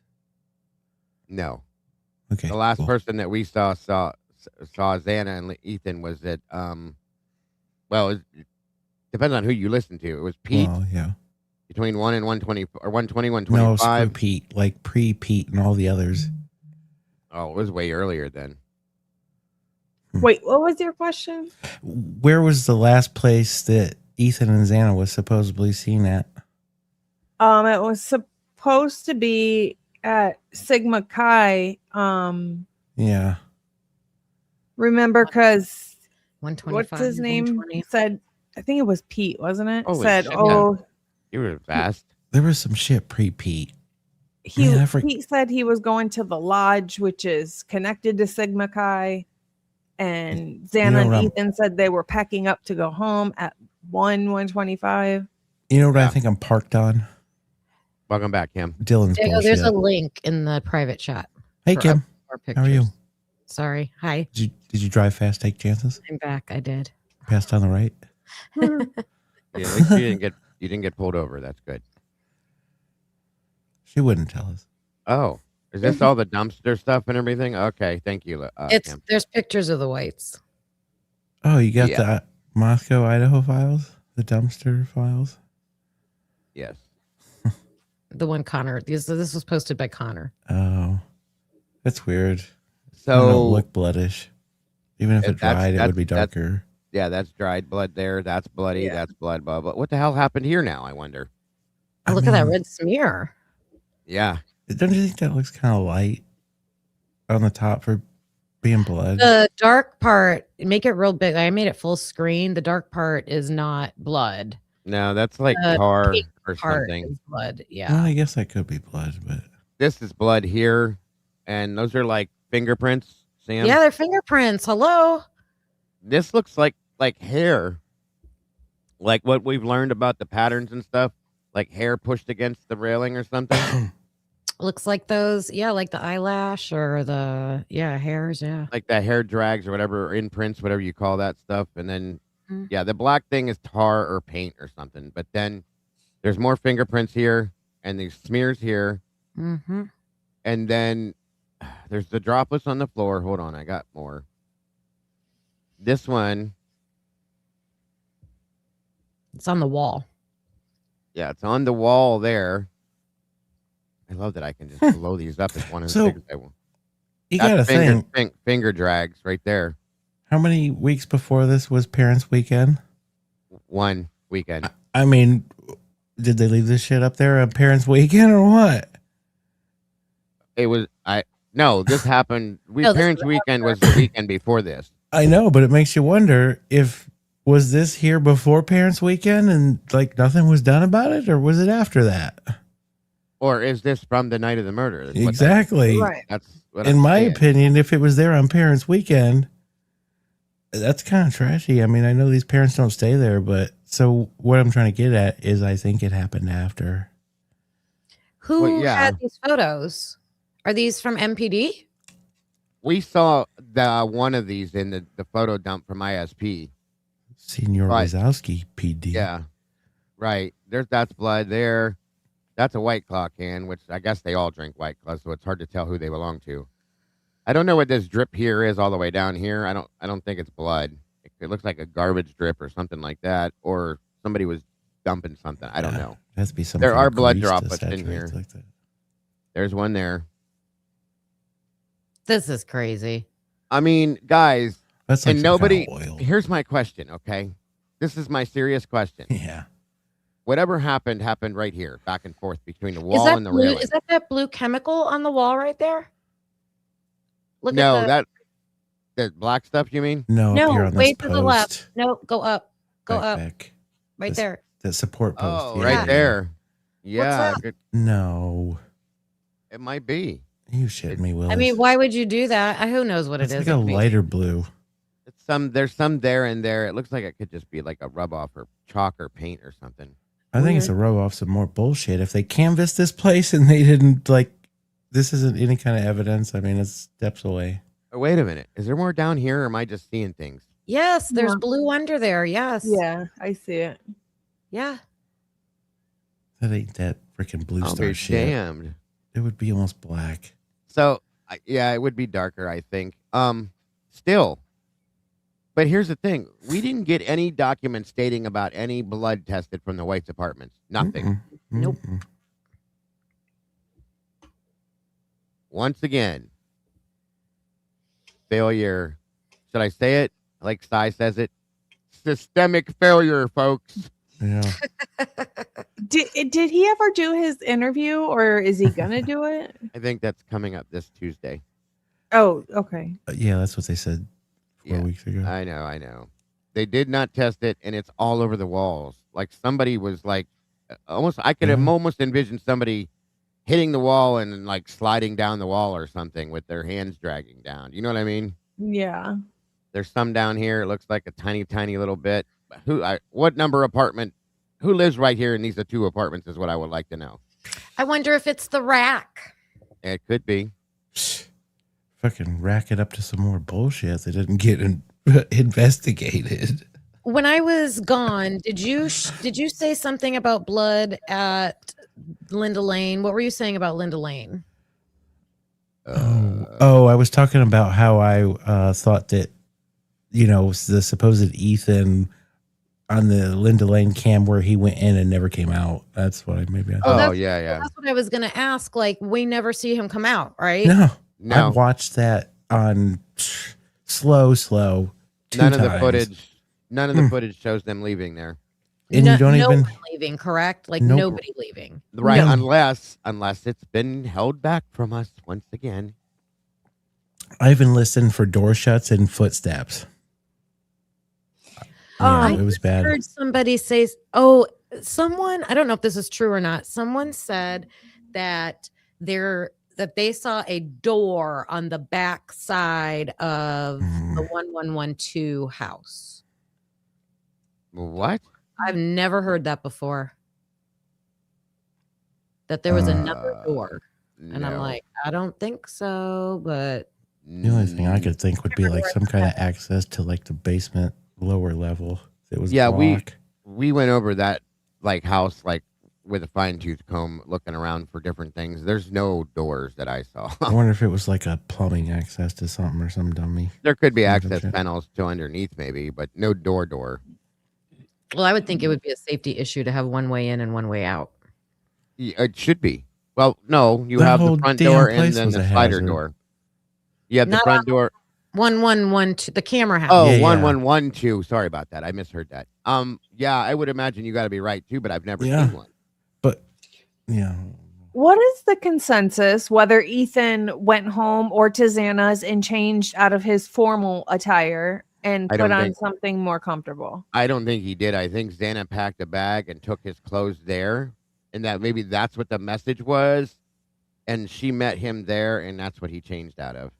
I But think he we got know he was because- at 1122 because Bethany said she sat in the room with him and Xana at 10 p.m. and watched them take their drugs. She He said that was in at the 10 room. p.m. Yeah. Mhm. Well, don't you But- remember Barstow saying too that when he was packing, or not Barstow, Pete said they packed up all their stuff, including his suit jacket. So yeah, why do I want to feel like the text for he was gonna go change was more like 11 to 12ish? it was when he first got to the Hunga Dunga thing, wasn't it? Or it was after like it was about ready to get over, like be done. He texts Hunter Johnson Come at over and hang out. 12:53. I have And it here. that was the hangout with us and da. No, that was at Come on, like flip 9 those tabs. something. That was at, let me see. Or no, Well- he messaged Hunter Johnson the word yes at 12:53 in response to something else. At 9:26, he Snapchats Hunter Johnson drinking with Xana and Bethany. Come hang. How do they have that Snapchat? How do they have that Snapchat? Yeah, no shit. I mean, hell, it took how many hours to just call They've 911? got the Snapchats, you guys. Mm-hmm. What else you got in there in your little book? What's around 11 to 12? There's the bracelet, folks. What bracelet? A bracelet. This is on Xana. Were we talking about a bracelet earlier? Somebody just sent it to me. I think somebody said it was on the floor, maybe at the Whites or something. Oh, the floor at the Whites. Let me go back and see the other one then. Hold on. I'm trying to keep up with everything here and over here too, so my apologies. I'm trying. So then in one of Bethany's interviews, she says that Xana and Ethan are at Pete's apartment after 9 o'clock. Oh my God. Oh my God. Look. Yep. Fucking look. Where were they separated at? How did I just not see this? It's almost like it's hidden on purpose. Look. Son of a bitch. Like, where's Waldo, Joey? Okay. Huh? Wait a minute. What in the hell? Do you see Oh, it that right is- there? Yep. Are you shitting me, Willis? That's the bracelet that was Hey. just on the Just- Xana's arm. Just What? chill I out. need to make this bigger. Are you shitting me? So we've got two There's blood on top of that little piece of that box right there too, Yeah. and around there it. I think that's part of the box. Can you make it bigger? I don't think so. I think that's more of that black I don't- shit that's I like think up that's on a the line on side. yeah, that's a line on the pavement. No, I'm talking about the blood around it on the ground right there. Look, I mean, there is that, but But where'd you see the bracelet? it's right there. that's what I'm saying. Not yeah. part of the box. No, I think that's like a line on the pavement. I think it's some of that black shit. Guys, I'm Like telling it's you. going the other way too, like northbound there. Okay, over. listen. I know, Linda. Listen, Linda. I'm Listen. doing my thing. Look at the string. There's no way. Look, hold on. Oh, wow. There's beads on that. That's a bracelet, Bubba. I just told you that. I'm telling you, there's the string, there's beads, there's the end of the string. It's Yeah. the same fucking bracelet, same color beads and everything. It sure shit is there. And there is blood on the ground around the little area that the bracelet's laying right there. Yeah. And look at that. Looks like there's some broken beads off around that gray circle. Right there. 1, 2, 3. There's Yep. blood here. That is a 4. that is the fucking bracelet. Excuse my language, but damn. Yeah. There's 4 broken beads laying around it too. Is there a ring to the right outside of the black circle to the right? I see exactly what you're talking about. Where Yes. the fuck are you at? Dago, you got to make this bigger. Can Yeah. you make it just a little bit I bigger? can't Just make it any can't bigger. do it, I blew it all the Captain. way up.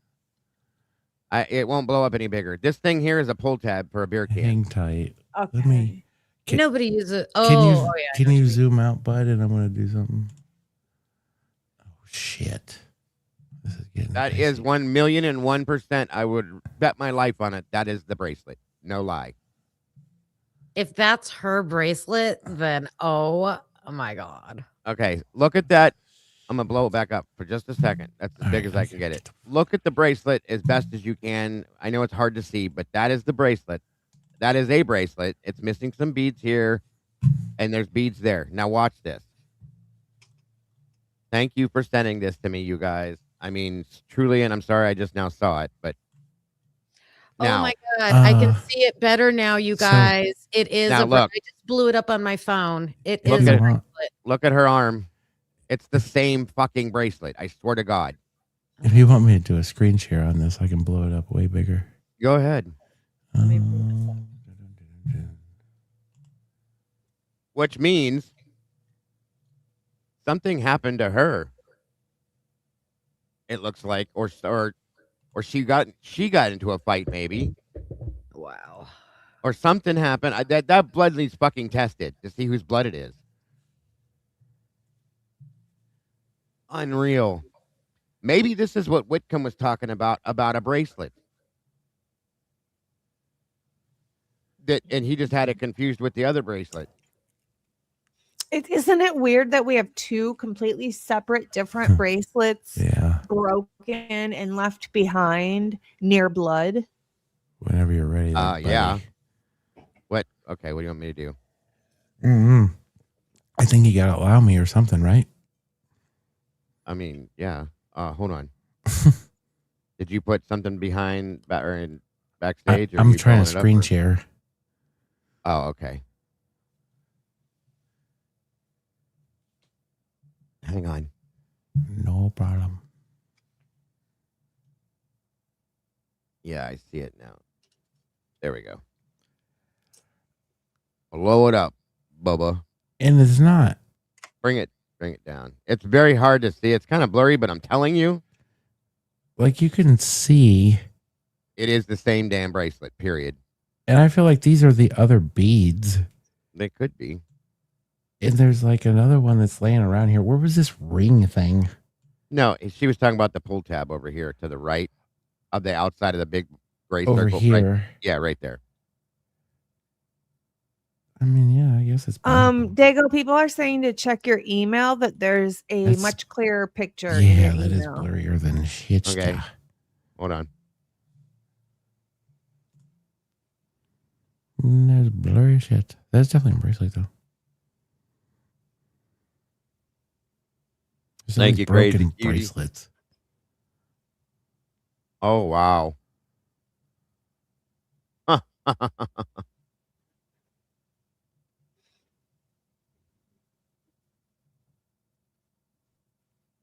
There you go. Yeah. It's definitely not a fishing lure Oh there, Lord. bud. That's it. Does that look like blood to you? Right there? No, that looks like a 3D No. object. Okay.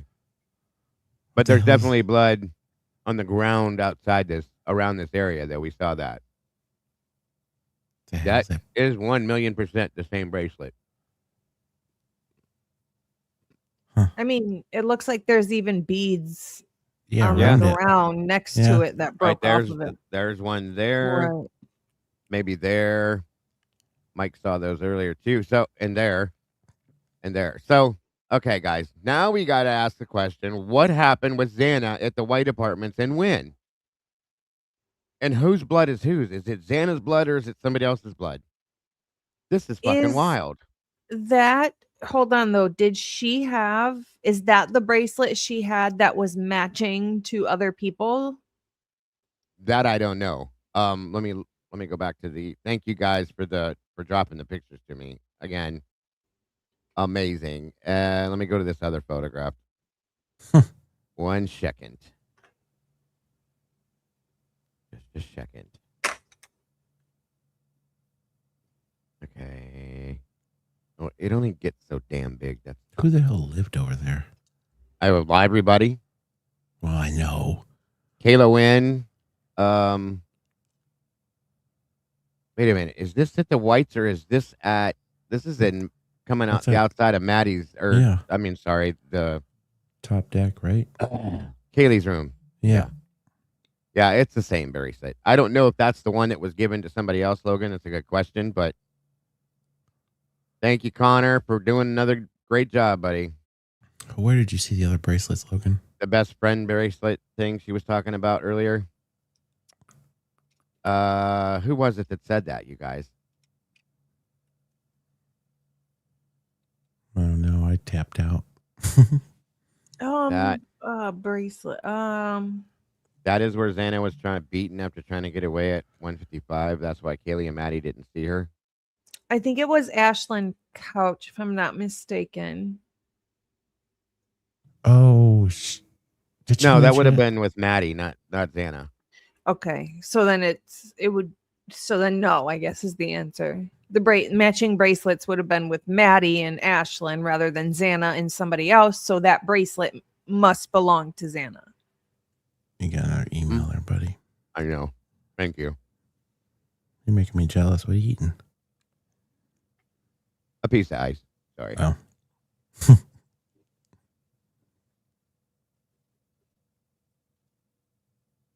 So that's weird. I feel like that happened in like this whole time frame of we don't know when Ethan and Xana were where. Nope. Huh. You see Ethan walking at whatever up into through the Linda Lane camera, and Xana wasn't with him. Where was she? Yep. Thank That was you. after Dunga Dunga. And Xana texts Ethan at like 1:13 or something, one something. And this would have been around the same time that Pete says they were going to or packing up to go home, I think. The bracelet 1:16 a.m. The bracelet Yeah. is directly under the blood where the blood is smeared. Like it looks like the blood's going that way with my cursor. Like she was trying to get away from this area or walking this area, trying to hold on to something. And there's the bracelet. Like it just fell off right there. And then there's blood directly across from this on the wall of the building. Thank you guys very much for this. And again, guess what? None of this was ever brought up in any documents anywhere. Never. They didn't So- test any of this. I thought they did for some reason. I don't Well- remember seeing anything mentioned from the Whites. No, Nothing. but Senor said MPD. You know what? I'm just going to grab it because I think I have it close to where I can just grab it. Hold on. So when you were talking about them being separated, so Bethany's trying to put them both in Pete's apartment at 12:17. But then at 12:20, Xana is texting Pete, Pistol Pete, right? You good? Yep. And then Xana's calling Ethan at 1:15, 1:16. So like that's like an hour of time. And there's nothing from Ethan during that time. There's nothing from Ethan. So Bethany saying she sees him in Pete's apartment at 12:17. That's it. Right. He receives some stuff. He receives a text from Hunter Johnson. He receives the cheating text from Erica. But there's nothing else from Ethan. Wow. His timeline ends at like, if you want to believe Bethany, 12:17. That's crazy. That's crazy. Trying to find this silly timestamp.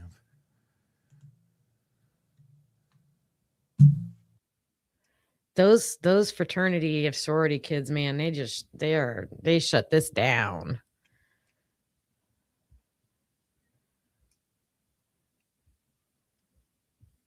So look at whose name is on the report first and foremost.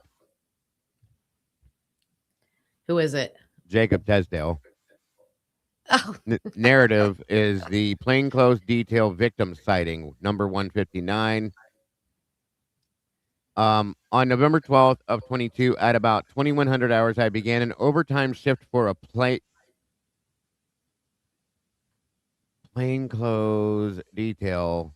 Okay, so this is, wait a minute, wrong one, but okay. On University of Idaho campus and related areas, this patrol was for minors in possession of consumption of alcohol and other alcohol drug offenses. During this patrol, I and the other officer with me, Rosenthal, only had our body-worn cameras. Of course, conveniently, there was no body dash cam in the vehicle. While we were operating out of the Moscow PD Ford Fusion, which I drove throughout the entire detail, this particular department vehicle did not have a dash cam or any other recording device, blah, blah, blah. We know all that. So hold on. Around the building, travel southwest Crane Road. We proceeded to King. During one of the patrols in this area, while approaching the southwest corner of 500 Queen, I recall seeing a darker colored vehicle with taillights. This is Maddie's vehicle, or Molly Mc whatever her name is, vehicle. McMatherson. McMatherson, okay. South of the parking lot, west end. There was a short section of the parking lot which we saw. Okay, so this doesn't tell about this.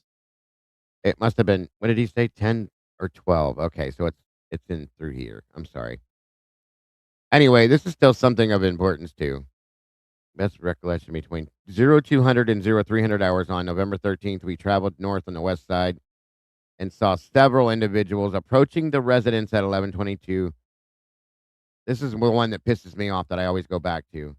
During this detail, I was looking for alcoholic beverages, open alcoholic containers, and individuals who appeared to be intoxicated. I observed the individuals as I drove past, but did not see any reason to contact them. For our related patrol, I recall my view of individuals being obstructed by vehicles and brush on the east side of the parking lot for 1122. The individuals were walking close to a vehicle which was parked in the northeast corner of the lot. As I turned onto Queen and traveled west, I continued to view the individuals. From my recollection, there was at least 2 individuals, possibly 3, and I recall one of the individuals having blonde hair. Janelle Braun, maybe? Huh. I do not recall exactly how many were there, what they were wearing, and that's so convenient you don't recall that, but you recall this. I'm telling you guys, this is the report that made me believe that Molly could have brought them there, the killers, to the house. Okay? Hey, can I show up late to the party for a sec? Yeah, you can show up late. So if this was, sorry, I couldn't get my SHIT right. You're good. So if this is what we believe is Ethan on the Linda Lane cam, that is 1227. Yeah. So yeah, I'm late. When Kim was putting out her time points, but I feel like that 1227 and in where he's seen is not correct to what others are saying where he's at. And him and Xana are not together because she is not with him. Oh, yeah, right. So, and I feel this is like when this is all starting to brew, they're not together. Where was she at this point in time? Based on what I understood, back at Pete's apartment, waiting for them to come back, I thought. Which is the Whites? No. Oh. It's in the Sigma Chi house. Oh, yeah. But then Pete said he went to the farmer's bullshit, right? That was after the fact. But that's the thing. Here's the thing, though. We don't know if him and Pete went to. Are you guys both still here too? Okay. So if him and Pete went to this Linda Lane apartment, I guess I'm guessing that Xana stayed back and waited, as if they maybe went to go pick something up. Okay. So this went from Hunga Dunga ending. Hold on, Mike. But we don't know that, is what I was going to say. I'm sorry. Yeah. Go ahead. But Xana's at, she also goes to Kennedy's house, I thought. Let me look. Pete's gap after Hunga Dunga, when he goes, oh, I don't know if they went to the farmer's whatever place with us, is approximately what time? This would be 1:20 to 1:25. Huh. That's bullshit, because unless this Linda Lane time is off at 12:27, they clearly weren't at the Hunga Dunga. No, wait, you're way off. Hold on, back up. Yeah. Oh, wait, listen to this. Wait. Please at reel me back in. 12:04, Dylan said that Xana was at Allie's house. That's that house way down the road. So if at 12:04, if she's there, and if at 12, would you say 17, Ethan's walking into Linda Lane? 12:27. 12:27. At 12:20, that's when Xana texts Pistol Pete, you good?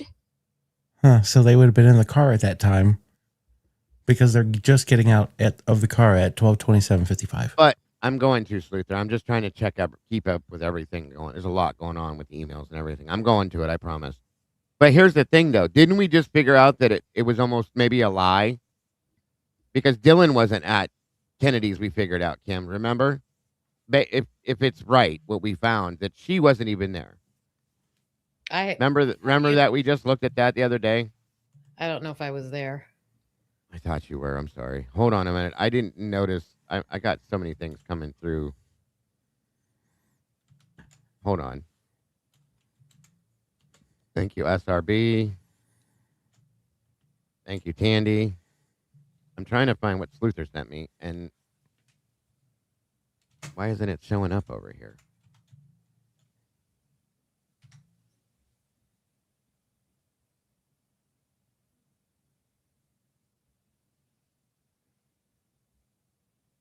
The timeline thing. Dylan says she has a picture of Xana at Allie's holding a White Claw. Yeah. But then we found something, I think, after that, when we were listening to, or we were watching or listening to somebody say something. Oh, a few days ago. I'm sorry. Okay. Maybe that was it. And it changed something about that. I'm scrolling back. And I'm sorry. Like I said, this is a lot to keep up with. 1 minute. Excuse me. Ethan autopsy, Madison autopsy. 1 minute. Oh, wait. Did you send it to me in Discord or did you send it to me in email, Sluther? Oh, boy. We got some clown over here in Logan's chat trying to be funny. Holy shit. What are you talking about? I don't know. Into some dumb shit. Like I block people. Holy Christmas.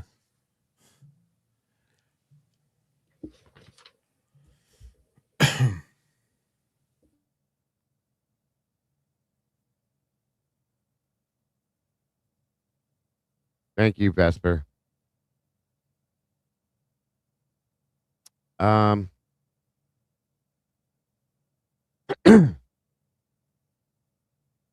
Oh wow. Are you in here, Logan? I don't think so. Okay. Just If she comes muted. back, send her a message and have her get rid of that, please. Oh, I think it's gone. Okay. I'm looking, Sluther. I'm looking. I don't see the thing now. What were you looking for? A timeline she sent me. I'm still looking. Oh, and of course he's here. Sorry, I was checking on Bronxy. They said he is You're good. sleeping. He's very sleepy. Well, he's wore out. He's been sleeping all day anyway because he's so sick. So Yeah. Kennedy said she never saw Xana. That's what it was. Thank you. Okay. So that's what I'm saying. This is our biggest struggle, is trying to figure out what we believe and what we don't believe. Mm-hmm. Who we believe and who we don't believe. What's true, what's false, all that fun stuff.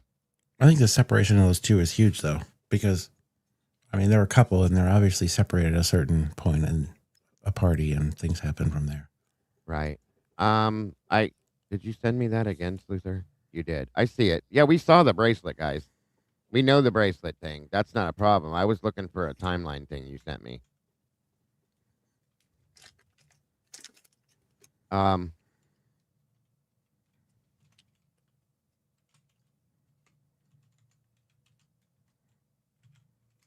Okay. I promise I'm doing the best I can. Let me go check my email again to make sure I'm not missing anything there. what are you looking for? A timeline thing. /help button. Turn the blue light. He's having. She sent it to me a few days ago, she said, so I'm still looking. And I probably remember it, but nope,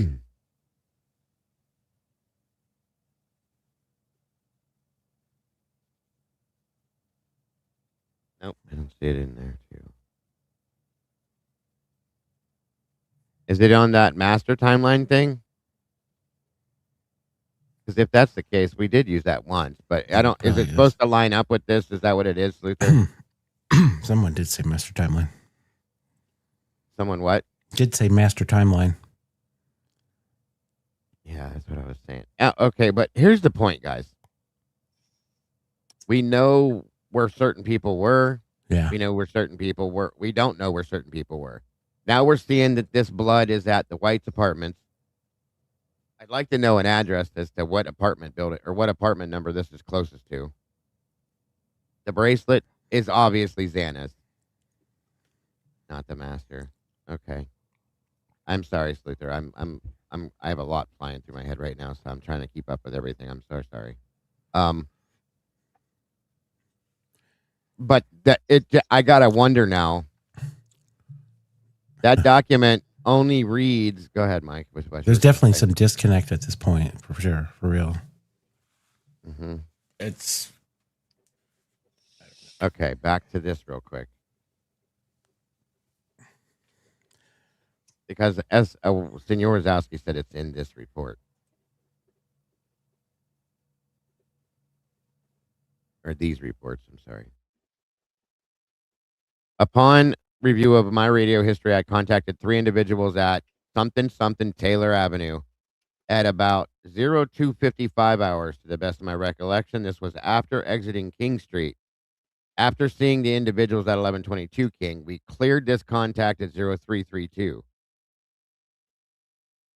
So they were there from this is the Banfield. That's what I was just trying to. 255 to 332. That's the Banfield stop, right? Okay. Huh? No. Yes, it is. That's is it? when. Yes, it is. That's the Banfield stop. 3 or no? Wait, how many was there? 3 guys plus the other dude. So Saeed was 1, and then they had 3 other ones, right? Yeah, true. 4. And they don't have. He doesn't have Saeed in this report though. And that's about how long that went on. 255 to 325. Doesn't say anything about what happened with him, though. Why is this report like available? They don't like to keep reports or do reports. Well, I don't know. To the best of my recollection, between 2 to 3 hours, 200 to 300 hours. November 13th, we traveled north. I was looking alcoholic. Yeah. So that's when they saw the people supposedly walking towards the residence. So then I need to jump out of this and look at number 12, and I think is what the problem is. Hold on.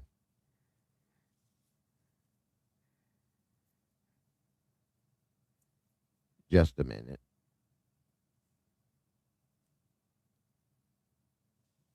They're all redacted too. You gotta love it. Was that the fourth time they've called? Huh? That's pretty. I was asking Logan. That's the fourth time they've called since you've left. I think she called them. I call him. Ah, here we go. I did find it. Okay. All right. So it is reported. But my biggest question is, was that blood tested? Okay. So on November 14th, I responded to the area of King Road and Queen Road. I photographed and looked into 3 dumpsters in the area outside blank King Road, 1122 King. Nothing of evidentiary value and found in the dumpsters. I photographed them and cleared the area. ISP later pulled the trash pursuant to this investigation. Some blood was located on the second floor at whatever number. Damn it, I want to know that number. Taylor Avenue is commonly referred to as the Whites and is known party location. The blood, it was isolated to one area with no trail to either area, which is not completely true. I photographed the blood and notified scene investigators. Officer House and I walked various areas around the crime scene looking for evidence. Officer House and I found nothing of evidence. Photos attached. I certify or declare penalty of perjury pursuant. Whatever. Okay, so it doesn't say anything about the blood. This doesn't tell us if the blood was tested. Obviously, it wasn't. That's all we were told. And he jumps from that statement about the garbage to this and then moves on. Garbage. This is a joke. Senior said something about 703 Taylor. 703. What's that address, Cam? Is that Kennedy's apartment number? Or was that 724?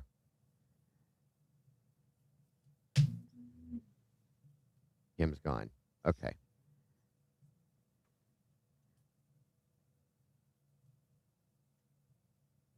I don't understand this. He said it was the redacted address in the report. Well, yeah, of course. But what I don't understand is did something happen here? And she went back to the house herself? And it continued there? Kennedy's was 427. Thank you, Hanky. Or was this something different that may have been a preempt to what happened at 1122? Boy, you think they would have buried this one, huh? Well, it looks like they did. All he said was, this is what they found. There's nothing else to it. That, I'm telling you, is fucking Xana's bracelet, period.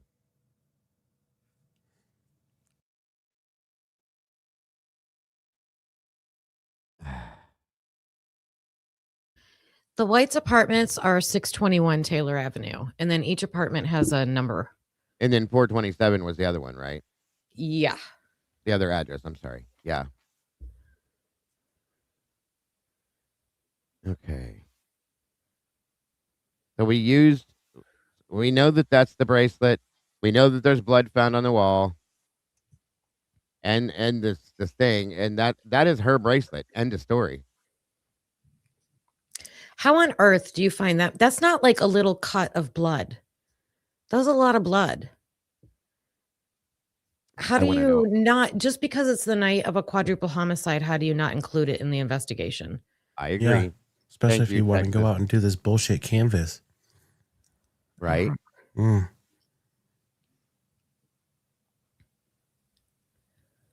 None of these kids ever lived in any of those apartments. More of them would have lived in the Whites, but they sure as shit didn't. They blew those off, right? On camera. Yep. Thank you, Texas teacher, so much. I really appreciate you. I definitely will be hanging in there. And you guys One- know I'll update you as soon as I know stuff. Thank you Also, so much. thank you, Television 76, for Bronx from across the ocean. Stay strong. Aw, thank you so much. You guys are really amazing. Do you get to I go visit can't- him? No. I can't get past this. This bothers the hell out of me. Now that I've seen that bracelet and all of this and the blood on the other wall and knowing that they never tested it, it bothers the hell out of me now. I'm not sure that side is blood. It's weird because it's like What side? draggy. This? Yeah.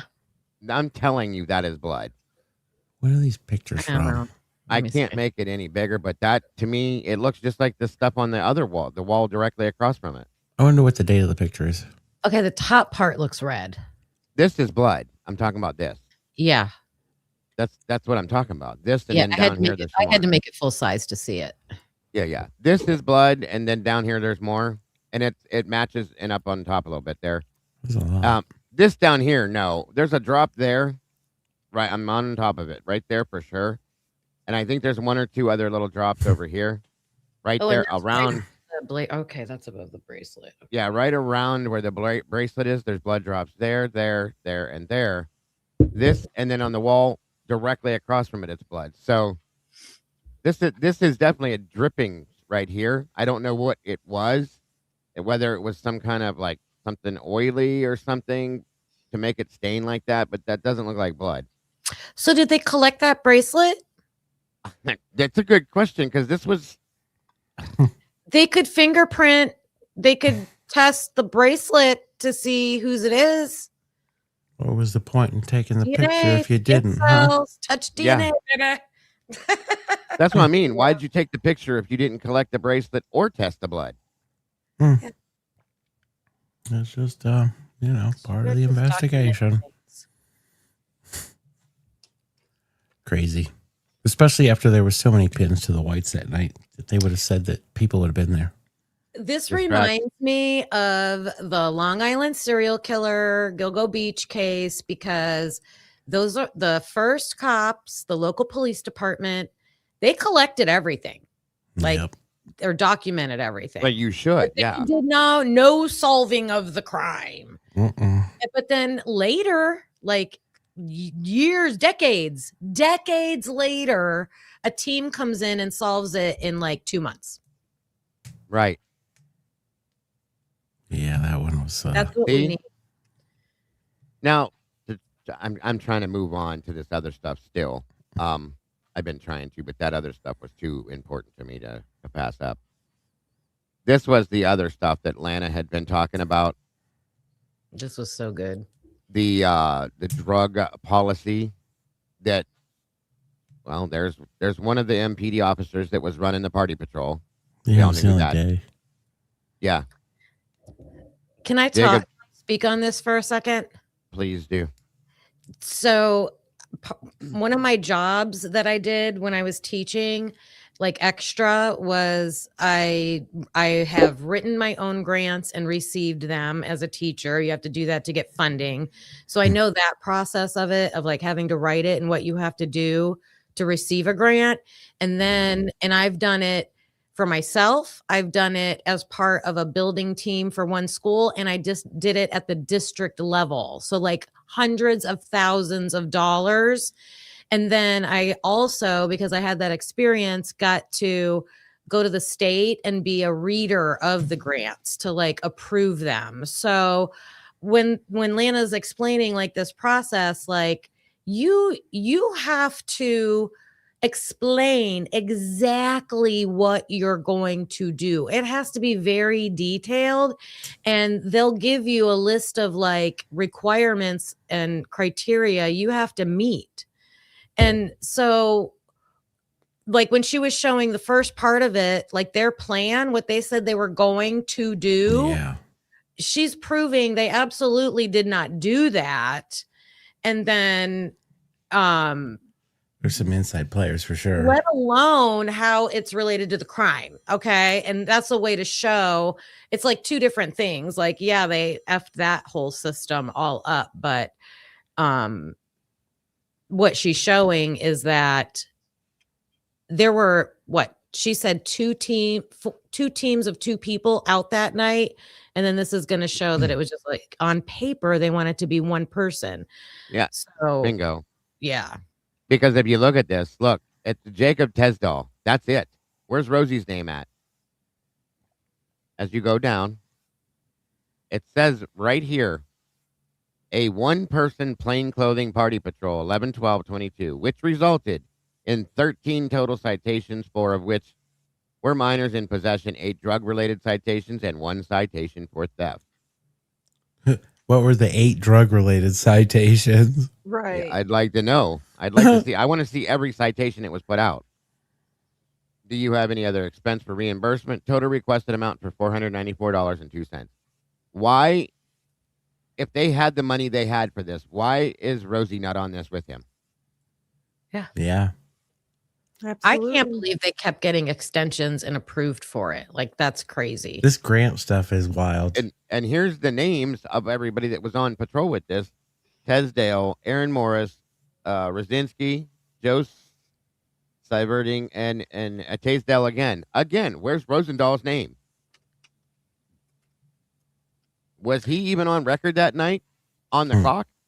You know what they could have done? They could have not wanted things documented so bad that they bit the bullet and were like, we can't use the grant money to pay you guys. We're going to use a different funding of money. They probably, he was out there. Clearly we see him on the body cam. So they made sure we're not going to use the grant money to pay you. Yeah. I mean, what this is $50,000. And we'll go into the red or whatever, you know, just the lengths that it looks like they went to like not have documentation. It's less than $100,000. That would be worth a lot to just blow some shit under the rug. Was it? It was Warner that was in charge of this program, right? Yes, and then he claims he got moved to patrol. So permanently. Yeah, and so that hindered his ability to keep on top of the grant. No. No. Even though he did admit to himself about himself that he's inept, in his own words, "I'm sorry, I'm inept." Yeah, you sure are, buddy. In my opinion, in what I've dealt with, like some of these county people, he probably isn't in control of the grant because there's another guy over in the other department that takes care of that. Like, I don't think he was in control of the grant, but he was in charge of the program that they were granting the money for, is what I'm saying. Like, that's a dumb freaking statement for him to say. It is. It's very serious. You have to you have to get special approval to get into a certain computer system and like update things that clearly they weren't doing because they kept getting emails saying, hey, you're not doing this. And I didn't see the part of Lana's live where she was talking about their training. Did they end up going to the training for the grant or not? Does anybody know? Great question. Thank you, Blue Haze. Because for that. if they didn't, they would really have no idea what they were doing. Probably burned up in a fire. Thank you, Lav, so much. I wouldn't doubt it. You. It's a joke. You do have to show a lot of documentation, though. Yep. Oh my gosh, it's insane. It's insane. It's so much paperwork. So again, where's Rosendall's name on this? Any of this? If he wasn't on any documentation, then he wasn't there that night, right? Right. And so why are they hiding that? Right. Thank you. That's my point that I was trying to make. Nowhere, man. They wouldn't let him be at the house for any of this. And every time we see his camera, he's leaning back in the seat so nobody can see him. Why? Why is he actually physically hiding? He doesn't show up there that night till that evening. Supposedly, the rumor was that he stayed there that night, but we don't see him on anything, guys. Nothing. They did not go to the training. Oh my God, there's no way they should have been approved for that grant. That's clear bullshit. I know DeSantis here in Florida, some of these departments were really extorting grants. Oh yeah. This is a extortion. Hello, extortion. Jeepers creepers. Let me show you something here real quick. Something.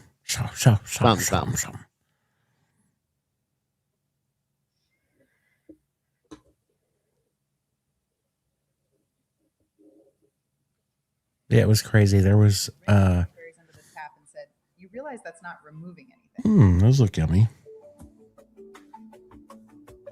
Sins have these records.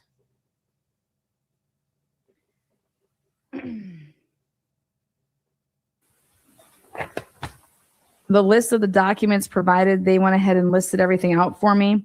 They did fiscal year 2019, fiscal year 2020, fiscal year 2020 because they were missing invoices. Fiscal I'm going to scrub through procurement, this a bit to get to the policies and procedures that are consistent, that are boys.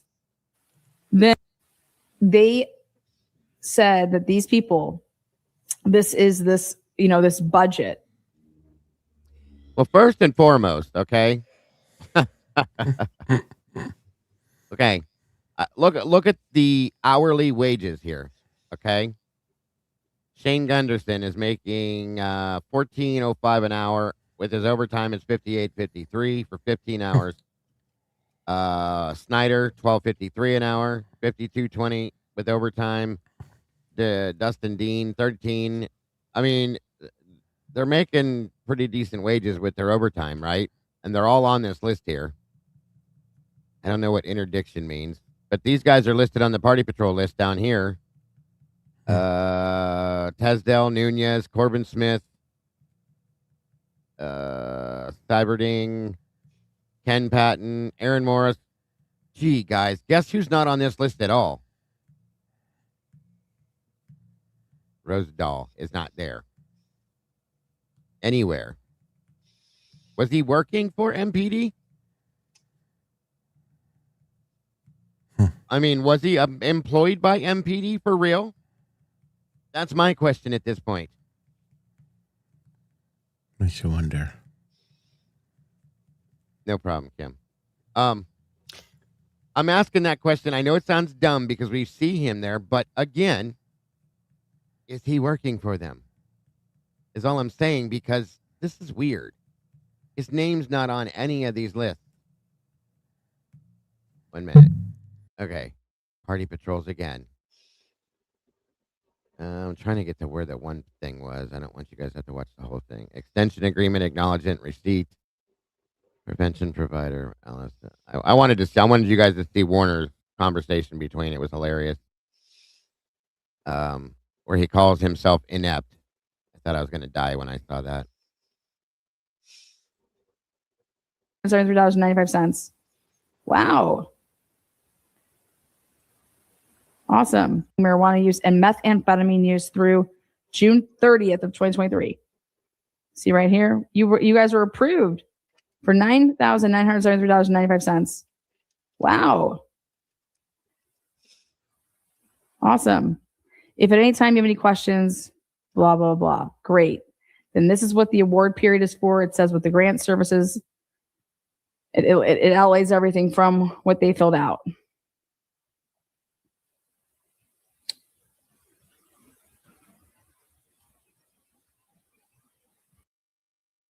Probably says drug task force and SWAT equals Rosie.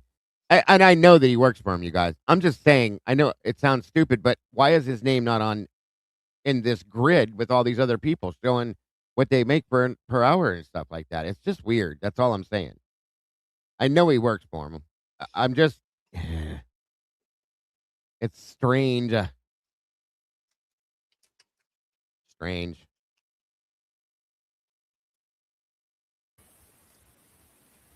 These are some of the things I pointed out the other day.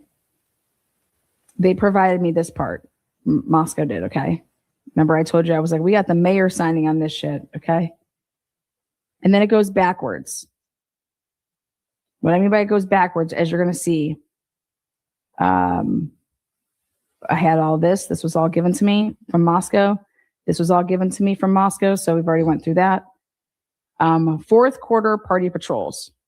$1,833.48 because it's going backwards. Then Eric Warner he wrote, now, when you're writing this out, it's saying, hey, you must enter each expense individually to add additional expenses. So like, yes, so it's showing like in all that's happening here is he's clicking the expense that says personal strategy party patrols, requested amount $1,833.48. 27 man hours for party patrols on the University of Idaho campus. And it's like, okay, from what period of time? From Saturday, April 1st. And that's kind of where I was headed with what I was saying, you guys. I know he was working for MPD, but I wondered if it was possible that he was working with another agency as well, kind of undercover maybe or something. That's all I was saying, because he wasn't listed on those documents that I saw. It was just weird to me, is all I was trying to This is a dumb question. Could he have had some kind of violations that they couldn't put his name on these for this grant? Simply just asked, was he suspended from MPD after the crime due to not completing a training? I don't know, hon. I don't know. He was the one that took pictures. He's been around. I saw him walking with whatchamacallit. I think he was like a rookie, and he was being trained by that older dude that when they took the picture of Kaylee's driver's license and all that. So, yeah. Lone Tree says most fiscal years are from October to October, so maybe he wouldn't show up until the next fiscal year. That's true. They get weird. Okay. That's a really good point. Thank you for saying that. And see, that's what I thought too, Angel, was that he was the one that was there, like, spent the night at the house or whatever the night of. I thought, okay? I don't know what to think on this stuff. There's so much ridiculous bullshit going on with this. I heard that too, that he got a raise. Yes, ma'am. I think it's because there's like two different things going on. They got their own effery going on, and then this popped up in the middle of it. Yep. I mean, we also have to remember that the other agencies were on the ground with the task force doing their investigation in the background when all this went down too. So I don't know if some of these people were extra, like working for both places. You know what I'm saying?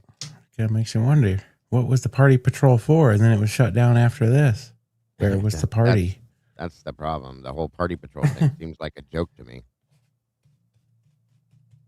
All right, hold on. Okay. To Friday, June 30th.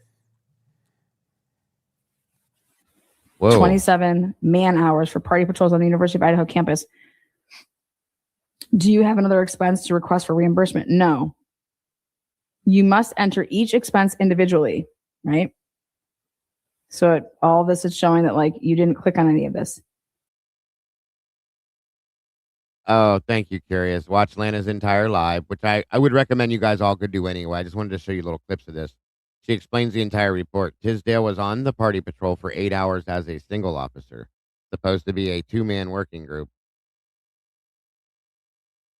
4 shifts. Yeah, we saw that. I just wanted to know where he shows up at, but I get it. And thank you. I just realized the time here, guys. We've been here 4 hours. I didn't realize that. Good Lord.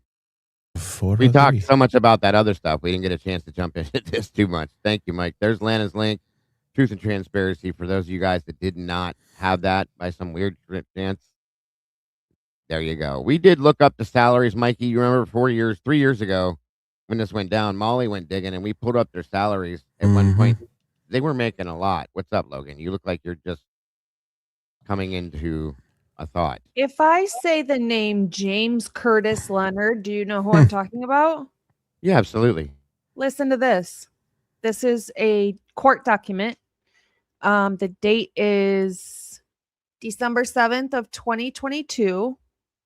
The undersigned, based upon the affidavit of Nathaniel Rosendahl, complains and says that James Curtis Leonard in the county of Latah, state of Idaho, on or about December 7th, 2022, did then and there commit crimes against the people of the state of Idaho, domestic battery with traumatic injury in the presence of a child.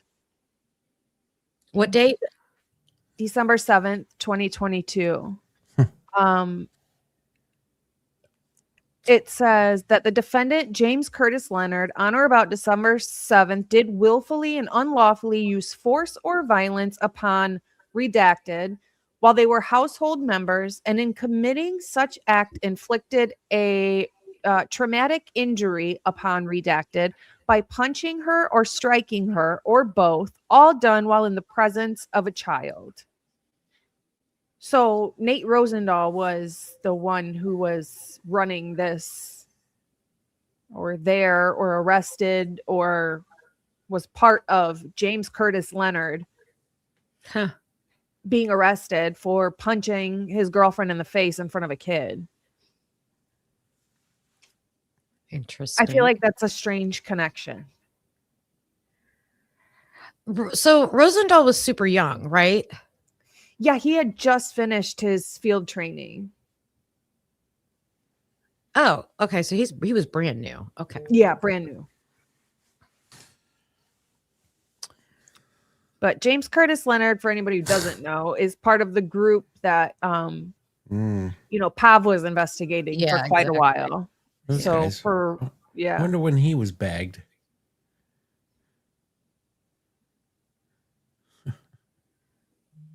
Oh, wait. So James Curtis Leonard was arrested for domestic battery with traumatic injury in the presence of a child, aggravated assault, attempted strangulation, injury to children. And I think that's it. So if he's doing that to the people who live in his home, yes. Imagine what he's capable of. Right. Huh. Right. And the thing with what Lana found made me like, one of my conclusions about that was a reason to change the timeline. If they were, because if he worked 8 hours, right? Tisdall on that thing, wasn't it until 4 a.m. that he worked? No, he said 5. He said 9 to 5, 9 p.m. to 5 a.m. Yeah. Holy Toledo. So changing it to 4:17 doesn't even really help them, but maybe they thought because they originally said 3 to 4. They originally thought 3 to 4 was the timeline. So I thought they were only working till 4 a.m. And I'm like, oh, so they want the murders to happen after that. So they're not there, because that's a major lawsuit. If they are there, you think these parents suing Washington State University is bad? That's maybe they thought, so then they probably had to push it back to a time where they had like something to reach for to make that time fit. Everybody needs a little bit more bullshit buffer sometimes, Kim. Well, and then the other thing, going back to what we were talking to earlier with the timeline, like you were talking about who to believe or who not to believe. Bethany and Dylan are the two that keep effing up the timeline. Yeah. They contradict each other all night long. And as much as nobody wants to trust Molly, I feel like when that flashlight comes on, that's a time point there. Well, don't forget Kennedy throwing a monkey wrench in the middle of everything too. Yeah, that didn't make a whole lot of sense to it. So like one of my point about that is, like, I would tend to believe the other people over Bethany and Dylan, because it's not just once or twice. There are many contradictions between the two of them. And that also makes it look like, so why are they contradicting each other? They're trying to control the timeline. They're trying to control where they're placing the victims. Yeah, and I think it's also mostly Ethan and Xana. They're with Ethan and Xana that night. I think you got to think too, like in some of these interviews, some of these folks were corralled by different people with these agendas. Yeah. Oh yeah. Oh yeah. That's where it gets tossed. Yeah. And then like back to what Logan was talking about with Rosendahl, is that another coincidence that he was one of the arresting officers of one of the potential perps? And drug runner in a whole nother case that they were working on, that the FBI was working on, and Rosie's on both of these. And was really all that was put in there about the child and everything, was that really real? No, I mean, Wait a if it's minute. in a Wait a minute. report- Wait a minute. If if Rosie is the arresting officer, one of them, whatever, for that guy, but they don't, and then he's out there that night. He's there. He's out that night of the crime.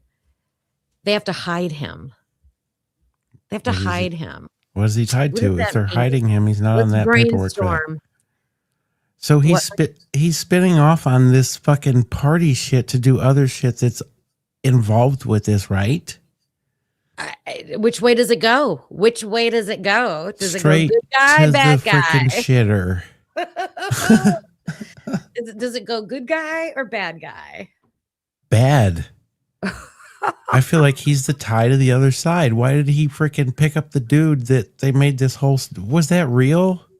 Where's the body cam for that one, huh? Yeah, Logan. That arrest. Good question. I wonder where that's one, huh? Probably doesn't exist. Got lost in the fire. It was one of those two matches that you could throw on any of this and just torch I it. can't get my mind off of this damn bracelet, you guys.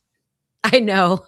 That's why he freaking turned his cam off. He's over there freaking. That's huge, Dago. That is huge. Yeah. To me, Like, it and is. we don't. I love that we call each other out because when you showed it, I'm like, that's not a bracelet. That's a mark on the, thing. But we don't let up, and you're like, no, look, and I had to blow it up and look at it closer, and That's yeah, because I agree. None of us can see. That's the problem. So when we get a chance to, Hey! I can't see half the time either. I That's got just my another. trifocals now. I can see. Jesus.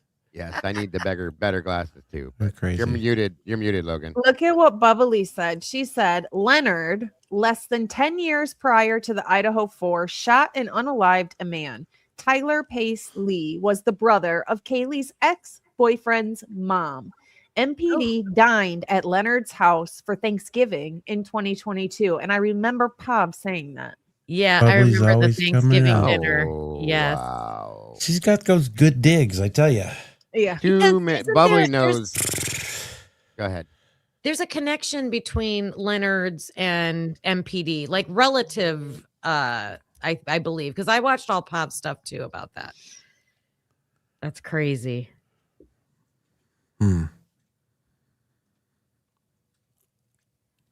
Wasn't there drugs missing from the MPD evidence locker? What are you talking about, drugs? Yeah. Oh my God! Don't even tell me that. Oh, and that was pinned to the money and the Yeah. didn't weigh out. Yep. Was that MPD or WSU? MPD, right? Yeah, I thought that they had a certain amount in evidence, but when they took it out Turned or it in. did whatever, it did Yeah. not weigh up. Yeah. That was WSU. Well, Lana did that whole thing. That was Washington State, not MPD. Either way, somebody put a hawk tool on it. But that's why she's trying to make that connection with the car guy, Whitman, and it's both agencies. They're freaking, they're what, 8 to 10 miles apart minutes away from each other? I mean, Yeah. Yeah. uh, And then what did Lucy said, remember the trailer park. oh, yeah. Yeah, the trailer park with the red car and all that. Yeah. Oh, yeah, 100%. Where the hell was that? Drugs missing from evidence. I can't, you guys. I can't even go there tonight. No. Where was the trailer park at?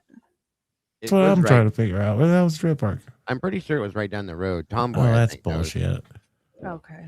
I got to find that. I got to add that to my map. I got a master map going.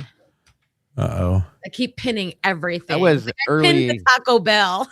Hey, don't Early pin the on. middle of Carlos's forehead, okay, now? Poor Carlos. Poor Yeah, Carlos. Tomboy says the end of town. End of town. Thank Oh, you. yeah.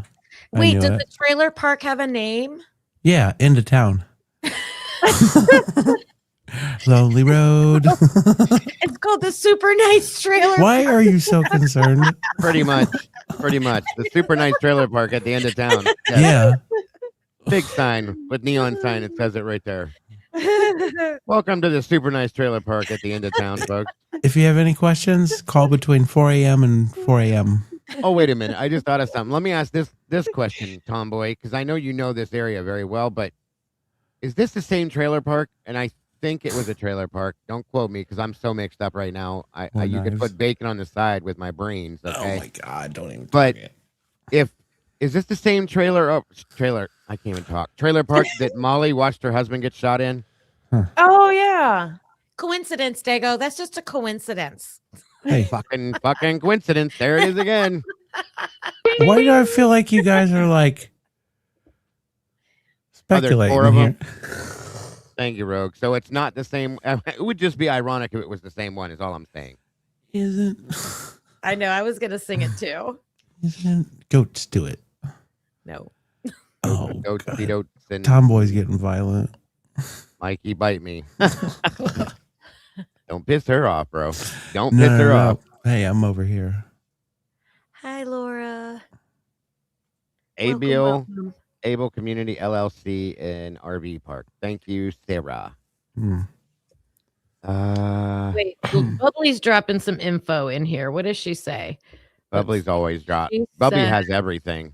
Not only that, but Leonard's stepdaughter Madison was designated driver for the surprise birthday party on Blaker. What? Thanks, Bubbly. You know, Bubbly, we'd love to hear your voice drop these bombs up here someday. I know. She and her boyfriend were fighting, and she decided to get drunk and cause a wreck. She went to jail. She gets some good She digs. got the name. A Beal Mobile Home Community, 903 Palouse River Drive. You're the best, Bubbly. Come down to Beale and get you a deal. Pretty much. We'll take the super wheels nice. off it for you. It's I super like nice. Pretty much Mobile Park is my pick. Oh, Thank you, Wi-Fi. Accomplished. Accomplished says we discussed Rosendahl in chat today and noticed that when you try to pull a background check or search public records, he doesn't come up anywhere. No ties to his own family either. Very interesting. Oh, I like your profile picture. That's cool. That would be Going back, something. And thank you. going back to what I said about 10 minutes ago. Yep. I'm just wondering, like, I know he was there. I but was he? That's all I'm saying. And he arrested who? Who was tracking that side of that? Mm-hmm. That's exactly How why do we know he was there? I saw it on the internet. Yeah. Where do we get all of our stuff? Your face when you said that. Kim, come on now. Dr. Phil told me. So I'm always just checking. Like, how do we know that? I just figured people identify because I've watched other shows. Like I was watching you way back when I was just a viewer, Dago. That's when all that body cam or Banfield body cam stuff came out and going over it. I've watched it. This is why Eddie became so dialed. He pulled out a huge old notebook. Many of them. I just don't remember. Oh no. Like the details. Like I never dug into it. Like now with my show, I'm like, watch something for a second, pause, analyze it, like dive into it, like. Yep. So I can't remember. Like, did people just see him and identify him? I mean, I guess. I think he came into with speculation someplace. Or is it a rumor? Is it a rumor that he was out there that night? I would. I remember Let me somewhere somebody clarify, saying they Lana saw him. would not go on a rumor. No, she would probably cuss somebody out over that. I agree. Yeah. Wow, guys, what a conversation tonight. What a show. Yeah, that's wild. I think we're gonna have to start dialing down because we've been here 4.5 hours almost, and we have still a few more things I want to discuss on here and acknowledge too. So I better do that. Any last thoughts on anything we've been talking about recently? Just now, Kim, Logan, Mike? Negative. Anybody in that aspect? Pretty much. No, big I points. I do have one small thing I want to share. It's super fast if I can do that. So on another channel recently, and God forgive me, I cannot remember what channel it was, and I apologize, but that's not the point. The point is, they said, and I shared this on my live a couple of weeks ago. They said that Kaylee, trigger warning first. Kaylee self-harmed. Trigger And a- warning. This video includes sensitive and violent content that may not be suitable for all viewers. This video is for 18 plus only. Sorry. No, that's okay. And a lot of people were like, yeah, right. Where's the proof? Blah, blah, blah. And I just commented and I said, I have the proof. And I just want to share that proof that it is very possible that Kaylee did self-harm. So Like cutting? the picture is back there. I have it up if you want to share it. Okay. That is very telling. Oh, It's wow. just that a lot of people disagreed with whoever posted this. So I just wanted to, it was in our autopsy as well. You can see a lot of hesitation marks as well.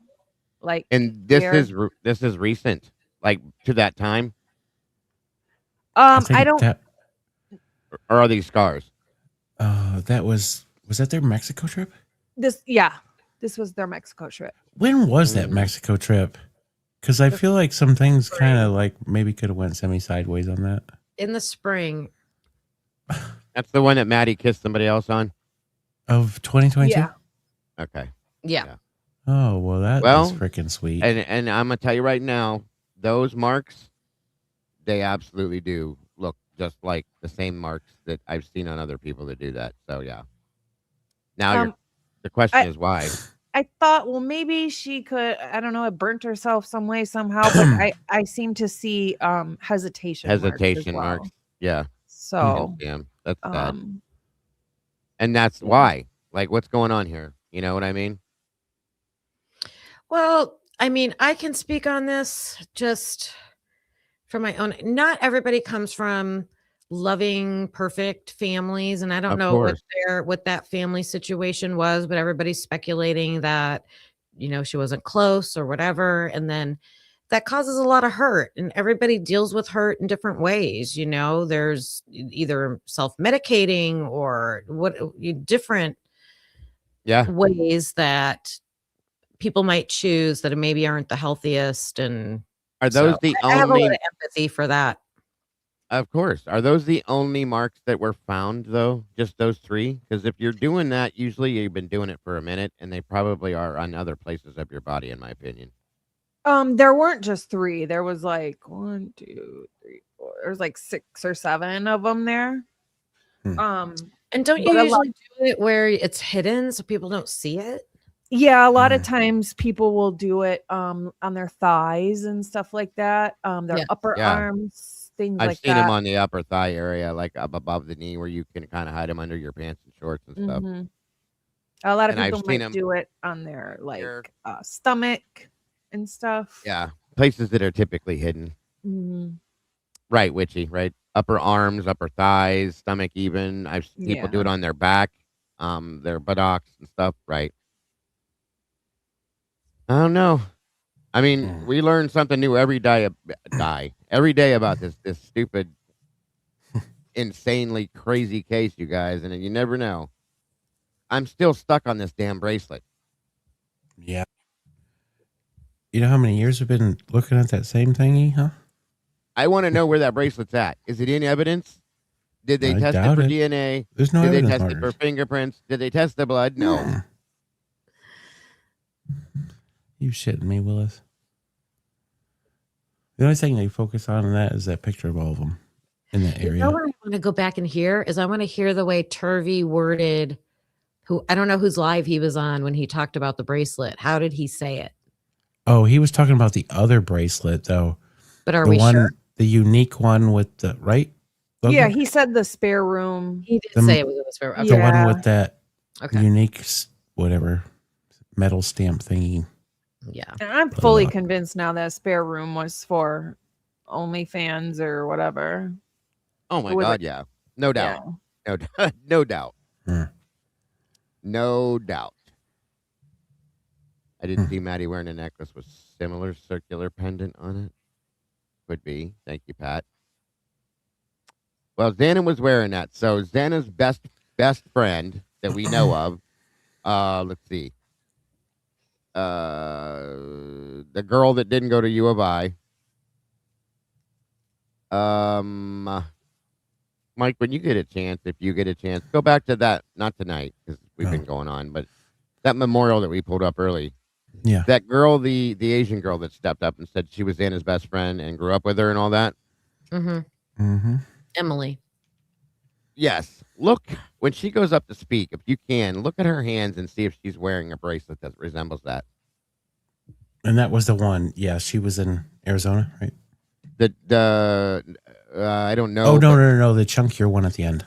No. The first girl, the Asian girl with dark hair. Yeah. Gotcha. That one. Just to see, because I wonder if it was her, because if she was her true best friend, that would make sense. You know what I mean? Wow. What a night. What a day. Yeah, there's a lot of stuff coming out. What a show. And we The didn't more even we get a hold of, right? The more we get a hold of. We just scratched the surface tonight on like a couple things that are like blowing up. There's so much other stuff that's blown up this past week and stuff too. So these are the big ones though. And again, I want to thank Logan for getting the Mason Barstow interview. That was huge. Yes, thank you, There was Logan. a lot in that. And Lana, thank you for the stuff you put out because that was really interesting. I got to go back and be able to catch up with all that. And we have more stuff coming. I'm going to be foying Sadie Buck, her interview. I hope it exists. Because if you did an interview with Pete, I would imagine you would talk to his girlfriend. Okay. So I'm going to FOIA that. And a couple other things I have written down in my other notebook that I'm going to be trying to FOIA too. So I guess with saying that, if that's the case, wouldn't they have interviewed the chick that Barstow went to the formal with? They should have, yeah. Mia. I believe they did. There's a report. There's an ISP report. It's super short. Super. I'm gonna have to go back to the reports to see if I can find one of those for Sadie then too. Because I wonder don't if her remember. interview is super gone. You never know. So real quick before we jump anywhere else, I want to say you guys have been beyond amazing tonight in as far as supporting Logan and Bronxy the man. So I'm gonna start down at the bottom. Give me a second with this, okay? I want to thank you all. Super chats, first and foremost. Accomplished Day dropping $10. Penelope Poppendorfer, $20. Thank you so much. Bronx, please get better. Your mom needs you, and we need your mom. Yes, that's perfect. Yes. Labs drop, sending strength, positive energy, healthy, healing vibes to you, Bronx. Speedy tail, wagon recover for $10. Thank you so much, Labs. Television 25 for Bronx from across the ocean. Stay strong. Thank you so much for that. Texas teacher, again, another 20. Logan, many prayers for you and sweet Bronx. Hang in there. Miss Sluther, of course, telling me to go to Discord for $1.99 because I couldn't see it. Thank you, Sluther. I appreciate you, dear. Attention. It's so hard with ADHD to focus on all this stuff. Miss Michelle, yes, I did get your email and look at it. Thank you for that as well. Don't play is lay. $49.99. Thank you. Thank you for so that. much, guys. Yes. And where'd it go? I just lost my place because there we go. Labs again, $10 for Bronxy. Thank you very much. Moto Man coming in again. Bronxy's vet visit. Thank you for that, brother. Very much appreciated. Moto Man, congrats on 9 months. That's amazing. Is that on you, me, or Kim? Good question. I think it was mine. Yeah. Okay. I think so. Yeah, it wasn't me. I think So it then was it's- mine. Happy anniversary with Ms. Logan, sir. And then Angel Heart dropped the 10 memberships in my community. Thank you so very much for that. Again, Angel, welcome to the new meatballs. And bam, Miss Angel dropping that 100 over to Miss Logan. Dear Logan, had to come and tell you it's going to be okay. My Angel Bronxy knows how much you adore him, and he's going to be okay. A few rough days, he'll be better. Your love will keep him going, and he'll be home soon. I love you, my girl. I'm over here crying, and we agree with you, Angel.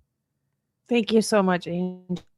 And again, another month anniversary with Ms. Logan for a month. Dinah, thank you for that.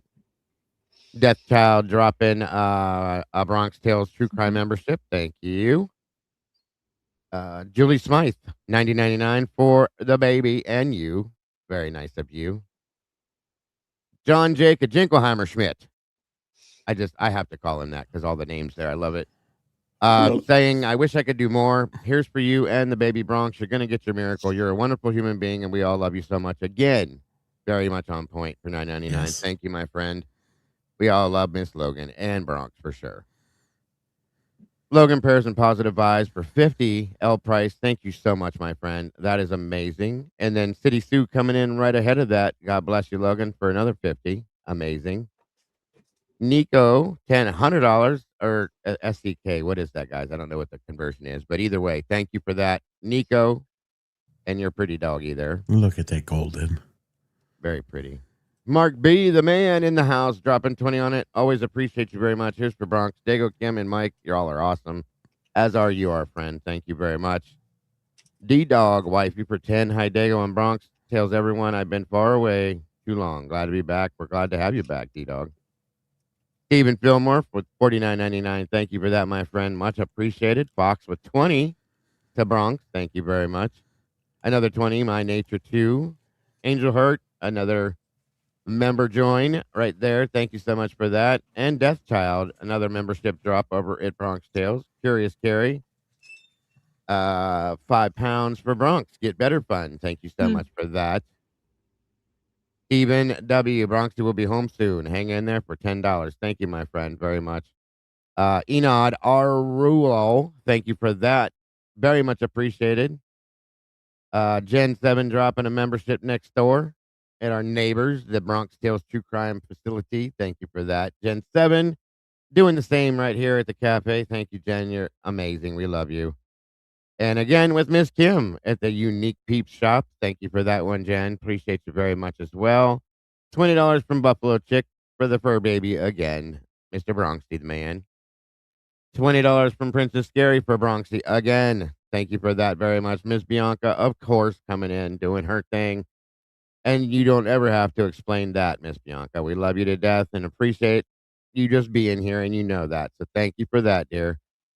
Gemini for a 20. Hi, Dago and gang. Logan Scout, female happiness, and I love ya in Bronx and wish everything Habanese. I'm sorry, I mispronounced it. Wonderful to you both. I am also a female by myself and couldn't imagine. Amen to that one.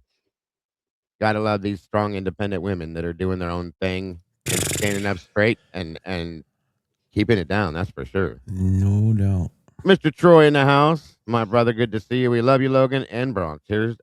He's the best fur baby. Amen to that. And thank you for that, sir. Hi, Norman dropping in. Thank you, my friend. I love you. I love animals, mine and other people's too, for Bronx. Thank you for that, my friend. E-Potty's dropping it for your e-puppy. Thank you for that, brother. I love it. Awesome. E-Potty's pretty cool, dude. I love him. Let's see here. Again, accomplished day. I'm so sorry, Logan. I lost my 14-year-old Palm, Lexi, about 2 years ago, so I know how much our dogs mean to us. I'm sending a 20 to help a little and keeping y'all in my thoughts. Thank you so much, accomplished.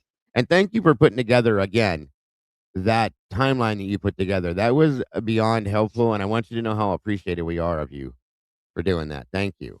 Yep. Enod, dropping in 20 on I lost my 2 cats several years ago. They are our babies, and amen to that. Legal Swag getting an anniversary over at Bronx's place. I'm sorry. I don't know where my mind just went, but congrats on that one, Legal. G Bean, thank you for that. We love you. Lost my pup Bailey 2 Halloweens ago. When my daughter went to bed, she gave her, this one makes me sad, gave her a big kiss. The next morning, we had to tell her she was in heaven. Shattered my heart. He loves you. Remember that and lean on others for $19.99. Thank you, dear. Miss Cat, welcome back to this. Wait, is this for you, me, or either way? Congrats. She's at Logan's, I think. Yes, welcome to Ms. Logan's community, Miss Cat. Thank you for that.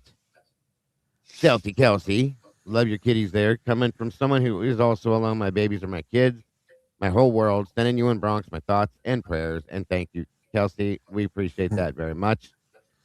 Blue Eyed, as always, thank you for that. For Logan and Bronx, hope I did this right. So much love and prayers. Yes, you did, and thank you very much. There's the links. 1 can, Leanne. Thank you for that. £2. Stay strong. Absolutely. Case 1723. So sorry, Logan, for everything going on with Bronx. Animals are like our kids, and I recently had to say goodbye to my sweet Callie kitty. So I'm sending all my prayers to you in Bronx, and thank you for that. God bless. Mount Man dropping in as well. Love you, Logan in Bronx. Thank you, my friend. Enod again dropping a big honey. Thank you for that one. Logan, we love you and we love Bronx. Amen to that, my friend. Ms. Tara of 50, Bronx, we love you. Get better real quick. We need your possum presents. I love that one. That was really cool. Thank you guys so very much. You guys are truly and honestly amazing. And real quick, let me give you a couple other here that I got from the other sources. Sorry, you guys. Looks like first and foremost, I can't believe how supportive you guys are. You are beautifully amazing, folks. As I always tell you, I call you the beautiful people for a reason, guys. There's no doubt. Y'all have built some amazing communities out here.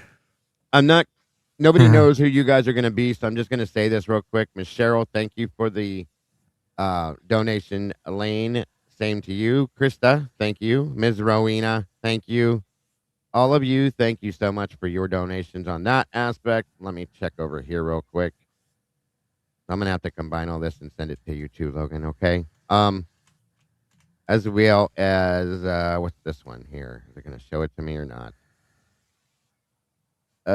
Yay.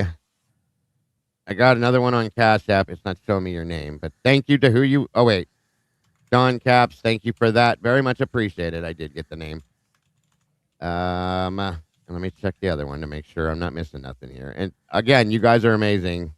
So very amazing. And thank you for this. I promise you it's going to help, and it's so very much appreciated.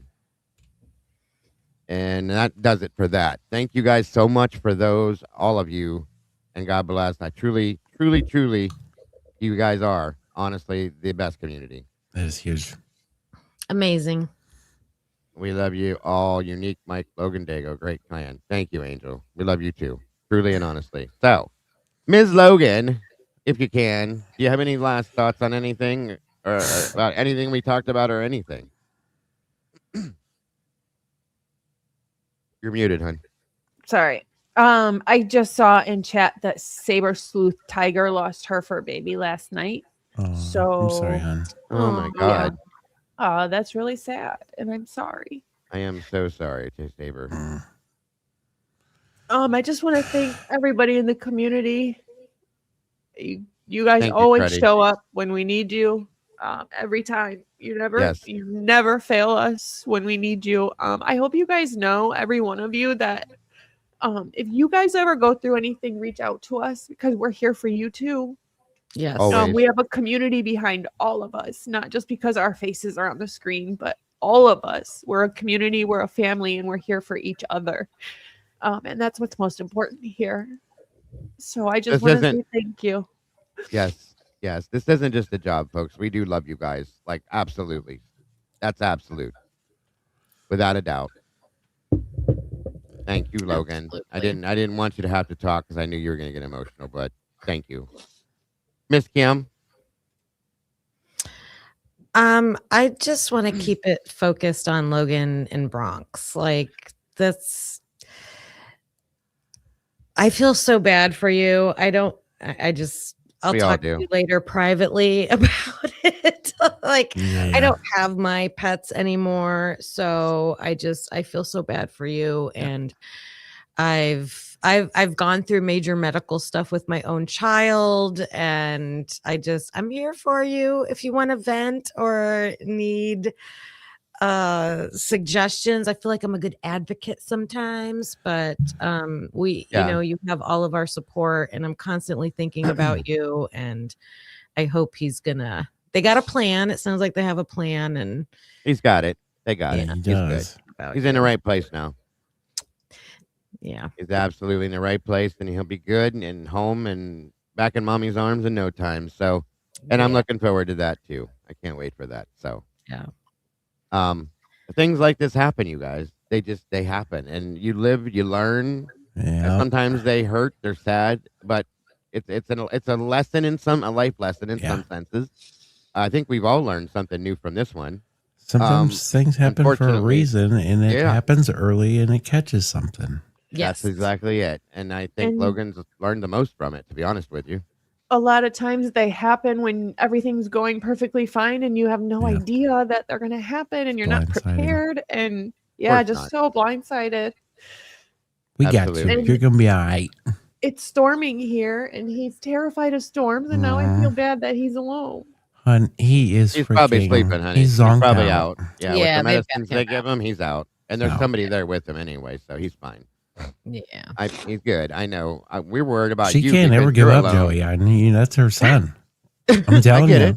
I get it. I would give my kidneys to him if I could. I know you would. That's I know what's you up. would. It's a mama bear wanting to protect her cub. You should have seen me when I went through it. That was crazy. Yeah.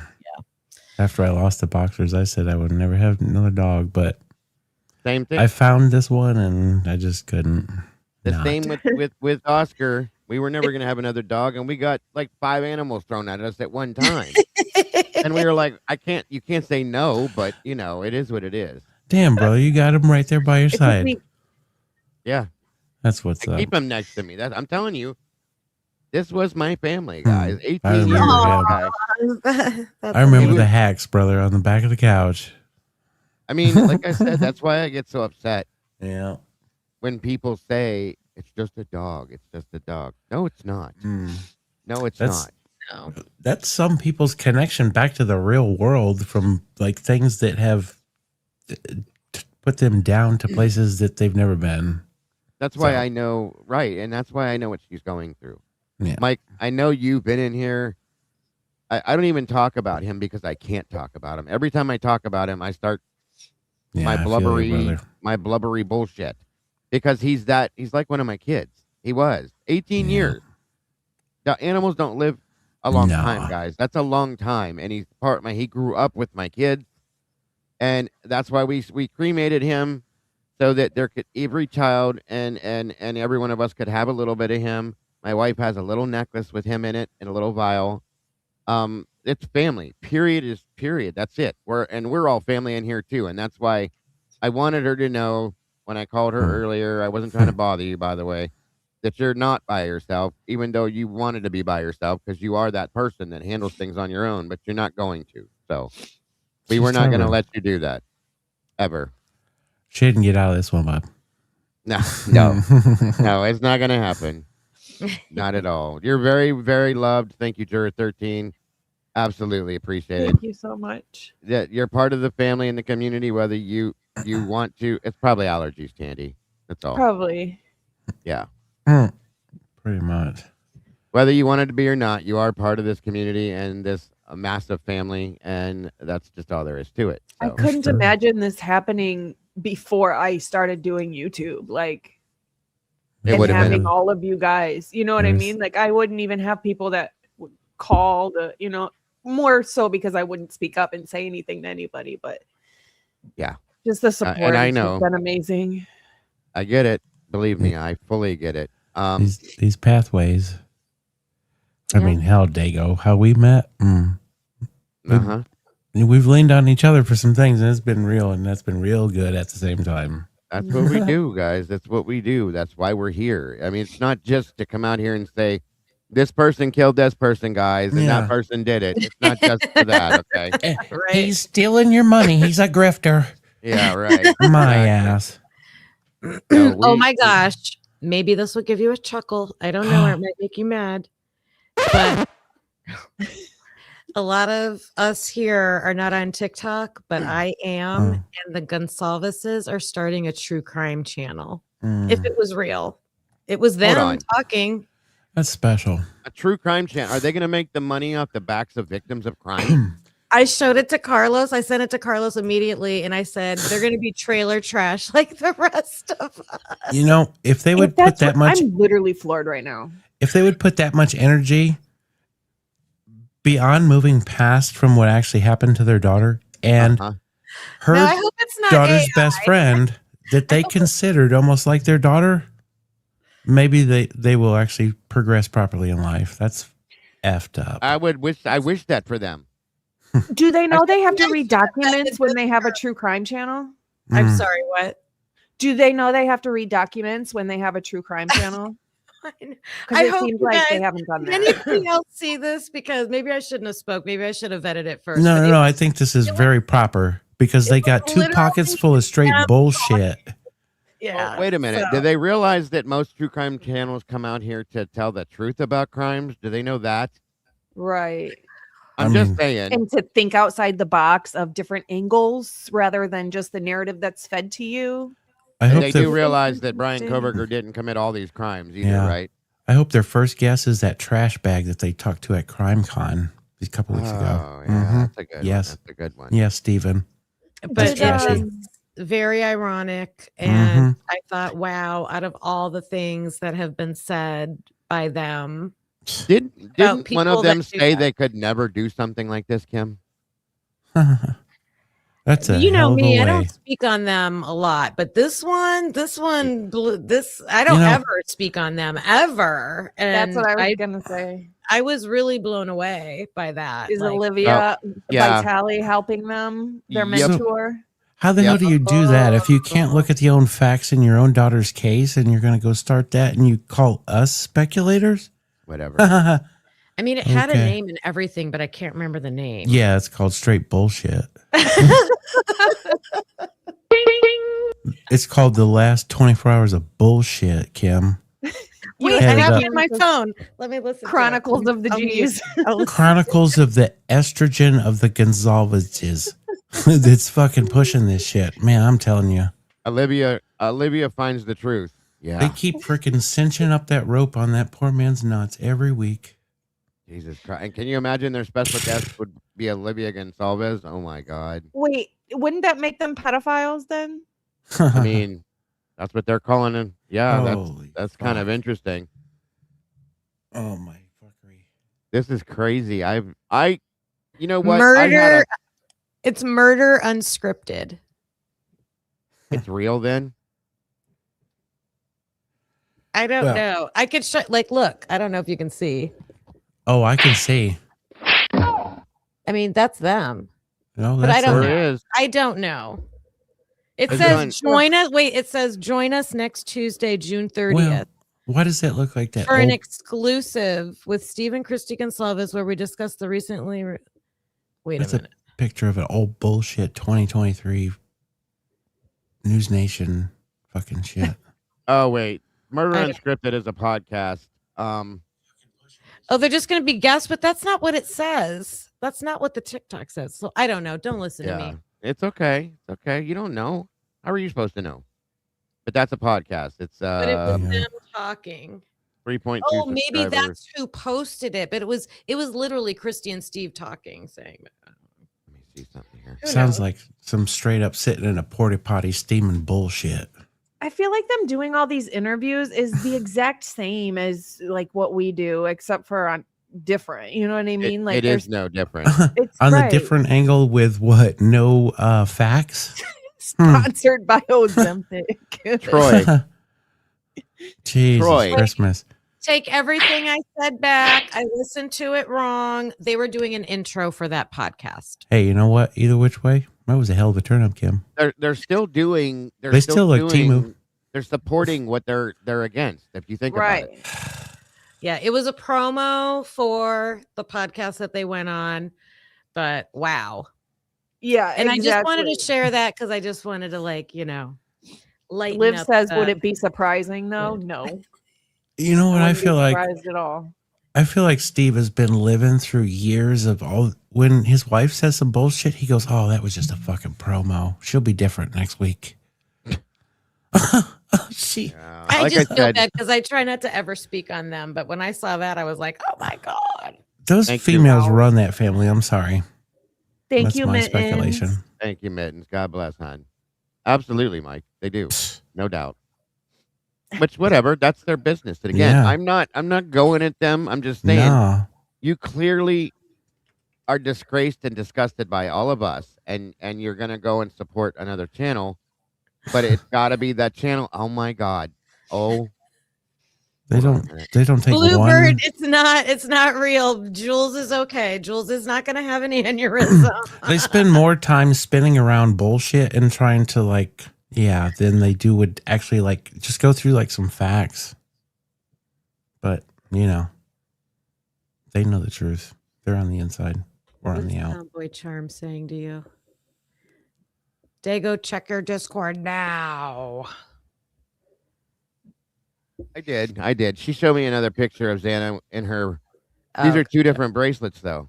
That's the thing. This is different than that other one she had on with the white clothes. Look, Yeah. I'll show you. She showed me another all photograph right, we're of trying to Xana. wrap this up, you guys. No, we're not going to get into it deep, but yeah. See, there's another. You have to really zoom in on it. Yeah, that's like one of them. This is just one of those string type bracelets. Yeah, like one of them street performer bought thingies. The one that she has on with the white outfit on, it has beads on it. This one doesn't. Completely different, though. I'm just, good catch though for sure, because that's kind of the whole point. Why is this up here? Hold on, sorry. Absolutely, I was gonna say that's. I looked for a minute, and went, wait a minute, that is different, or that is different from the one we saw on the ground, but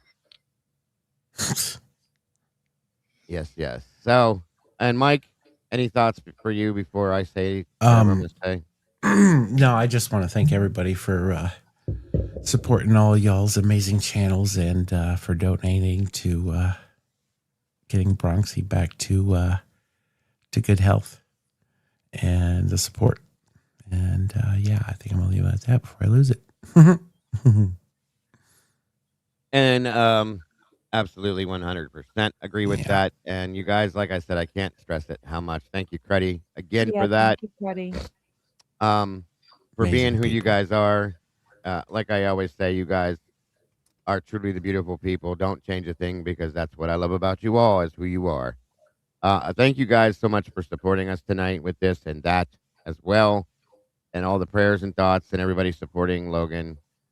I saw it, Christine. I saw it. We looked at that earlier, hon. We looked at everything that you said. I did look. It's the bracelet on the ground with the blood and all that. We were in that earlier. That's what we were actually just talking about. But thank you, hon, very much. Very much appreciated. And what was I saying? Oh, yeah. Thank you all for just being who you guys are. Sorry, my mind's everywhere. And we really went over a lot tonight, and there'll be much more in 2 days. It seems like this was just 2 days ago that we did the last episode. So, and that's good with me, because I could do this every night. That's all I care. I love this show. I love doing this. You guys are amazing in all three of these communities. Absolutely. The moderators are more than amazing. Thank you for everything you guys do. I'm sorry that I couldn't keep up with the Discord, the chat, and everything tonight. It was a lot going on, and my mind is in 3 different places. So please excuse me. Logan, you know you have my every ounce of my thoughts, my prayers, my heart, every bit of it, and anything that we can do to keep you going forward and get things back in order for you. We're all here for it, 100%. You'll never be alone with this. Every one of us loves you and appreciates everything you've done with the community and will do forward, as much as we love Bronx himself. So thank you for being you as well, Kim. Same to you, and you know that, Mikey. Always, we wouldn't do this without Mike. Never would have started this without Mike. We wouldn't have the amazing guests without Mike. Speaking of, July 11th. Yeah. We are being joined by. Go ahead. Truth and Neurons. Yes, Truth and Neurons is joining us July 11th, you guys. I'm looking forward to that. I don't know if we're going to have anybody in between that, but as of now, we have that scheduled. So he will be here joining us. I can't wait for that one. Go check out his channel. Meanwhile, he's pretty cool dude. Really, truly. No They're Rosie, though. actually some of my personal favorites. Yeah. I love their little nuggets they have, because they have the really short episodes, and I love it because they have a nugget in each one. And they are down under. And he emailed back, and he was so thrilled. And he says, that'll be 7 a.m. my time. I offered to adjust it up to 2 hours. And he said, no. He says, I'm so excited. I just want to join y'all, because he hasn't like collabed with anybody. You know? So I think I saw, well, the only person I saw with him was Audrey. Yeah. That was the night after she was with us. She went right from here to there. So yeah. Oh, good. They did a great show, by the way. Birdie's one time, not like a full show, but like on a panel type thing. Oh, he might have been. I feel like I've seen him somewhere. Yeah. Yeah. He might have been. Yeah. I love them. didn't see it. Is it him or them? I thought it was her, then him, and now you're saying them. So do they both do it? It's Ruby and Jeff, yeah. Or They both Josh. do it. Okay. Yeah. Okay. Thank you, Saber Sleuth, and I'm sure she wouldn't have asked me. See how mean they are to me? Truly and honestly, this is what I daily deal with every single day. They're so mean to me, and I talk about them like they're like angels from heaven, and this is what I get. I love your amazing. hair in that picture, though, Seahawks. I love it. Is that when she cut it Change her- short? Did she change your picture again? I think that's when she cut it short. Yeah. Oh no, yeah, That was doesn't- pre. She's got beautiful hair. She really does. Yeah. I've always said that, even though I get told to shut up all the time like Oh, there this. she goes. And see, this is how they talk to me daily. Even though I give them all the praise that I do, it's insane. It's insane. Anyway, so thank you guys so much for joining us tonight again. Very much appreciated. I always look forward to this, and you, all of you from all these communities. I cannot wait till next Saturday. Like I said, July 11th, we will have Truth and Neurons here. I don't know if it's just going to be the four of us for the next couple of weeks, or if we're going to find something to fit into that mix. We might. We We're don't know floating. yet, but if not, it'll just be the four of us as always, and it's always good either way. So, guys, don't forget. Oh, I forgot, so I can't tell Don't you. forget But to anyway, love yourself and Yes. love each other. all right, thank you. Don't forget to love yourselves and love each other. Don't change a thing. You truly are the beautiful people, which is what I love about you all. And that being said, as always, The verdict is in.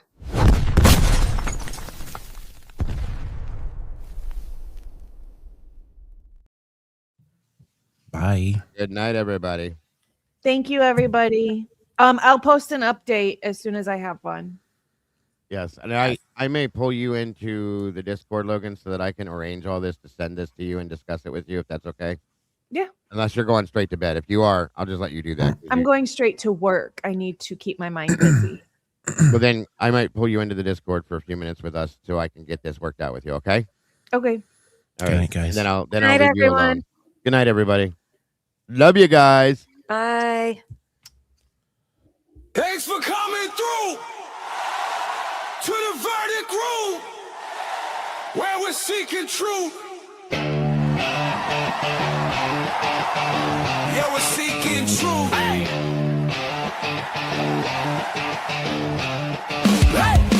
Last 24, they rewind it. True crime heads go find it. Breaking every angle, every track. Bronx telling tales, keeps us on track. Typically unique, never act. Being real, being sharp, being exact. Exposing every secret in the dark.